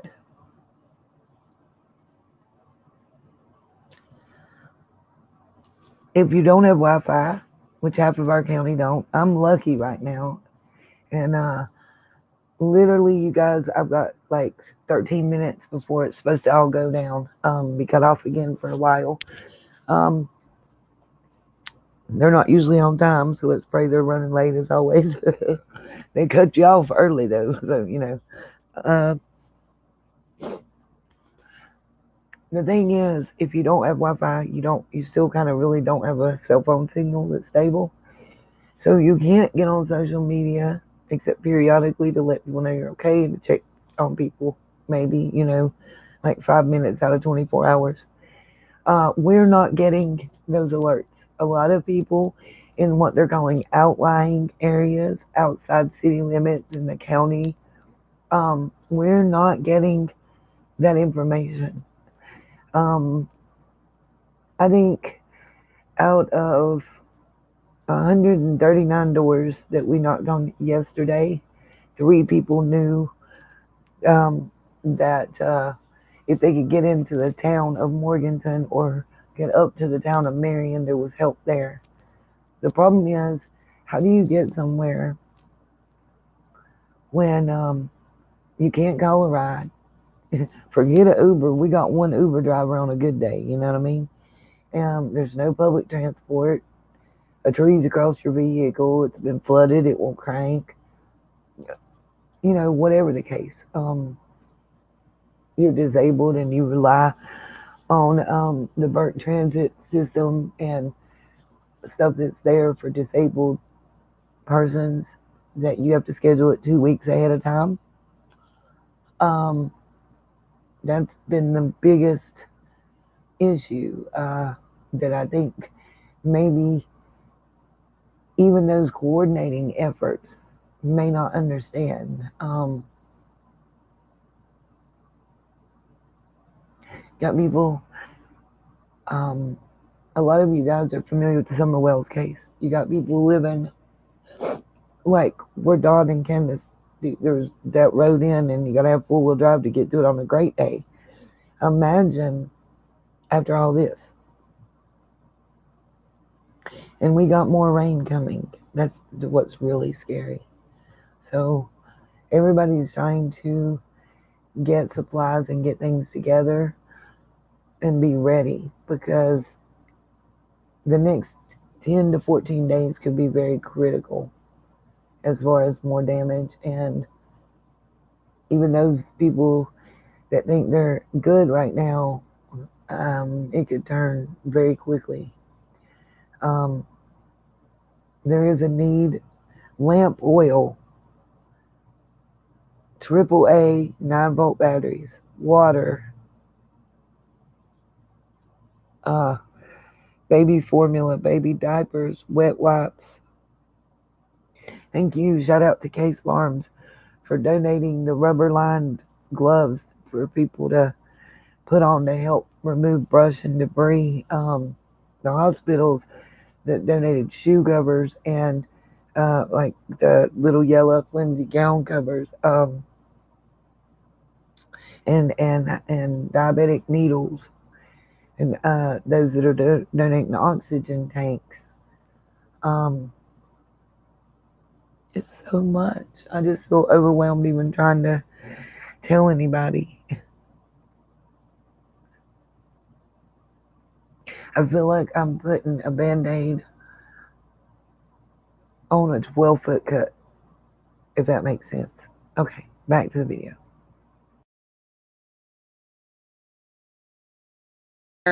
They literally, so across from, they're just down the road from the VA in Nashville. There was a huge apartment complex from them. The apartment complex was underwater. They literally watched multiple neighbors die. One was hit by a tree, others were washed away. Literally, the house was floating away with people in it. They are in shock. They are traumatized. We went in to get family members out, and thank God we did. We barely made it to them. It was a miracle, but we did. Can you kind of talk about, because obviously in the case of these hurricanes, which are coming rapid and much worse in recent years, obviously people in Florida tend to, I don't know about be prepared, but at least have a few days warning if their area is going to be kind of in the bullseye. Did your area, Asheville, I mean, maybe you thought you'd be affected, but did you think it was going to hit as hard there?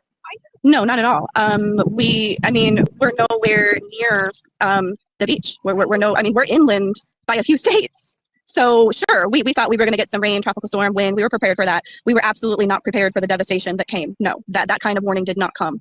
And here's another problem that is currently happening. Our dams are in jeopardy. They have not been repaired the way that they need to be. Now all of the debris from the homes, from Okay, sorry to interrupt again. For transformative purposes, let me comment on this. So, there have been multiple reports about the Lake Lure / Rutherford Dam right above me.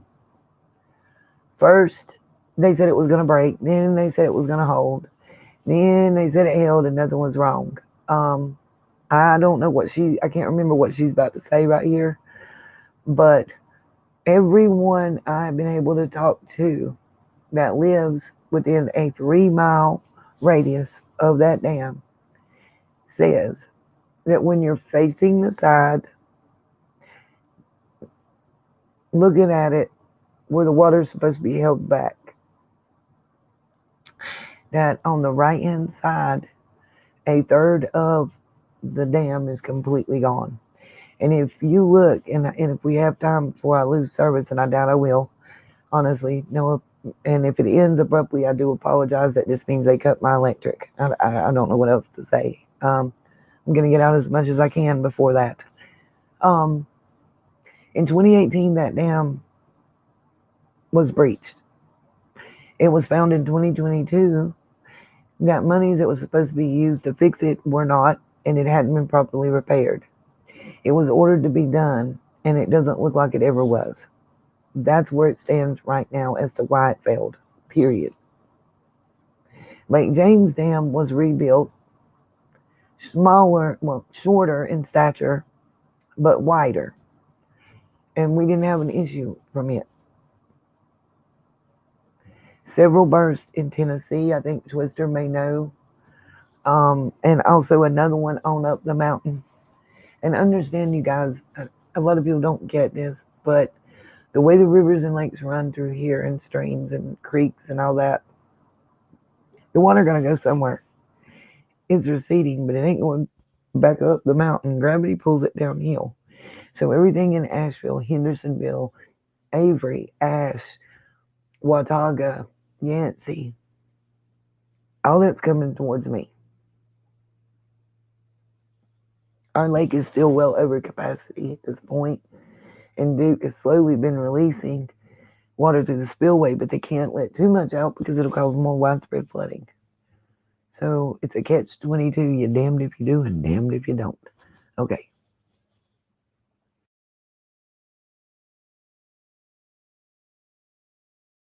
People from everything is starting to put pressure on our dams. So there are still areas that are currently in danger of still possibly being flooded because of these dams.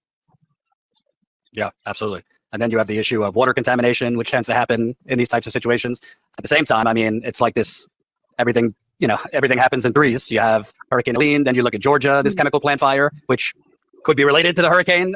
This plant fire had another fire during another hurricane a few years ago. So it just seems like right now, you turn on the internet, which most of you haven't had power, there's one disaster after the other. It doesn't seem like our government is really equipped to handle it. Or they are equipped, but they're prioritizing certain areas over others. Okay, so I heard a nasty little rumor that Tennessee just deployed 700 National Guard to Kuwait. Just after. What she is saying is true. I want y'all to know this.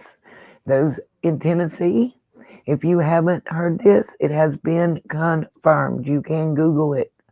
Your governor, during this, deployed 700 National Guardmen out of your state. Away, not to help with Helene anywhere else, but just away. I haven't been able to confirm that it was to Kuwait, let me say that effectively, but confirmation is out of the country.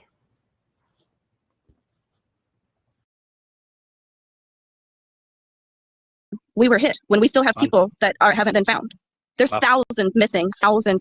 If you go to certain platforms, there is picture after picture after picture of people that are missing and lost and people looking for their family members. And it is not okay. It is not okay. Can you kind of talk about, obviously, the most important thing right now is, getting to people who might still be alive and are trapped, but in the coming weeks, months, even years. Okay, one little highlight. If you look behind her, you see the little kid photo bombing. Kids are so resilient, aren't they, y'all?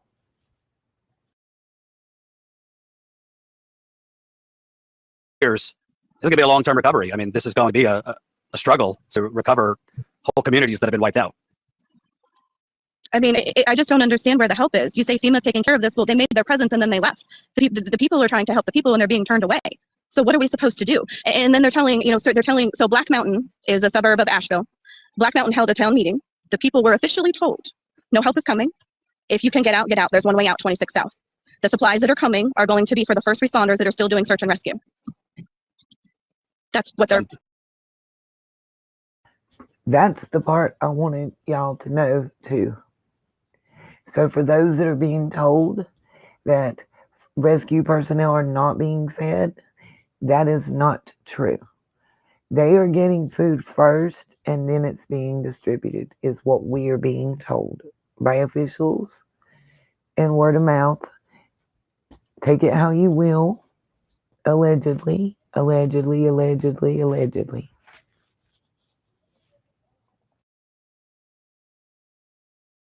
Their town told them to do. It's unbelievable. And by the way, I just looked up what you're referring to. So it does seem that Tennessee deployed some of its guard to Kuwait.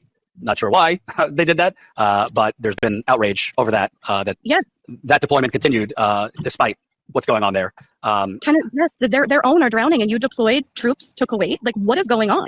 And we all know. We know it's public. We know all the money that was just sent to Ukraine. Are you kidding me? How much money is it going to take to rebuild these mountains?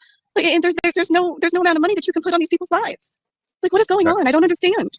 I mean, I'm myself. I'm an Air Force veteran. I'm a veteran, and this is not what I signed up for. I'll tell you that. Right. And let me read that just so people know. But anger. Check this out. State Farm was. When it comes back up after the commercial, I will let that article show because it's about the guard being deployed out of Tennessee.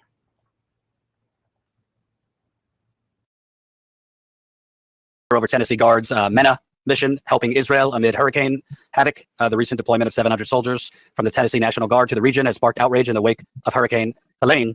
You know, I'd like to ask you, obviously they're very different situations, but I actually got in touch with you through, you're related to Stella in East Palestine. Yes, my family in East Palestine. Yeah, she's a badass. Our suspect, and kind of wonder, is this lack of a response that they feel because the government wouldn't mind people dying so that they can take the land? Wow. Yes, that is correct. Yes, yes. We know the reason. Massive storms, you know, not to get into your politics, but it seems this is related to.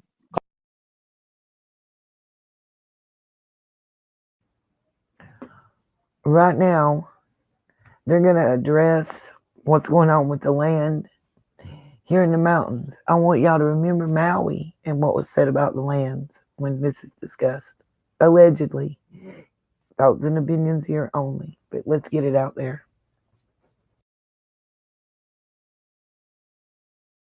Climate change.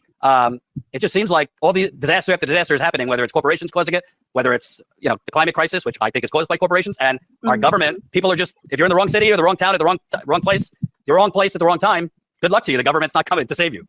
Well, and that's what a lot of the talk around here is they want these mountains. They want this land for the resources. There are many resources here. And that's what the talk is. They want this land because they're not saving the people. So what is it that you want? So people there actually are suspect, and kind of wonder, is this lack of a response that they feel because government wouldn't mind people dying so that they can take the land? Wow. Yes, that is correct. Yes, yes. We know the resources here. We know what's here. And tell people who don't know that area. Are we talking mining, oil? I mean, there's not a lot of people know there is oil in a surrounding county. Huge lithium deposits in Kings Mountain. There's actually another one just outside of Asheville as well. 2 huge lithium deposits. A lot of lithium in the Middle East. A lot of lithium in the Middle East too, where we seem to be going quite a bit. And I mean, just it's hard to describe. I mean, there's just a lot of natural resources here. You know, ginseng. Just you can grow anything. The vegetation. There's more varieties of vegetation in this area of North Carolina than anywhere in the United States. You know, there's a lot of medicinal herbs, things of the nature. And we know some of what's in the ground, but we don't know what else here. Do you think, I don't know how much you've been able to see because you had no power for a while, but when you look at the national media, sure, I mean, they're covering the hurricanes, but not as much as they're covering the presidential election. I turned on the TV and it's nonstop talk about the election and whatever Trump said and the vice presidential debate tonight. You would kind of think they'd be covering not just wall to wall when the storm is happening. Obviously, that gets ratings, but they would stay on it and be investigating the claims you and others are making. FEMA's not doing their job. People are trapped. I mean, I don't really see that 24/7 on the news. I see the election 24/7 on the news. Well, yeah, that doesn't surprise me at all. That doesn't surprise me. I mean, every kind of disaster that you all cover, that seems to be the case, right? Smoke screen over here, but we're not talking about what's really going on. And I do have to take a moment to thank you guys so much for what you do. I mean, I was getting my news firsthand from you guys about my family because there was so much going on. I mean, yeah, they would let us know a little bit, but they couldn't keep us constantly updated. Right. And, you know, we're getting news about everybody through you guys. Thank you so much, very much for what y'all do. You know, it's kind of crazy to me. I'm not saying this to pat ourselves on the back, but I can't tell you how many times I cover a story somewhere, let's just say, I don't know, East Palestine or wherever, and I see in the comments, I live like 10 minutes away from here and I didn't know this was happening. My local media is not even covering it. I mean, children, the smell was foul. He went home and he checked himself into a mental institution. But what should people know that isn't being shown on the news, particularly in Asheville? I mean, the way you described it about dead bodies that you could smell, people trapped. What do you want people to know? There's information out there. There's actually a story on a platform, you know, the Double T platform, I don't know if it's or whatever, but there's stories on there. This man was delivering supplies up to Asheville, particularly the Swannanoa area. And he described, as the water was receding, there were piles of bodies, including children. The smell was foul. He went home and he checked himself into a mental institution. Jesus. His story is on the media. It is on platforms. You can find it. That's how bad it is.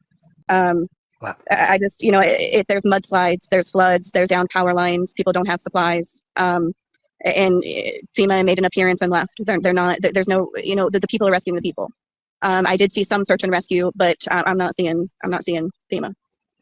And I was in Asheville. You know, I was in Asheville. I was up in the disaster area. I've been to Asheville. My sister lives in Lake Lure. You know, I've been in contact with people all over. Gotcha. Well, we'll stay on it. I appreciate you telling me what's going on, and from your eyes because you saw it, and we'll definitely keep in touch with you. Yeah, and there's, I mean, if you guys look, I TikTok, that people are taking a ton of actual footage and showing. And I mean, I have a couple of pictures that I can send you, but it's just, the damage is incredible. Absolutely. Thank you. I appreciate it. Take care. Thank you so much, Ruben. Sick of all the ads like this one? Just go to adskiller.com so you can get on with other things without distracting pop-ups, ruining your experience. We've made seamless browsing possible with our ad blocker extension for Chrome.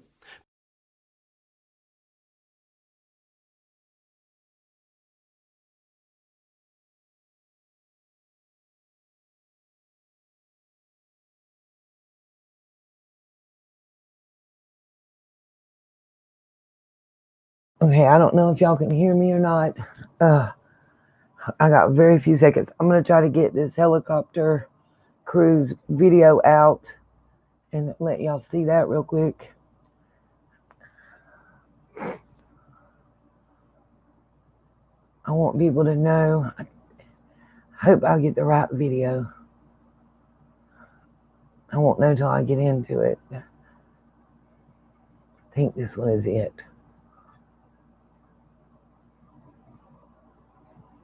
The clock to find those who are still unaccounted for. Thousands more are now starting over, just trying to get the basics like food, water, clothing, any necessity flight activity. And then as we get closer to sundown, a lot of these chopper pilots will come on back and they will try to get back before sundown. And then of course they will rest for several hours, come back early in the morning. And the clock to find those who are still unaccounted for. Thousands. All right, I have the video. I want everybody to see real quick. I'm going to try to get this out before they cut the power, you guys, and before I have to get out there and start knocking on doors, trying to feel like I'm doing something to help. Like I said, let's see. I'll just put it on the bottom of the screen real quick. If anybody would like to donate directly to help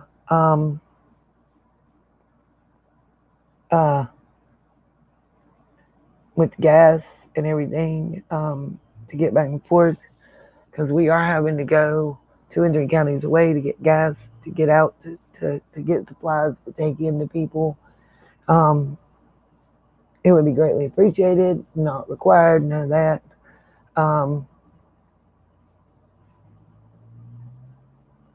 The banner should be up on the screen at some time with the info and links. Thank you guys. I'm going to play this and hope that I at least get to say goodbye before I have to get cut off. Okay.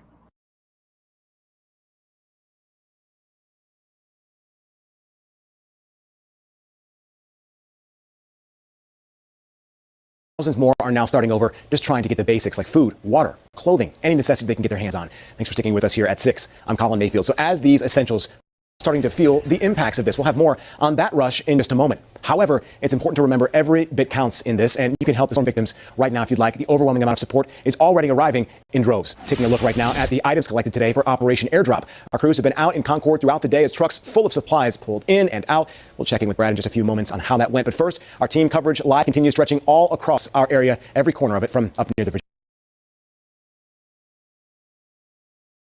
Real quick, as soon as this blue looking map comes up on your screen, because y'all were at a delay from me, I'll explain something. I wanted to show y'all where I live in this map that they have showing. I swear I had it and just lost it mentally. Okay, when I say I'm in the middle, I want y'all to know this right here where you'll see my cursor pop up, that is Burke County. I'm just waiting to see it on the TV screen. There's such a delay right now, and I apologize. I can't do anything to control it.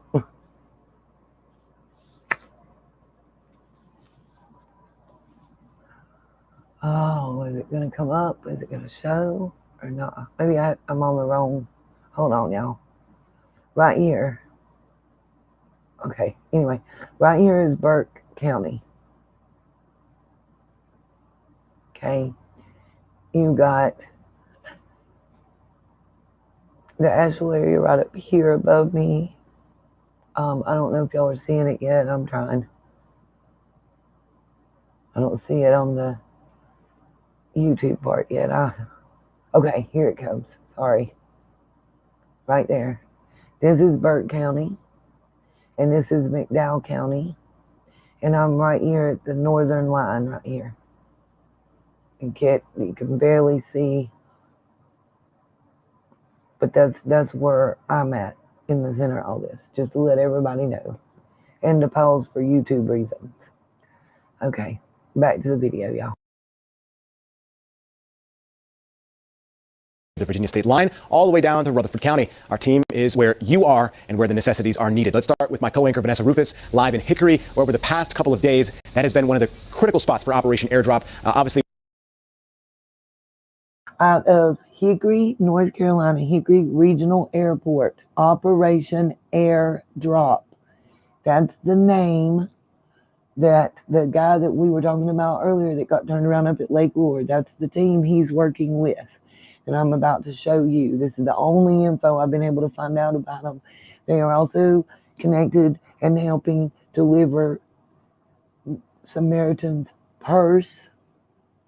They're working with churches. They're going to tell it too. She does a better job than me right now, especially. we just saw the president talking about the support that will be sent in from Fort Liberty. Vanessa? Yeah, that's right, Colin. We'll get to that in just a moment. Just to give you a quick idea, though, of where we stand with operations at Hickory Regional Airport, you'll probably notice we're starting to get a lot of the choppers coming back in. I might have mentioned this yesterday, but having been here the past couple of days, we've noticed a pattern, basically hours and hours of flight activity. And then as we get closer to sundown, a lot of these chopper pilots will come on back, and they will try to get back before sundown, and then, of course, they will rest for several hours, come back early in the morning, and they'll do it all over again. What we're told is a lot of these are volunteer pilots. Not all of them have the certifications to fly at night, and, of course, can be much more dangerous. So, once again, here at sundown, we start to see a lot of these pilots coming on back. Now, Colin, you just mentioned President Biden touring North Carolina. He just got back from an aerial tour of Western North Carolina, and in the past hour spoke from Raleigh about some of the recovery efforts and what the federal government is doing. So take a listen to what he had to say. Today in North Carolina, I saw the impacts of that fury. Massive trees uprooted. Homes literally swept off their foundations, swept down rivers. You know, families are heartbroken. But there are also neighbors helping neighbors. That's the other thing they're talking about, coming over here in an automobile. It's amazing when people step up when people are in need because they're neighbors. I think we underestimate that.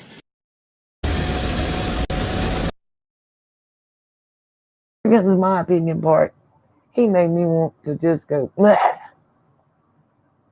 It's amazing. Neighbors help. What do you expect us to do, bro? You ain't mobilizing nobody to help us. You ain't sitting no help for real out here. We sit here 5 days and 4 nights, cut off from the world, cut off from across the road, cut off from down the street. No phone, no communication, no water, no nothing, and no hope for days on end. I'm wondering if somebody a mile away was alive or dead. Real talk. Thanks for coming today. And so we have to point out this is not the only high-profile visit that the area has received. In fact, this morning, Ivanka Trump was right here at Hickory Regional Airport to drop off some donations. And we actually received a photo from some of the pilots who were there to greet her. We were told that she came with some donations, Starlink communication devices, which we have been talking about.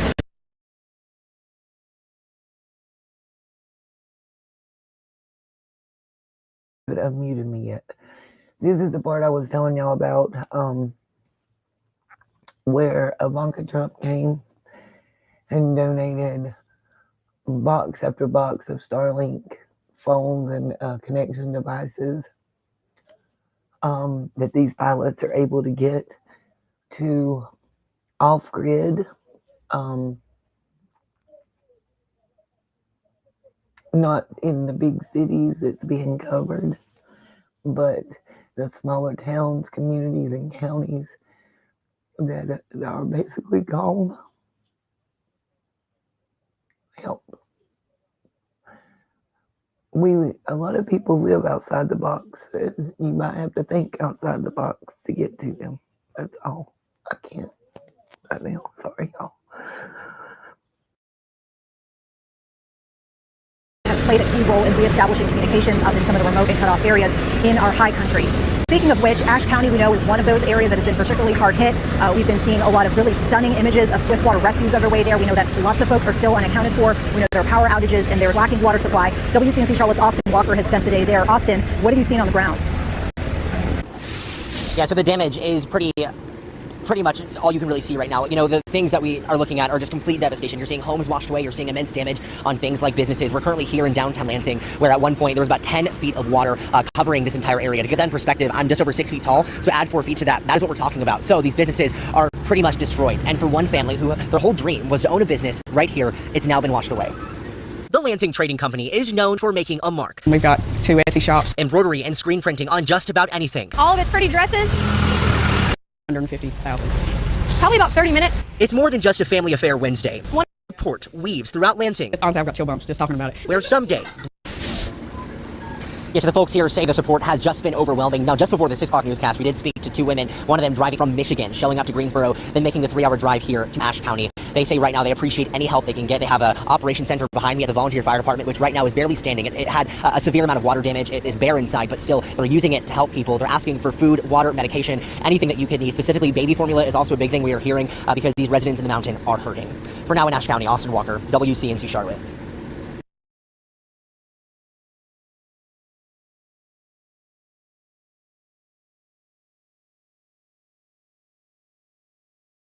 Okay, so as long as I have the ability, I'm gonna keep showing y'all some stuff. Y'all, time to breathe.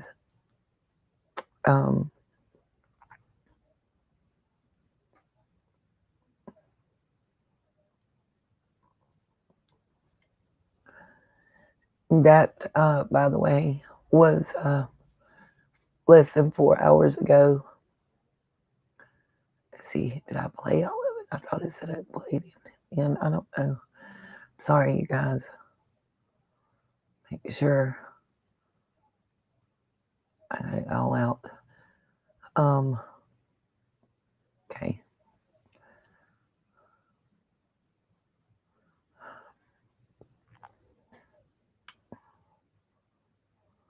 I showed y'all that one. There's something specific I'm looking for.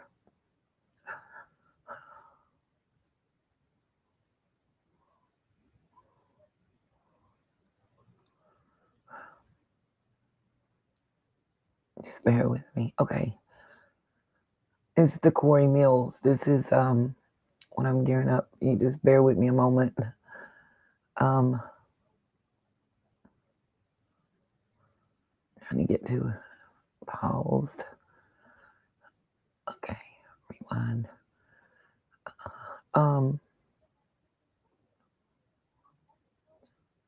Okay. FEMA's now hiring, it says, y'all.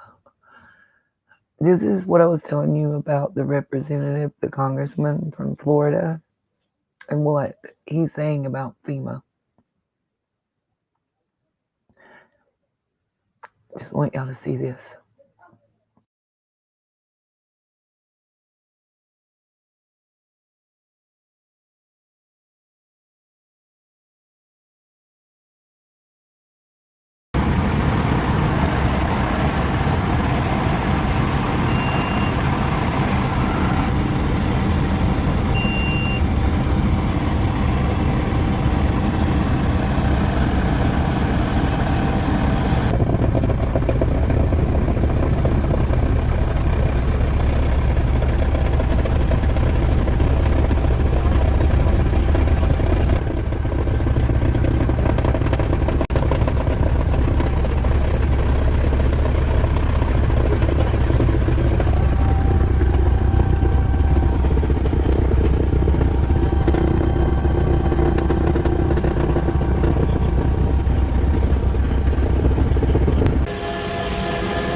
So the gentleman y'all should be seeing with his hat on backwards, the gray t-shirt, is the representative from Congress out of Florida.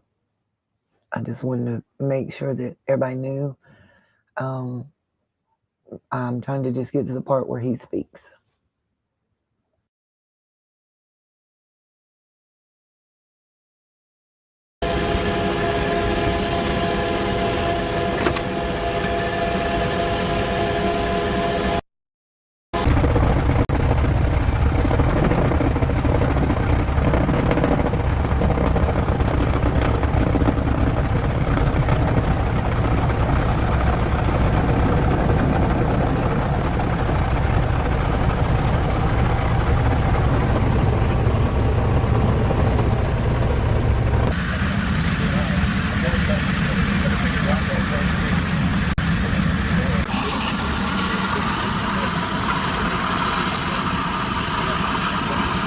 So there's almost 6 feet of water sitting in the fire department bed.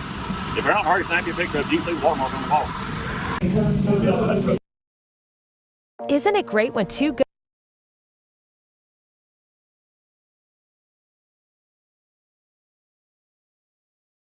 About 2 inches of water in here, and in 2 minutes it was to my knees. And I looked outside and it was chest deep, and then I went upstairs, and in a minute the doors buckled and the water came through. This pickup was sitting right there. Here's the trailer, and it took it all the way halfway down the building. The truck down there with the open bay that was in here, that's about a $300,000 cash unit. It was unbelievable. I've been here my whole life. I've never seen anything like it. My grandmother talked about the 1916 flood, and from what she told me, this is on the order of that. How much mud and stuff is all in here? I mean, it flooded that entire truck over. That's like a 20 period. Yeah.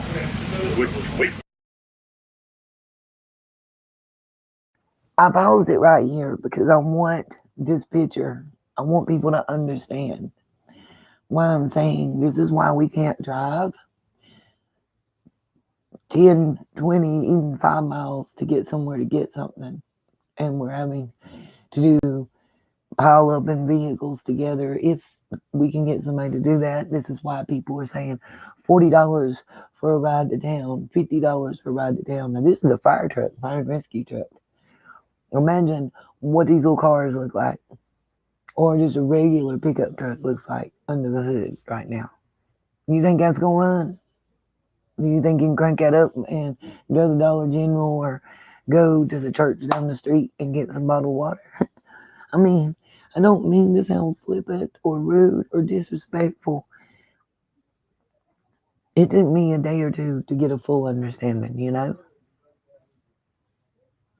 And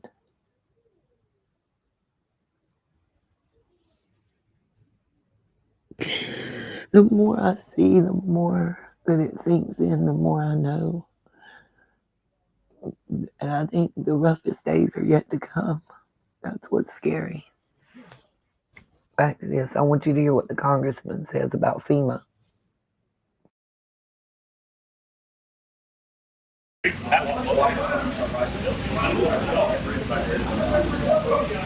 So I got a professional rain gauge at home today before the storm. I got to be up on that wall where them other ones are. That this one right here? Yeah, that one and that one used to be over there. What do you want the rest of the country to know about what's happening in the area? Just communities banding together, helping each other, families helping families. You got to stand up here too.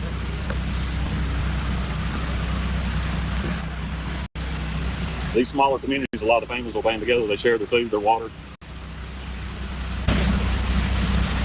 Everything's like dragging all down that way then. Yeah, because right where that big tree is back in the back, right? The creek's back here and wraps around the bridge. Something happened back in there that stopped it from flowing this way, and it all came back to here. So those old buildings there, this building flooded, I don't know, 2006, somewhere early 2000, I wasn't here. It flooded right before they got moved in. They had to put those buildings in, house the trucks, and then they rebuilt it here, and that's happening again. We won't rebuild it here.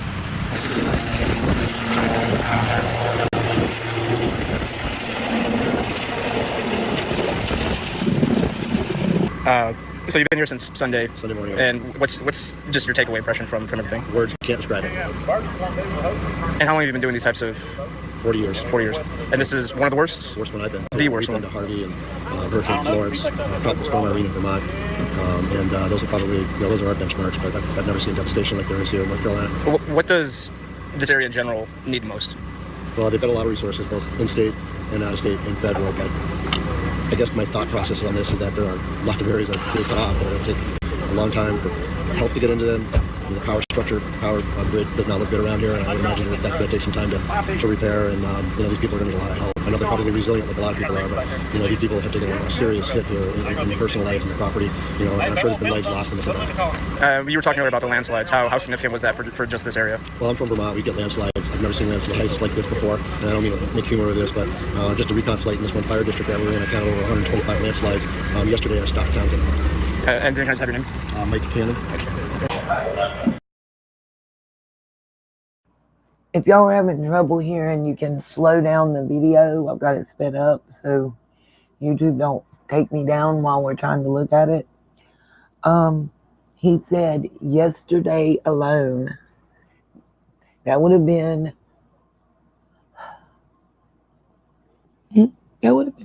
I think, either Tuesday or Wednesday, I'm not sure, 125 landslides, and he stopped counting at that point. Still happening. They're not telling that. They're not telling y'all that. Old Fort, Mitchell County, Yancey County, Ashe County, Avery County, Burke County, McDowell County, we still are having landslides, rock slides. We have roads still crumbling and collapsing.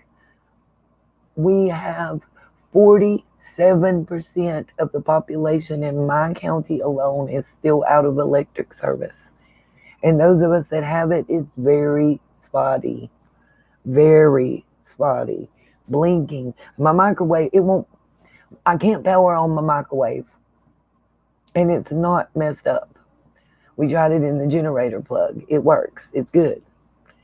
There's not, whatever electric's coming through, it's not normal amounts. And we're worried about fires.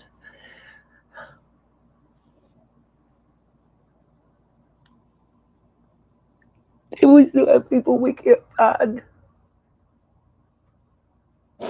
The numbers are probably 10 times what you're being told. We don't even know the extent.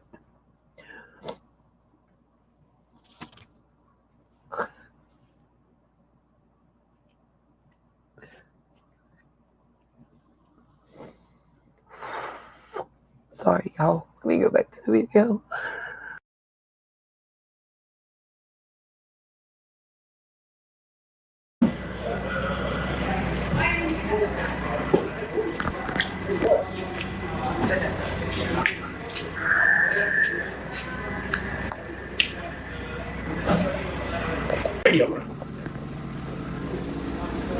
You can see the watermarks on the wall now.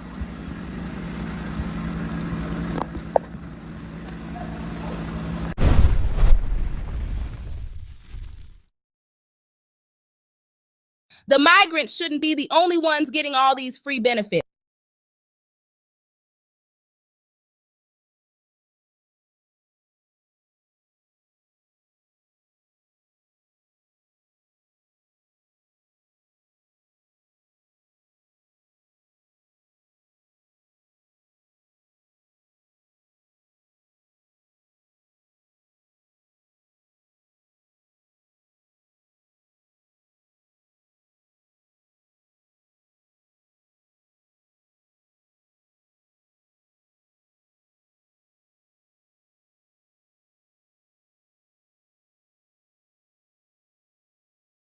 Okay, as y'all just saw on screen, I just did a search. I want to show you this video. Then I'm going to pull up, hopefully through Google or DuckDuckGo if I need to,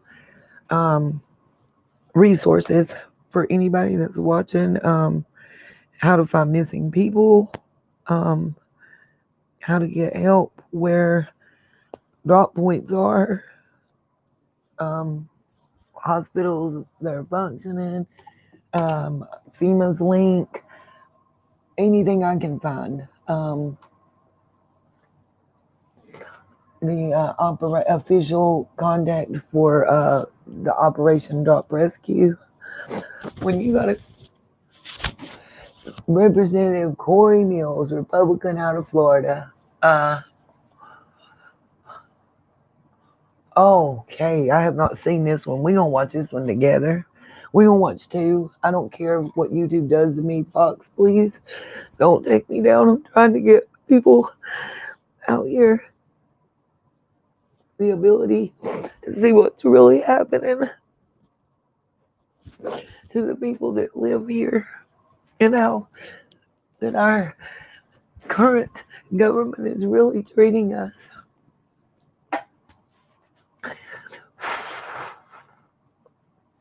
Okay, let me pause or mute to play this.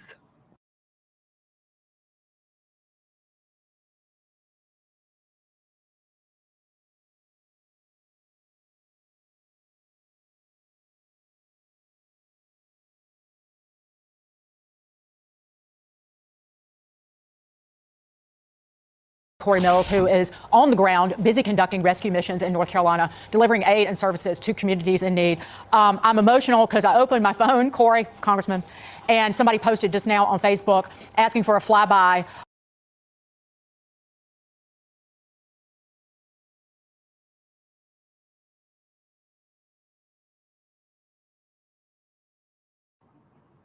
If you are in here right now and if you watch this later, please stay for this part and the next one. These two videos are very important. This is a congressman. This is a government official who is not afraid to tell the truth. He was on site in Pennsylvania after the attempt on DT then in July and told the truth there with Secret Service, snipers, everything in tow to help him. I don't know. I'm not a Floridian. You guys might can tell me more that are from Florida in the chat. But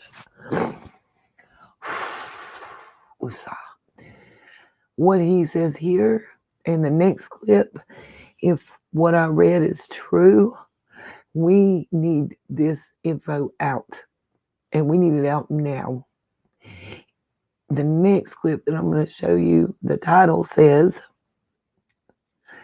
that he has researched and found that FEMA was repurposed to service the immigrants that are coming in through our borders. Let's find out.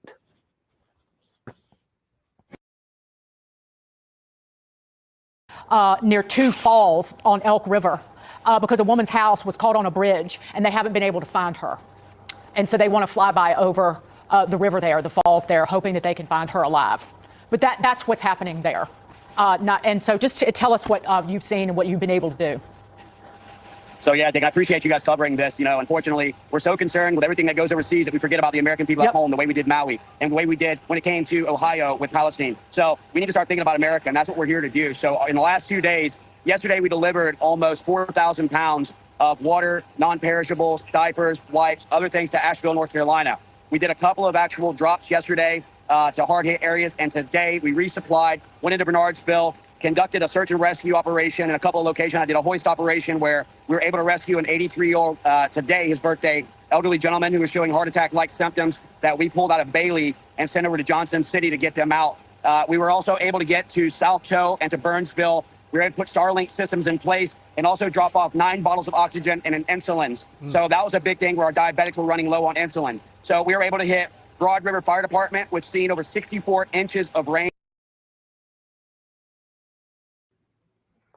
Knowing that, I don't think anybody else is commenting at this time, but you are in here and I'm seeing your comments. I think maybe those that are in here are kind of like me and a little dumbstruck with what's going on. Let me get back to this.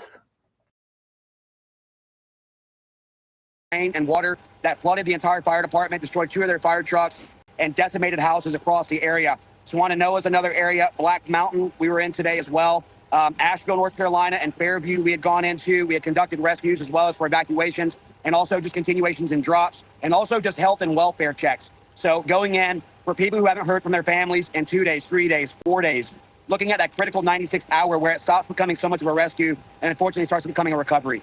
And so we've been going into all these areas. We're going to continue to stay here to help Western North Carolina. I don't know if anybody caught what he said right there, but we're past the 96-hour mark, where instead of rescue efforts, it's now recovery efforts. And y'all were just seeing a small portion of what every couple miles area looks like. All over. Everywhere you go. It doesn't matter if we go north, south, east, west, left, right, up, down. It doesn't matter.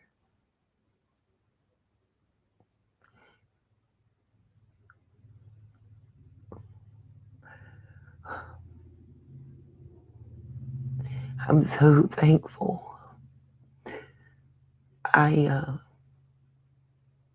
kind of feel like God had a shield over me and mine. Because it's all around me. I mean, it looks like a bomb went off.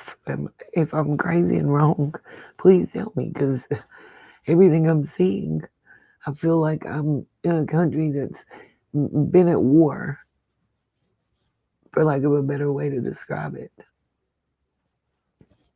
Sorry, back to this video.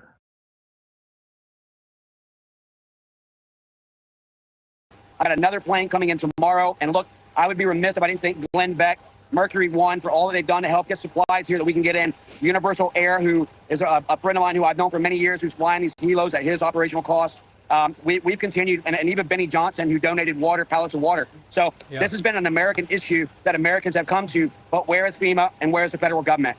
We need to step up and do what is necessary to help the people of Western North Carolina, not let. This was yesterday, less than 24 hours ago. This video is 23 hours old. And Congressman out of Florida said, where is FEMA? Where's the federal government? And he's boots on the ground here, y'all. That's all I'm saying. Don't believe the locals. Don't believe me. Listen to him. Part of the government.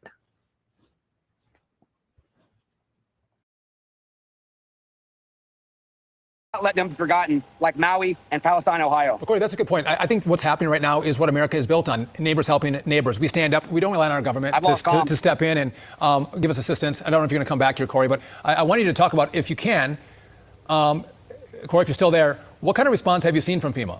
If you're still there, and if you're gone, well, it looks like we've lost.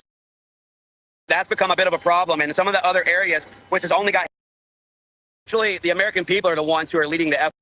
Are helping out right now, but is FEMA leading the effort? Are you seeing them on the ground delivering aid, or is this on the backs of the American citizenry? No, actually, the American people are the ones who are leading the efforts. And so you can see now that there's a tremendous amount of people that's just stepped up. I've heard from others who said that they haven't heard or seen FEMA. And so that's become a bit of a problem. And some of the other areas, which has only got helicopter accessibility, rotary wing only, it makes it even more difficult. And again, I want to apologize for the background noise and everything. We just landed to refuel. We're going to try and go back up and go out. But I have seen FEMA the entire time, and I've talked to many of the fire departments, and they've had very little communication with them as well. Well, maybe FEMA should be less concerned about DEI, which is the number one priority of FEMA, and more concerned about delivering aid during crises like what's going on in Western North Carolina. And Corey, listen, I knew people hour one in North Carolina, in Statesville, who were organizing flights, like dozens of flights a day, carrying tons of supplies in Cessnas. Greg Biffle, NASCAR driver, all of his buddies flying their helis with now Starlinks. And these are just two of the people I know, Corey. But go north, go to Elk River, go to Linville. They're in We got need. about 26 Starlink systems that we've deployed so far. And again, I'm not. When she's talking about Linville, is Linville Gorge. If y'all hear about it, away from the Burke County, McDowell County, North Carolina area, Ron Fines, I think is the name of the channel. Him and Nug Went up there trying to find the lady that walked away and never came back. We have hikers go missing in the Linville Gorge area all the time. It's off of the Linville River. The gorge is gone. This is gone.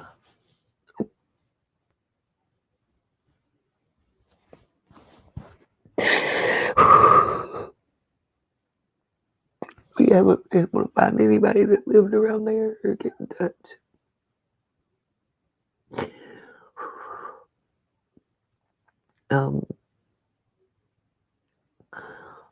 It's kind of a remote area. Highway 18 to get to it's cut off. Don's River flooded. Bridges are gone. Roads have crumbled.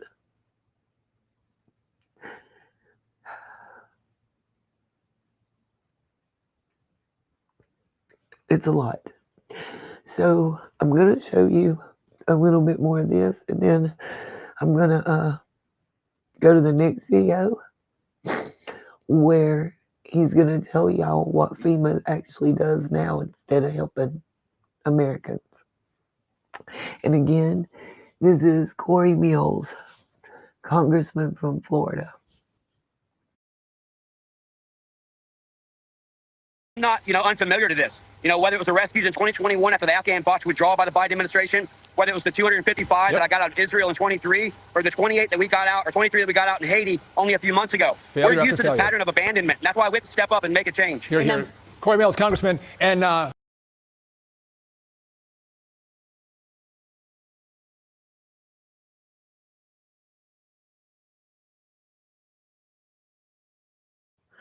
the video that This is why I stop shopping on Amazon, and you should too. Don't spend enough.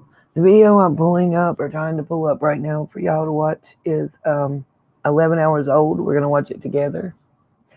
I have not seen it yet. The title is Missing Persons, Army Veteran on North Carolina Rescue Mission. And in the notes below, I'm going to roll up so we can see. Representative Corey Mills, Republican from Florida, says FEMA was repurposed for immigration resettlement instead of aiding Hurricane Helene rescue efforts on the story. So let's see. If it don't tell in this video, I'm going to read what it says out loud because it needs to be told. I've never spoken out against the migrant workers, the immigration. My two neighbors that live above me went through the process and are probably two of the best neighbors that I've ever had. But they are American citizens now as well. They've lived here for 28 years next to me. And he said, I've never seen this before in my life.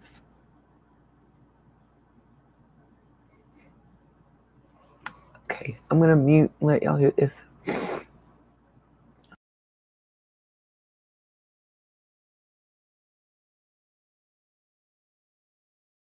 Helping to deliver much-needed supplies to those hard-hit areas and evacuate some who are stranded. As you remember, he helped rescue Americans from war zones in Afghanistan, also Israel, and in Haiti. Corey Mills, Congressman, welcome. Thank you for what you do for people in these situations. Tell us what you're observing there and what we all need to understand. Look, the federal government quickly or getting the necessary needs in here that the people were wanting. And so we've delivered now about 5 tons worth of supplies, about roughly 10,000. We've actually transported about 12,000 pounds between the 2 helicopters that we brought in, much of which is the only place that you can get in is by rotary wing helicopter. So we've gone into Broad River, South Cho. We've gone into Banner Elk, Asheville, Burnsville. We've gone into Pollard, We've continued to try and go to at least 5 or 6 different locations, either conducting search and rescue operations to drop SAR, to do health and welfare checks on family members who's gone missing, or even just doing distribution for Starlink systems so that we can get our missing persons report down. Because a lot of this, people just haven't heard from their family members for 2 and 3 and 4 days. We were able to successfully evacuate someone from Bailey, North Carolina to Johnsonville yesterday. 83-year-old man, yesterday was his birthday, showing signs of heart attack or hypertension. So we were able to medevac him and get him out, but also delivering insulin, oxygen bottles. A lot of people, it's not just food and water and non-perishables, but it's medications that they're short on. So trying to fulfill those needs until the federal government can get up and do what they need to be doing. So, Congressman, we got cut off a little bit at the top. Are you working with your private organization that you're part of, and what do you see in terms of federal help happening? Tell us the difference. So that's really where the missing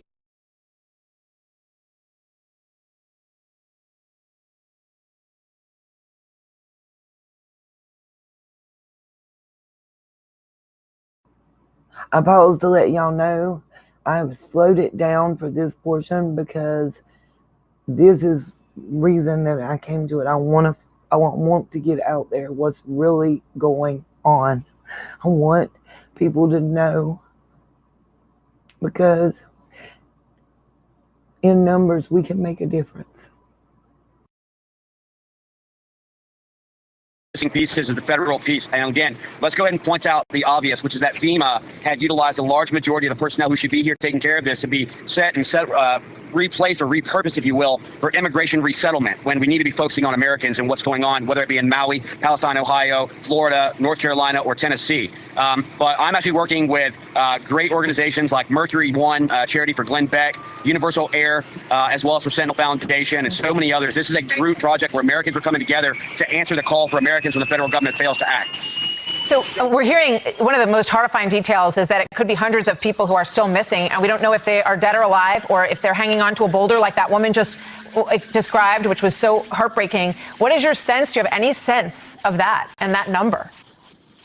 Well, again, we've got about an estimate of around it's kind of a non-confirmed report of roughly 1,000 to 1,200 people still being listed as a missing person. A lot of that, I will tell you, as we get Starlink in place, and there's so many units here that's allowing individuals to start reaching out to their family members in other states, I think that missing person report will come down, and then we'll be able to really constantly go over, find those people well around situations. The problem we have. So as you can tell, it's tough to maintain communication, and obviously it's easy to understand why. I just wanted to give him an extra second there to see if maybe we could get Congressman Mills back. I give him so much credit because he leaves his job and he goes into these places in choppers. He's fearless. He went into Haiti in the worst of circumstances, into Ukraine, and he is part of these teams of, in many cases, former veterans who want to continue.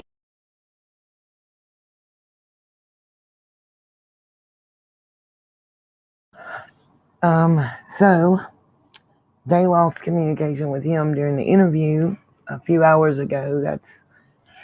And they got Starlink and everything they're saying works.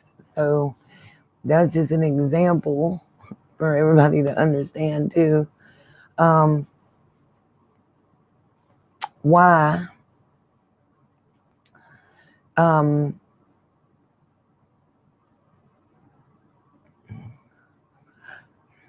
trying to breathe.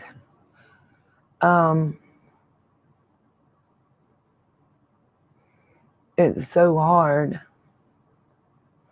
to get any kind of information. Sorry, I'm seeing apparently Elon Musk has been here. Wow, okay.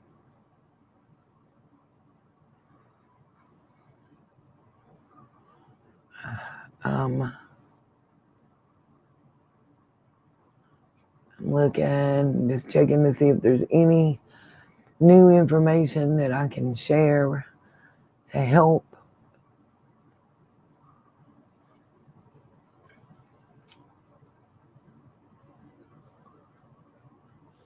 Bear with me. Let's see.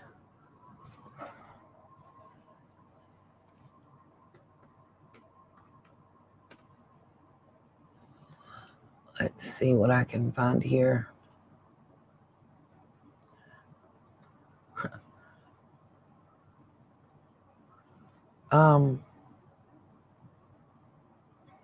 Wow. Oh, this is like 2 and 3 years ago. Let's see.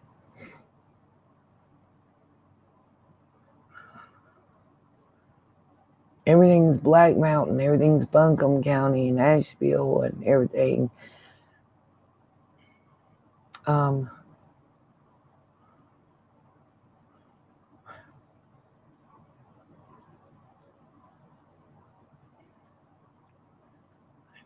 I know it sounds dumb,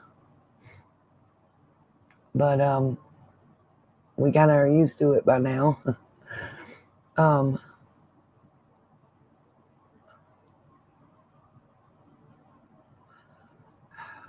Trying to see. Here we go. Let's see. 6 days ago, we got rain coming down in buckets. I'm going to show y'all this because this is the last broadcast that I was able to see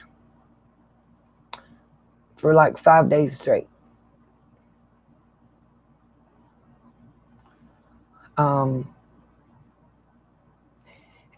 And I'm looking for information on just my area, right?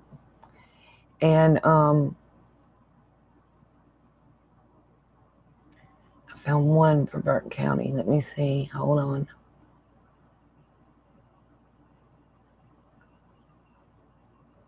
I don't know where he's at. Everybody's answer is we're doing pretty good.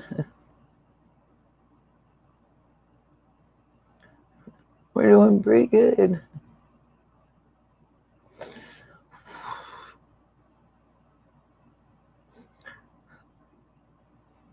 Okay, let's see. Whew, I'm trying to breathe, y'all. I want to show this right quick, and I'm probably gonna have to get off here because simply Ensure. They're gonna cut my power, and my ride is late. I had heard from them. I'm praying that nothing's happened. So bear with me. Let me mute and get this up.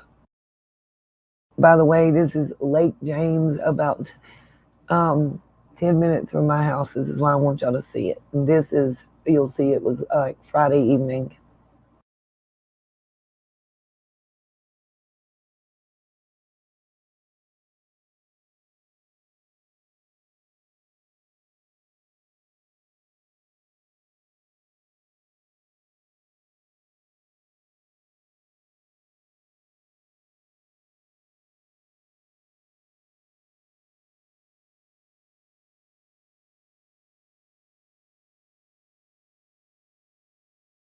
Bill and Jason, a major difference from what we saw here yesterday. The range is coming down in buckets right now, and it's been so for the last hour. And I want to show you here, you can probably see those white caps, those waves. This dock has just been overtaken by the water here. That is Lake James. I know it's hard to see right now in the dark, but it is Lake James, and the water levels have just risen so high, so much higher than they were when we were here yesterday. And I did check around 5:30. Lake James is 104 feet. It's over 104 feet right now. And at full pond, where they consider what the water amount that the lake can handle, that's at 100. And Lake James, by the end of all of this today, could reach record high water levels. That would be 110 feet. And that is what is anticipated here. So that will be a record for Lake. Just so y'all know, by the time it was all said and done, we understand that Lake James got to 123.4 feet. 23.4 feet over floodplain. That's the Linville access behind this lady. You see the yellow barrier with the the diamond-shaped sign.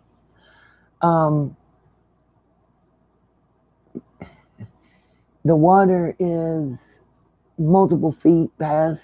If y'all can see the white lines, that's the parking. That's the lower parking area. Right there's the boat ramp. It's completely missing. You can't see it to go up to that little dock. I been there many a time, literally. past it's the National State Park, like another 5 miles up the road.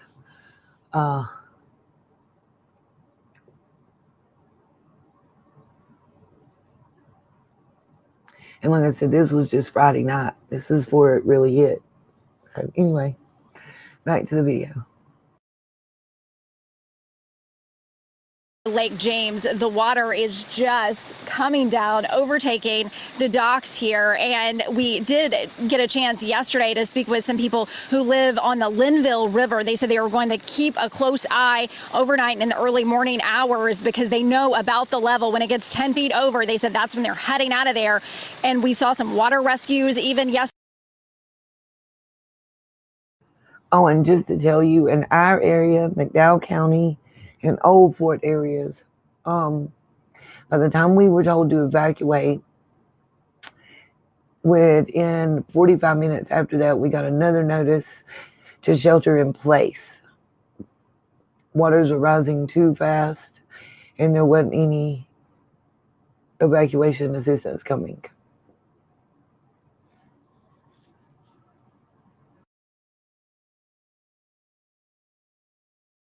Yesterday, 5 people had to be rescued, and this is before all of this started. So we are anticipating a lot of rain continuing to come down, and Lake James reaching record high levels today. I'm live in Burke County. Robin Kennedy, Queen City News.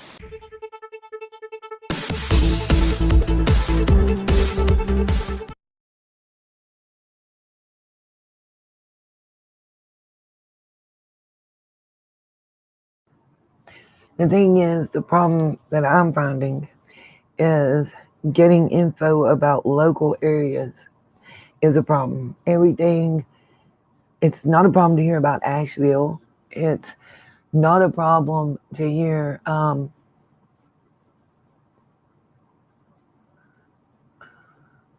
see. Let me see if I add.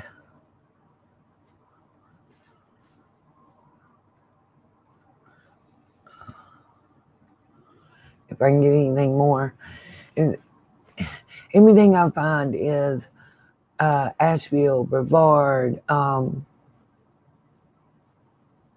like right now, Asheville, North Carolina, top of the thing.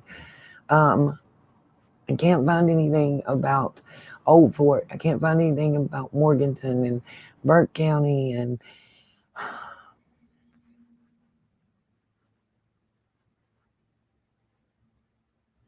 places that aren't well known, I guess is the word. Let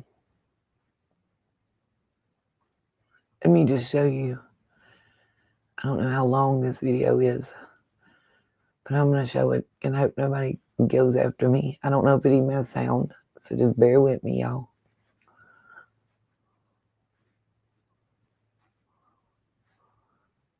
I get it pulled back up.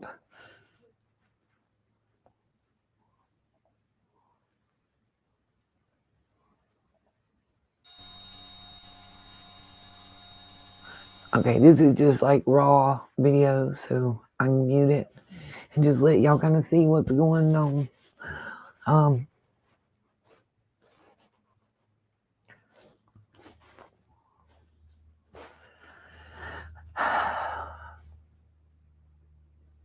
I just want y'all to see what's still happening. This was 24 hours ago. This was after the sun came up and out, up through today. How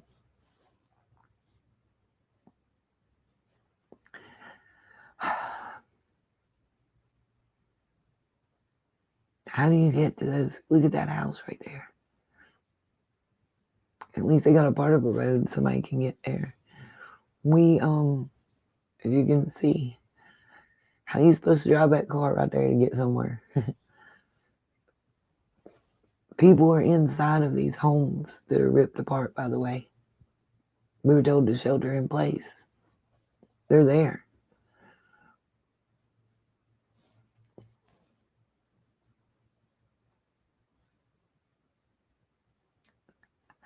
How do you even begin to look at all this everywhere and fix it. That mudslide, that's Old Fort on Interstate 40. Where do you start? How do you rebuild when your insurance company's already telling you you're not insured for this? FEMA's giving out $750 checks. I think how's that gonna help? Would that buy a car? I don't have any answers. I just have questions, and I'm being honest.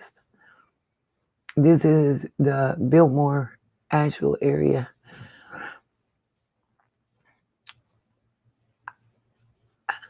I don't know.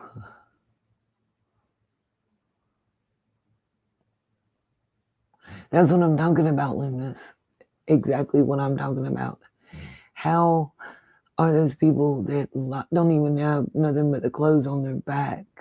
What are they supposed to do? How are we going to identify all the bodies that are floating in the water? It's just overwhelming to look at, is my whole point. Thanks for proving it, though.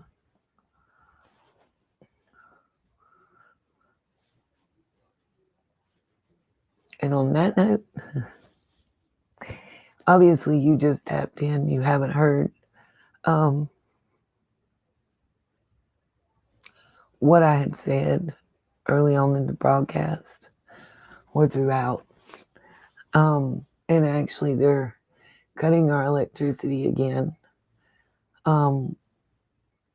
But I said I'm thankful, and I felt like the Lord had a shield over me and mine, because everything could have been so much worse.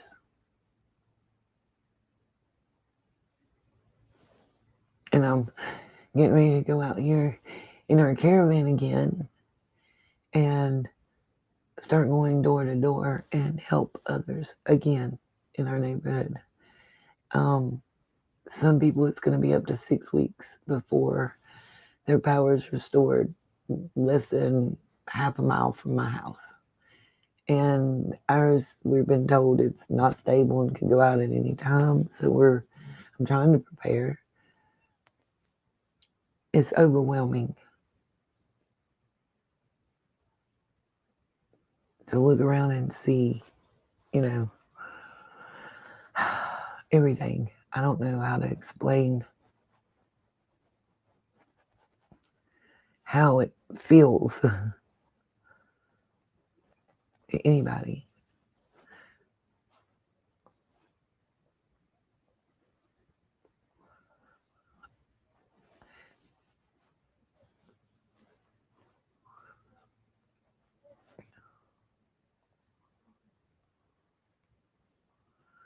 Okay. I'm not sure what my computer is doing.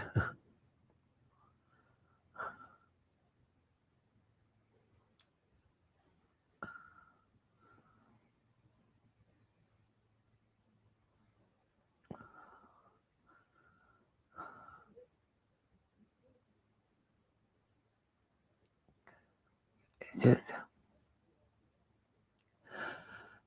so much devastation and destruction,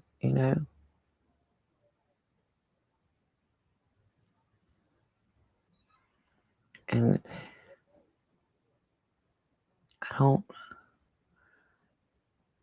like I said, I don't have answers. I just have questions.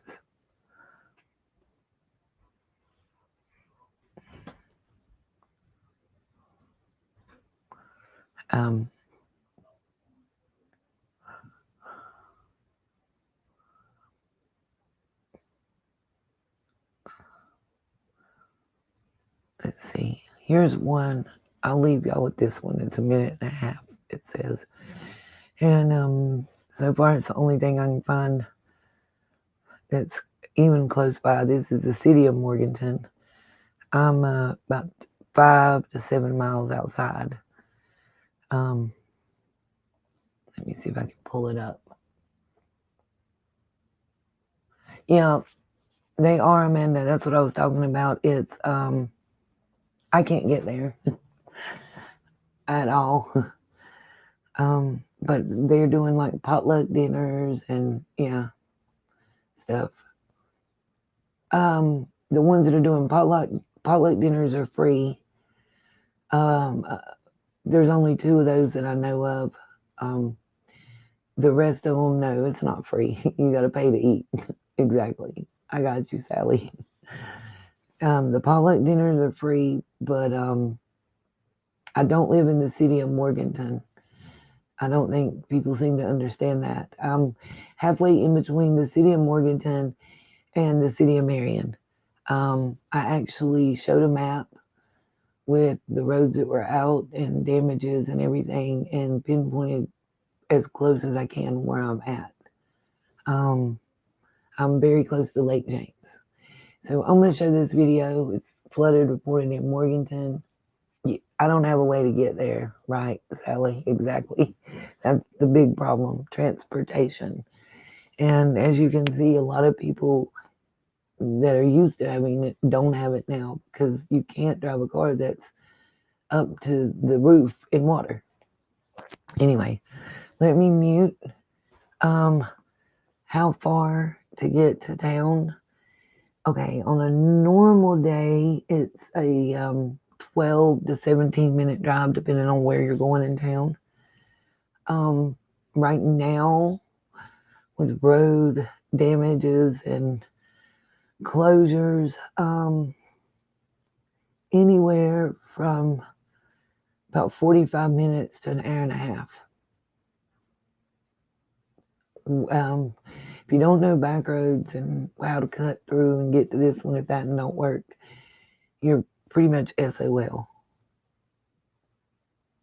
No, they are not coming door to door, Amy, at all. We, a group of people, I'm waiting on to pull up. They were supposed to be here already. They came yesterday and the day before that I've been working with. And some are working with churches that are working with Samaritan's Purse. We're taking supplies door to door. We found someone yesterday, found some pets yesterday. Got diabetic supplies and oxygen to 3 different people altogether. Much needed food and water. We had 129 residences yesterday, and we were planning on trying again today. If they're not here, they might have been unable to get enough gas to go. I don't know. Cell service and electricity is spotty. Information is difficult to get. We're doing the best we can right now, And those of us that have anything are thankful. I've opened up my home while the power's working, brought food, cooked it, took it back to people, let them come in and cook, take their bird bath, hoe bath, whatever you want to call it. I've given away clothes, shoes. I know for 4 days I didn't see a single hardly living soul.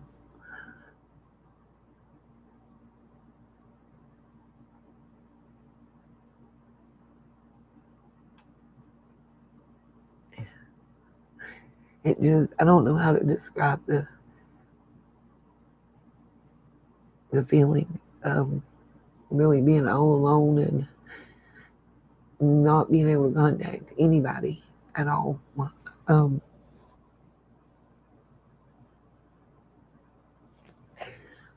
almost felt like I was like on Gilligan's Island or something by myself. I don't know how to explain it. Let me let this play. I hadn't seen this. We're gonna watch it together, y'all. This is about the town Morganton that's below me that is a part of Burke County. It's the main, I guess you call it like the epicenter. It's where all the stores and restaurants are. If you don't live in these kind of areas, I guess it's hard to understand. So we have less than I know it's less than 6,000 in the population. Like less than 2,000 live in the city limits, the downtown area and stuff, Morganton, and what they consider the city limits, which keeps growing because they want that land and those extra tax dollars. Most of us live in what they call the county or rural areas outside of the city limits, where we just have like county taxes and stuff. And depending on where you're at, it could be as little as 7 minutes normally, as much as 30 some minutes, depending on how far you're winding up around like Burkmark Mountain, Flat Gap Mountain, South Mountain, up on the lake. It's difficult to explain. I don't know. Let's see what they're showing us here. Maybe y'all can see some of what I have been shown that I can't get the upload of video and pictures of my area, or at least the area I'm used to going to get supplies and come back home. I only go twice a month. Okay.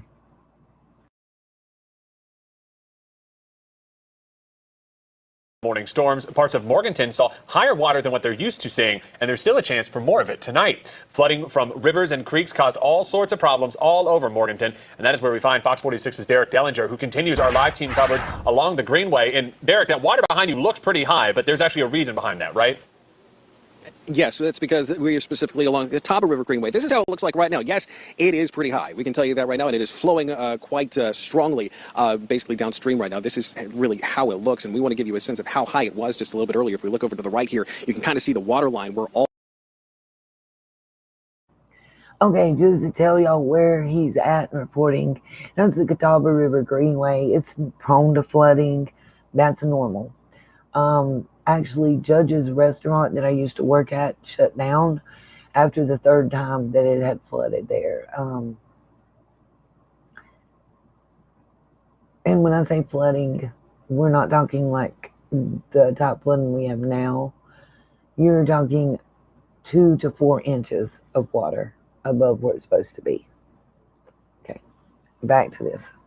I gotta look and see what day this was, matter of fact. Hold on. I thought it was earlier, but okay, this is 2 years old, so this is not going to help. See, that's what I'm talking about. I cannot find anything about my area that's not years old or surrounding areas. If I can get video and matter of fact, let's see. Hold on, I got an idea. One last place to check. YouTube and Google aren't telling us, so let me see.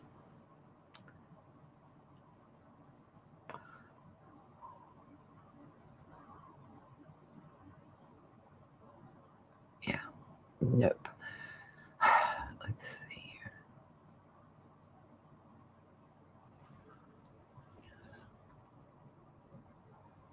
I wanted y'all to see what it looked like for real. Not from the air. Let's see.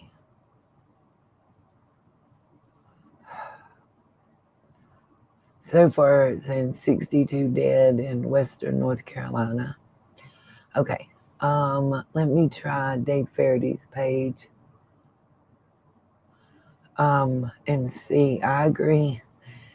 And see what I can find there. Because usually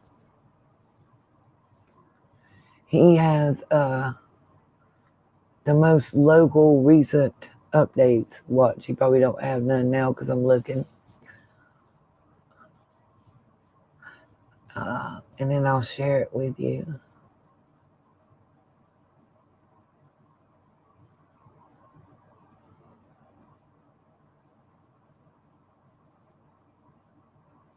And it's loading. I think, let's see, post. Maybe that'll be faster.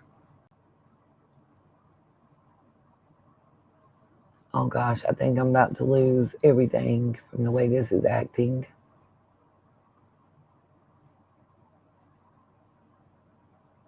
It's not loading.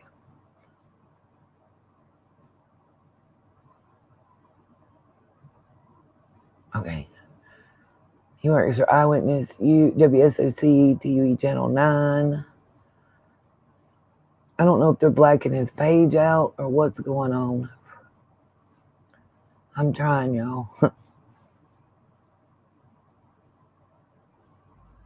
might have to just do photos. I don't know.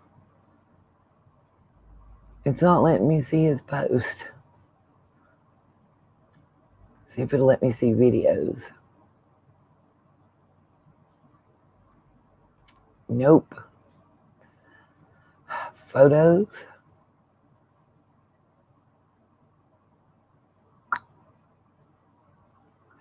Okay, I'm not sure what's happening. This is what I'm telling you. It's like, I want to show you what I'm seeing. It's not that it's not loading. It's not that I don't follow him.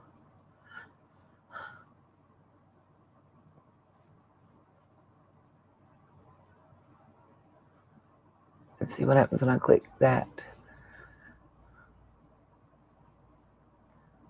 So I can see the little...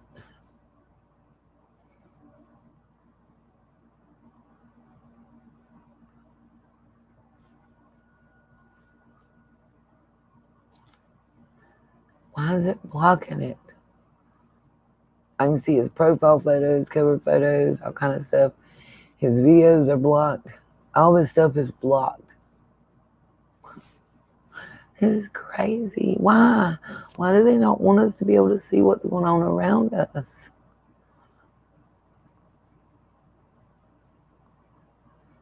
This looks like I'm trying to open it. Let me try to open this one picture I can see.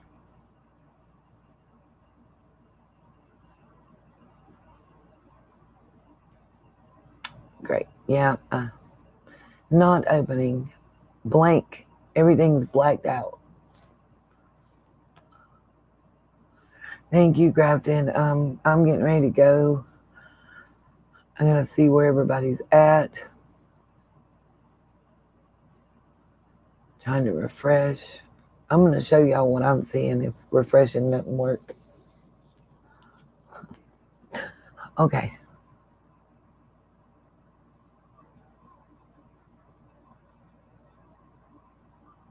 Let's see if I can find anything.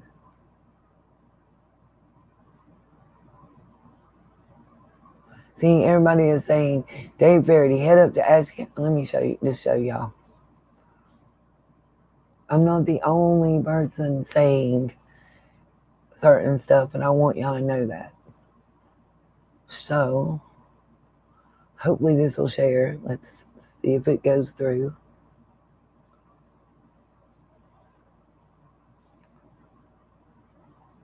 Took me a minute to get it loaded. So,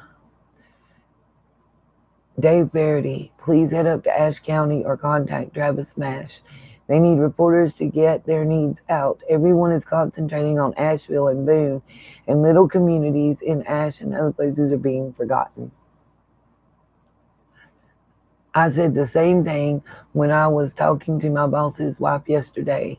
By the way, Bill's Garage has a few, I'm not sure. Let me, okay, let's see. Wow, okay, yeah, okay, great. Okay, critical alert from Burke County. It's the distribution that I already showed you guys earlier.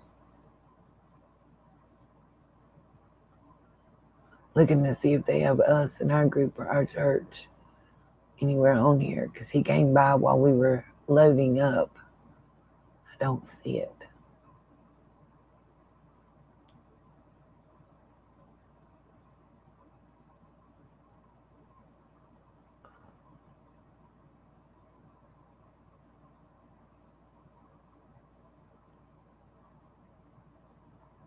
There's the App State campus.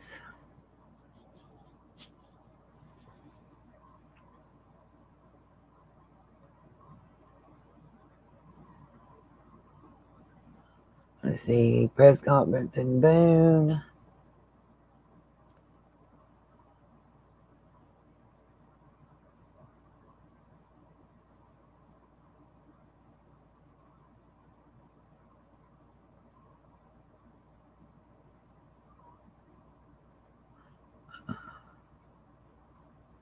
Trying to see what they're saying.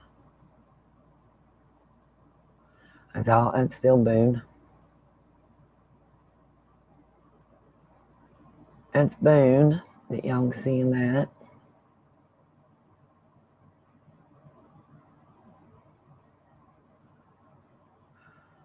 That's Catawba County.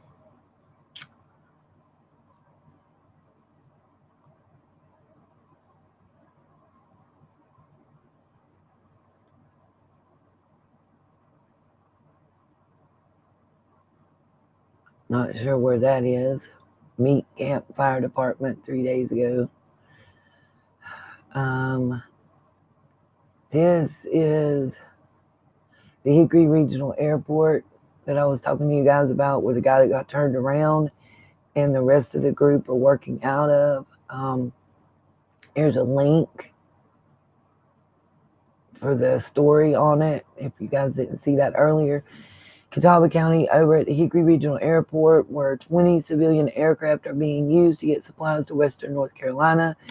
Carolina Emergency Response Team is organizing the efforts here. Spoke with the pilots across the country. The story today on Channel 9. Yada, yada, yada. United Way says there are drop-off locations at Conover Fire Department, Catawba County United Way office.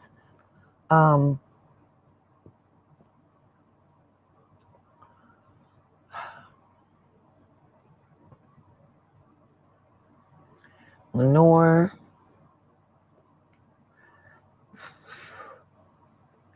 As of 5:30 Sunday, they had over 37,000 members without electricity, 13,605 in Watauga, 11,616 in Ashe, 7,802 in Caldwell County, Allegheny, Wilkes, Avery, Alexander. They don't serve us, so we're not on the list. Used to that as well.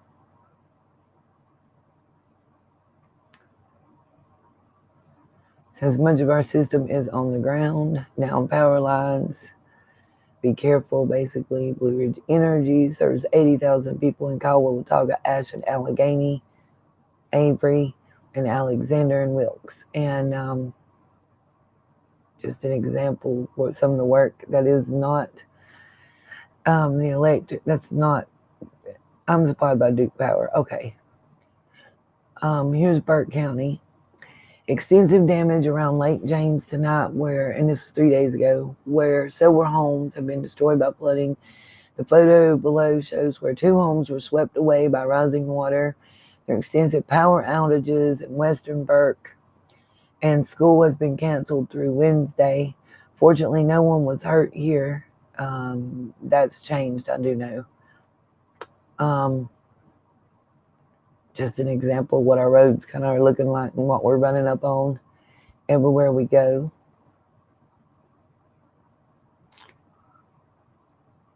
They're asking, please cover Spruce Pine, Burnsville, Pensacola, and Yancey County. It's bad and no one is talking about them. They desperately need help too.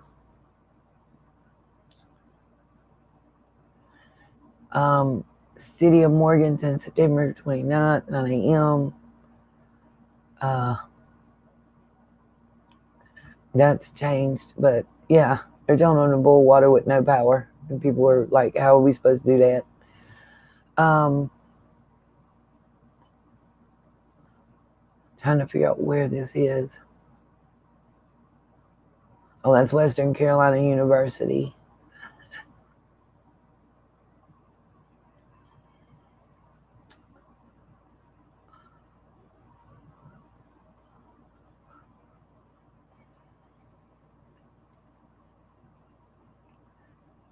It's Catawba County, Watauga, between Boone and Blowing Rock.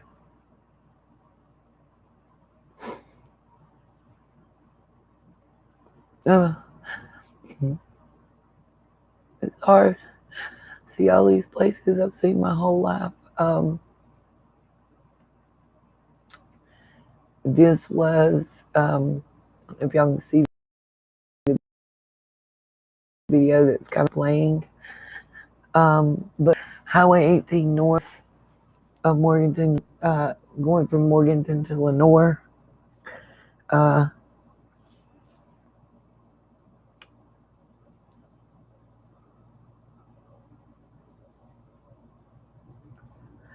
Somebody sent a PayPal. I'm trying to see. Thank you, Amy.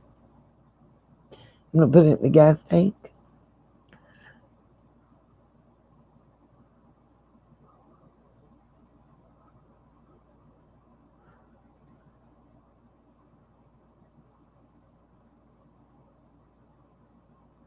I just got a message. I'm really PO'd. If First Citizens Bank, my I call him my stepdad and stepmom. See, they're still without power, and First Citizens has yet to deposit his check. He just messaged me on that one too. Again, thank you, Amy, for your PayPal donation. Catawba County, everybody's telling me they got it easy. That's trees down and stuff. They're not having the bad flooding.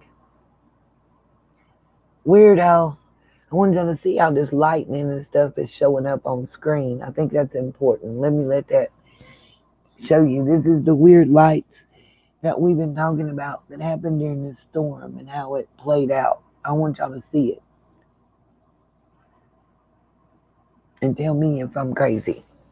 If that don't look different. Y'all ever seen anything look like that? Even on camera.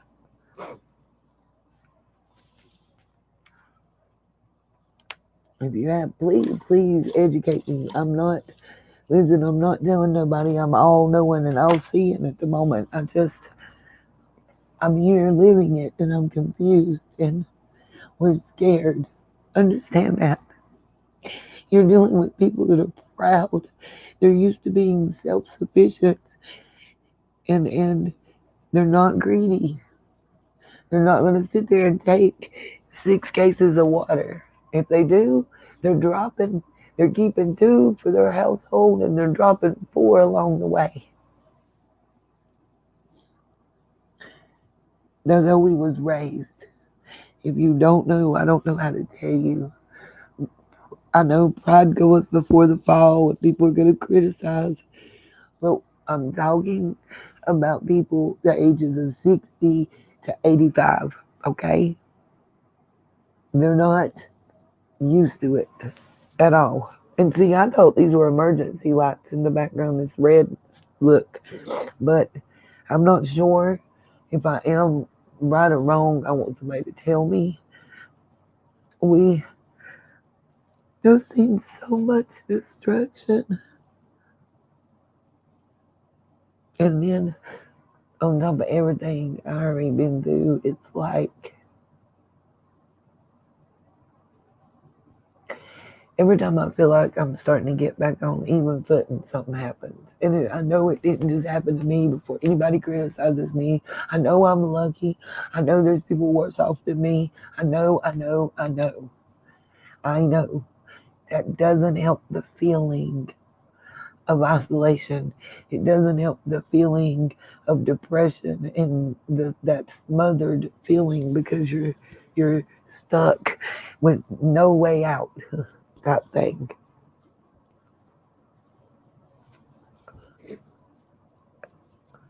All that is still very real. And then you got guilt because you feel guilty because you feel bad and know people have it worse than you. But there's people trapped. There's people suffering.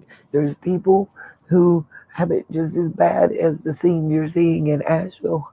And because they're not in a large town, because they're not in a tourist town, they're not getting the attention from the news media. They're not getting the help from nobody. They're not on government lists to get help.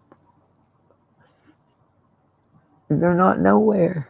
Their municipalities aren't on any list. That's scary.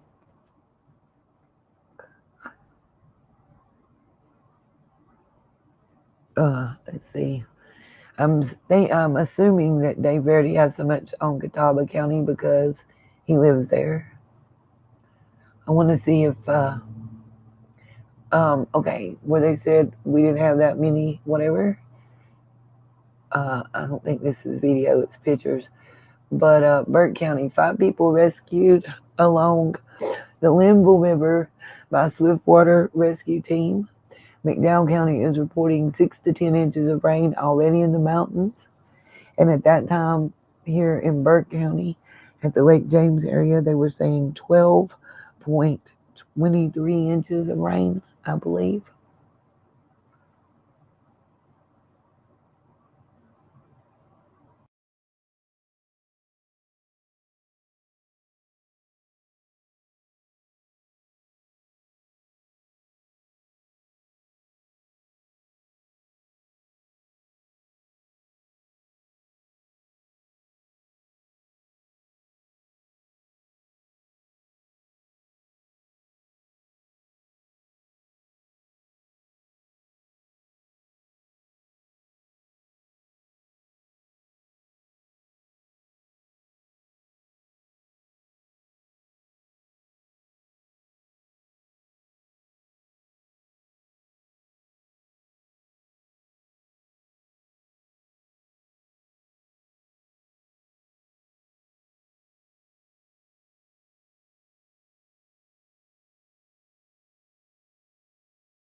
I know y'all couldn't hear me. Dadgummit.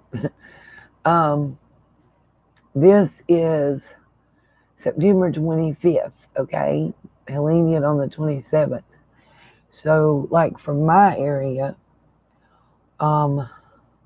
we had already received between 8 and 10 inches. I am right here. Let's see, I'm trying to see McDowell County line.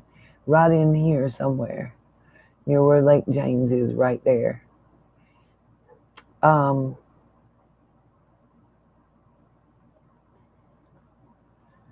went back further.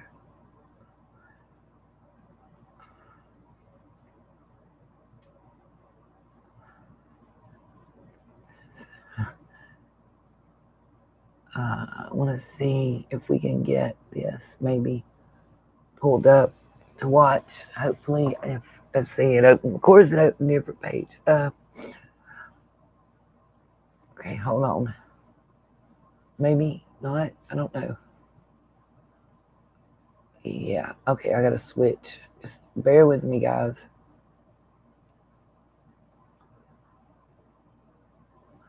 Trying to load and switch pages to share at the same time. This is Operation Airdrop.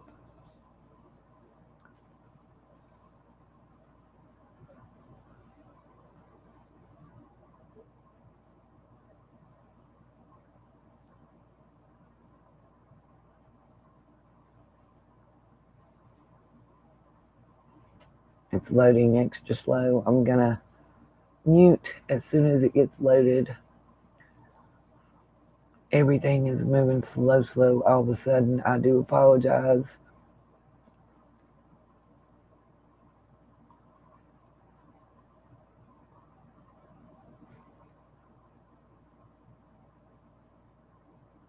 The mental is horrible, Miss K. I'm not gonna lie to you. This might be what we've already seen. If it is, I'm not. Once it gets started.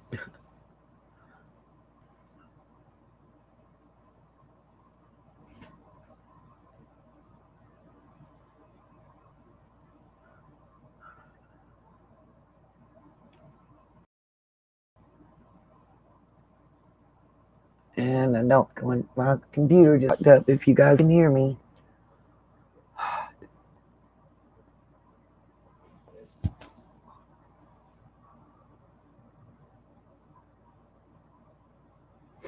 It says volunteers in Hickory use their helicopters to fly supplies to Helene victims. I'm just going to read it to everybody. Days after Helene, roads are still blocked, leaving neighbors stranded. It seems like those that are sadly becoming more familiar across parts of North Carolina right now. Strangers are coming together to help those in need. Helene has claimed more than 100 lives across 6 states. In North Carolina, 30 people, which is now up to 57, were killed in Asheville alone. In South Carolina, at least 29. FEMA is providing 20 truckloads and 40 truckloads of water a day to neighbors in North Carolina. The Department of Defense has 22 helicopters staged to support the response efforts in isolated communities. Don't know when that's going to happen. Yeah. In Hickory, Channel 9's Dave Faraday, it's still swirling, was with volunteers who were flying supplies to those in need.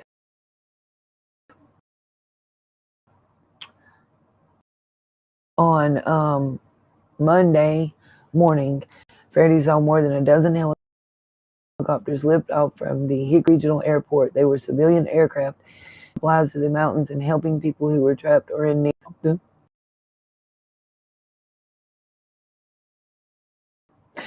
It's great to play some small role. The Carolina Emergency Response Team is overseeing the efforts. Thank Hurricane Katrina, except in the mountains and with helicopters, not boats, said Chad Walton. That's pretty much where we're at right now. A total of 20 choppers are being used to reach people from Banner Elk to Asheville. They'll get down to us eventually, I guess. Sorry. Faraday also saw search and rescue dogs arrive on a private plane from Oklahoma.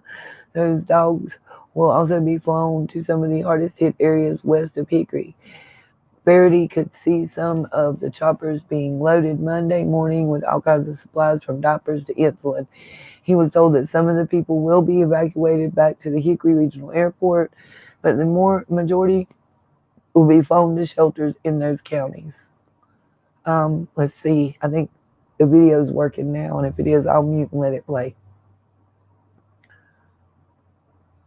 Let's see if I can get it. Just pray with me, y'all.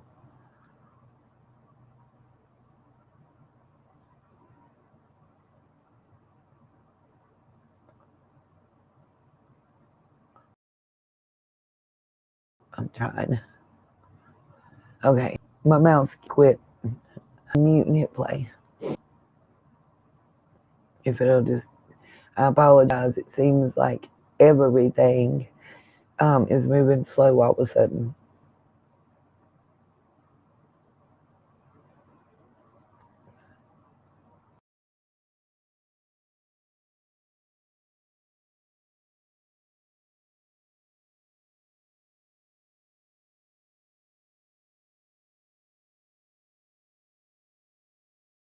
Days after Helene, roads are still blocked, leaving neighbors stranded. And right now, strangers are coming together to help those in need. Here is the latest of what we know. Helene has claimed more than 100 lives across 6 states. In North Carolina, 30 people were killed in Asheville alone. And in South Carolina, at least 29 people have died. Right now, FEMA is providing 20 truckloads of food and 40 truckloads of water a day to neighbors in North Carolina. And the Department of Defense has 22 helicopters staged to support response efforts in those isolated communities. Channel 9's Dave Faraday is in Hickory, where volunteers are actually flying supplies to those in need. Well, over the last hour, we have seen more than a dozen helicopters lift off from the Hickory Regional Airport. It looks like one is taking off right now.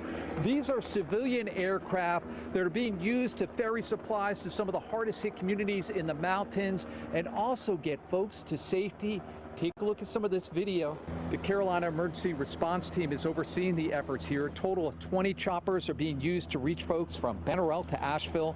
We've also seen search and rescue dogs arrive on a private plane from Oklahoma. Those dogs will be flown to some of the hardest hit areas west of here. This morning we could see some of the choppers being loaded with all kinds of supplies from diapers to insulin. I'm told some of the folks will be evacuated back to the Hickory Regional Airport, but the majority will be flown to shelters in those counties. We spoke with organizers here, along with a pilot from Texas. Think Hurricane Katrina, except in the mountains and with helicopters, not boats. That's pretty much where we're at right now. I found out about it from my wife and kids. They heard about it on Instagram. It's great to, play some small role. Happy to be a part of it. And the airport director says that the National Guard has been running missions out of the airport as well. The Carolina Emergency Response Team says that it is taking requests for help on its Facebook page. Reporting from Hickory, I'm Dave Faraday, Channel 9 Eyewitness News. Dave, thank you. More than 2 million customers across the Southeast remain without power, according to poweroutage.us. Take a look at this map right here on your screen. It shows you the extent of those outages. Power companies are dealing with damaged and blocked roads as they try to work to restore power to homes and businesses.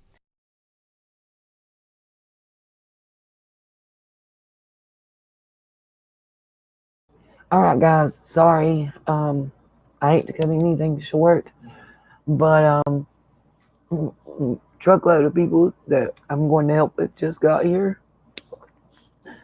I'll keep y'all updated as I can. Just please keep praying. Oh my goodness, what in the world? Sorry, nothing's following commands on my computer right now. Please keep praying. Churches, Samaritan's Purse, Hickory Regional Airport. Those 3 areas are what's really getting in there deep to help those that aren't getting help. I'm going to go before I miss this ride. And I'll get back to you guys. Our goal is to hit at least 100 doors today that we didn't hit yesterday. Just please pray. Thank you all. Peace, love, and light.